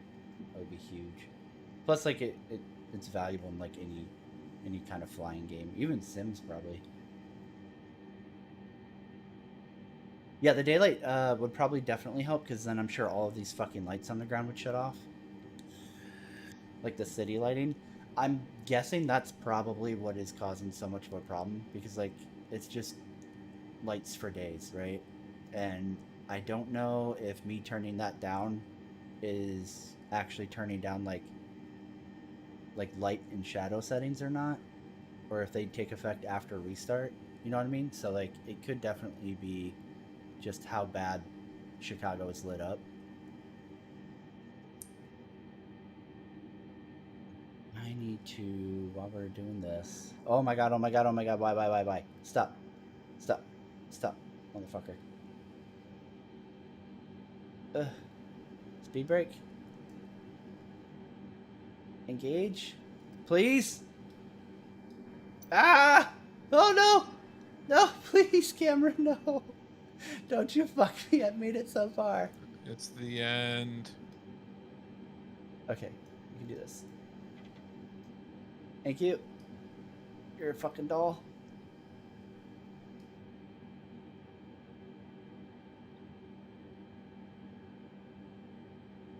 It's something to bleed some of the speed off because we're still moving pretty quick. Oh, I kind of like have workable frame. Please stay just like this for like fucking 5 minutes. Where's 28? Where's 28? Where's 28? There it is. My fucking right. Okay. Dude, anybody who is like flying right now and like sees like anybody at this airport watching me fly right now is probably like, what is wrong with this fucking retard? You'd be like, what the fuck is this 747 doing? Oh no, frame rate. Come on, please just stay solid for like fucking 4 minutes. This is gonna be the worst landing in the world. The passengers are all gonna complain to the airline. Way. This motherfucker killed us. Oh, I'm gonna stall. Maybe? Maybe not. Oh, that drift. Oh, no. Frame. Please. Oh my god. No! No! Okay, I should not have ruddered right there with how bad this is just doing its own thing. Oh my god, dude. Yeah, this is not ideal. This is not ideal at all. Oh my god, You're it's so low, holy shit. It's just like I try to like correct it and then like it takes like 3 seconds and then it's like, oh, okay, and then it Oh, like no. jerks hard the other way. Oh no. I'm behind a little bit, so you could already be dead. I just don't know it yet. Problem is I don't have brake.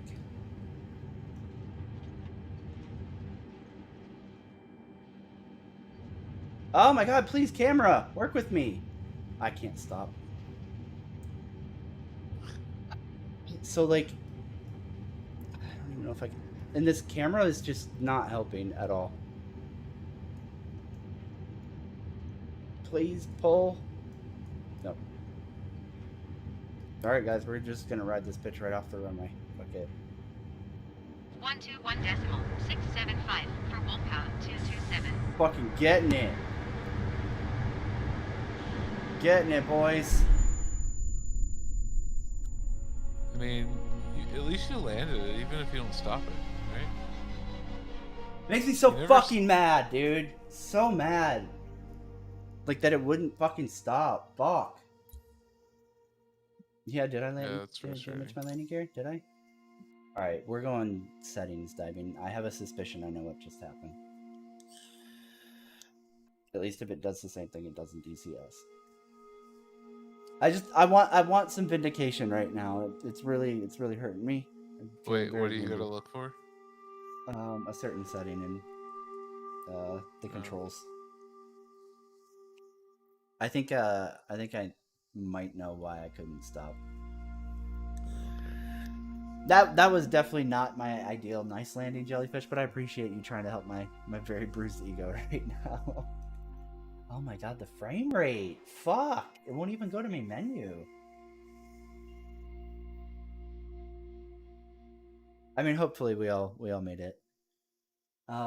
It's weird though, so like I was full back and it was still at 10% throttle, which is not right. And so what I think might have happened is I'm kind of under the suspicion that the SciTech heavy equipment panel might have a throttle binding on it, and that might be why like I couldn't slow down. I don't know for sure. That's kind of what I'm suspecting. It doesn't help that I also couldn't reverse the engines or the thrust. And not having brakes, obviously, isn't helping me either. I really did myself no favors in that landing, but I feel like I should have been able to pull off a little bit better than that.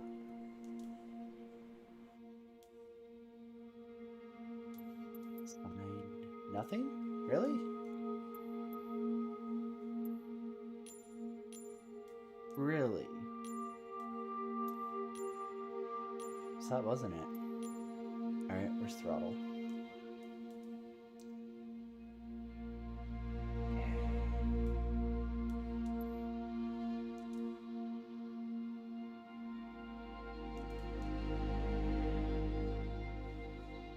Alright, there's my elevator trim. That probably didn't help, but we'll take it. Alright, throttle. That's what my problem was. It's not even, it's not going the full travel. So that's why I couldn't go to 0. It was just keeping me at like really? 10%.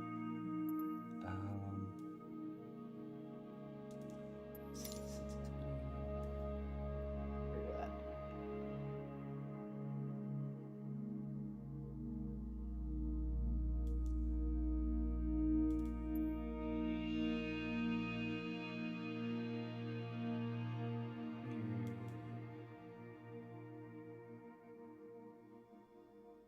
There we go. That's kind of important. That sounds fine. Alright, what about sticks?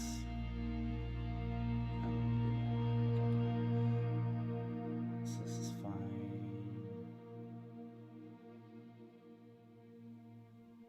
Whoa. Alright, bud, I'm gonna go to bed before I pass out. Alright, man. I'll see you later. See ya, bud.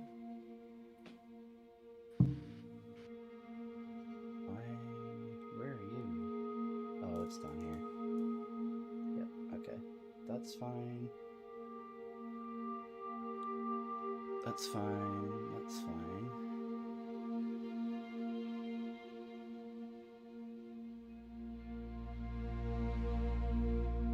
I'm never gonna use that, so I don't really care.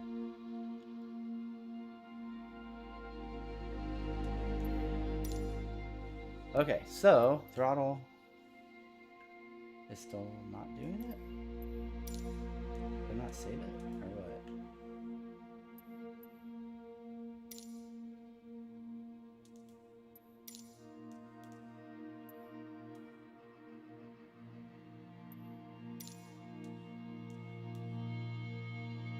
We'll leave it, whatever.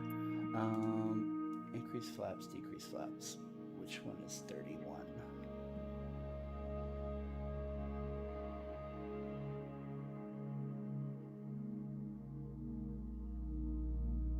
Toggle parking brake.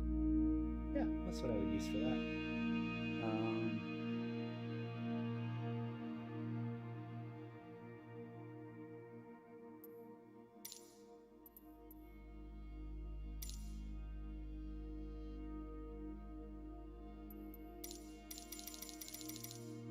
I'm clear.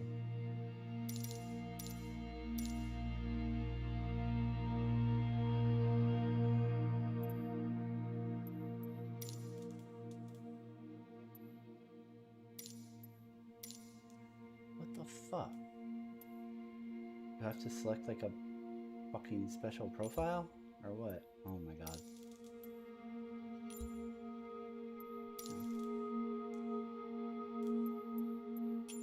Okay, let's play and save. And then back to walk on.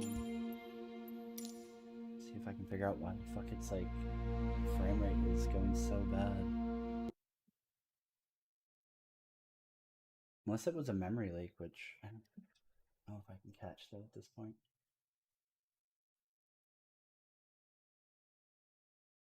No. Our resources weren't that high. Huh. That's so weird. I'm not sure what happened right there.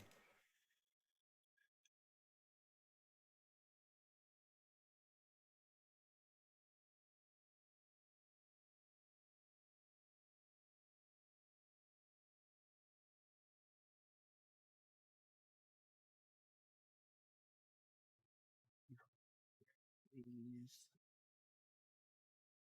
Let's check drivers. It's whoa, hello. Who's that? Okay, so it's not that.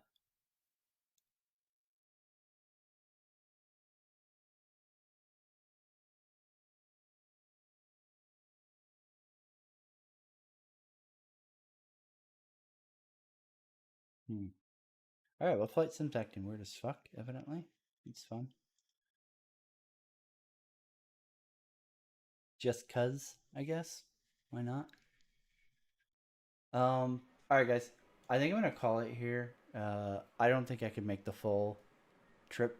So the next one is O'Hare to Frankfurt. I think what I'm gonna do is take a break, eat, go to sleep for like an hour or two, get back up. I'm gonna jump in to game and get my controls actually set up because I haven't touched them, so that I can actually what do you call it? Actually fly, and I'm gonna try to actually do O'Hare to Frankfurt without the co-pilot. We're gonna actually try and fly it. And especially with the landing, like I don't want to get robbed out of the landing. Like it's the most enjoyable part of flight sim. So I need to figure out what was going on with my FPS, and I also need to get my controls sorted because that was just insane. Um, I don't know what was going on there. It was definitely not ideal though. Is for sure. Clear that. So I think that's gonna be it for tonight, guys. Thank you so much for hanging out with me. Especially you guys who've been here most of the night or took a break, woke up, and came back on over. Um, like I said, I'm gonna sleep for a little bit, wake up, get the controls sorted out, and then we're gonna do O'Hare to Frankfurt, Germany, which will probably be about another 8-hour flight if I remember right. So it should be fun. Hopefully, I'll have controls sorted quickly, so I'm not wasting a lot of time. That way, it doesn't run super late. But yep, you guys all have a great day or a great night if you're on your way out. And I will see you guys back here probably next 4 or 5 hours. giving myself a little bit of room to sleep in, and then also to tune all these controls out and hopefully figure out what was happening with the frame rate, because that's not going to be very workable if every time we come into a major airport the frame rate goes to that. I don't even know what it was. I would have to pull up a frame rate counter and do that again, but I'm sure that was almost single digit at quite a few points there. So yep, that's the plan. If I see you guys in a couple hours, great. If not, I will see you guys whenever I see you next. Probably gonna do a 314 video just because it's been a while since I've thrown a little bit of shade at Star Citizen in an actual like produced video versus just talking about whatever patch on stream. And there's some things in 314 that I feel like I want to throw a little bit of shade at. So there will definitely be a 314 video. I wasn't sure if I was going to do one or wait until 315 for the A2, but yeah, there's going to be a 314 video for sure. I'm not sure if it'll be this week or if it'll be whenever it goes to live. Sometimes I feel weird about doing a PTU video because like things can change between PTU and live, and then whenever live comes around and they make major changes, then I get all the like white knights in the comments saying that's not right, and it's like, well, obviously, man, look at the date. But it's definitely gonna happen. If nothing else, I might do some Star Citizen streaming this weekend and record while I'm streaming, just so I can use it for like background footage on like the various topics I want to talk about with 314. We'll see. But point is, I will be back later today for more flight sim. If you're not into it, then no biggie.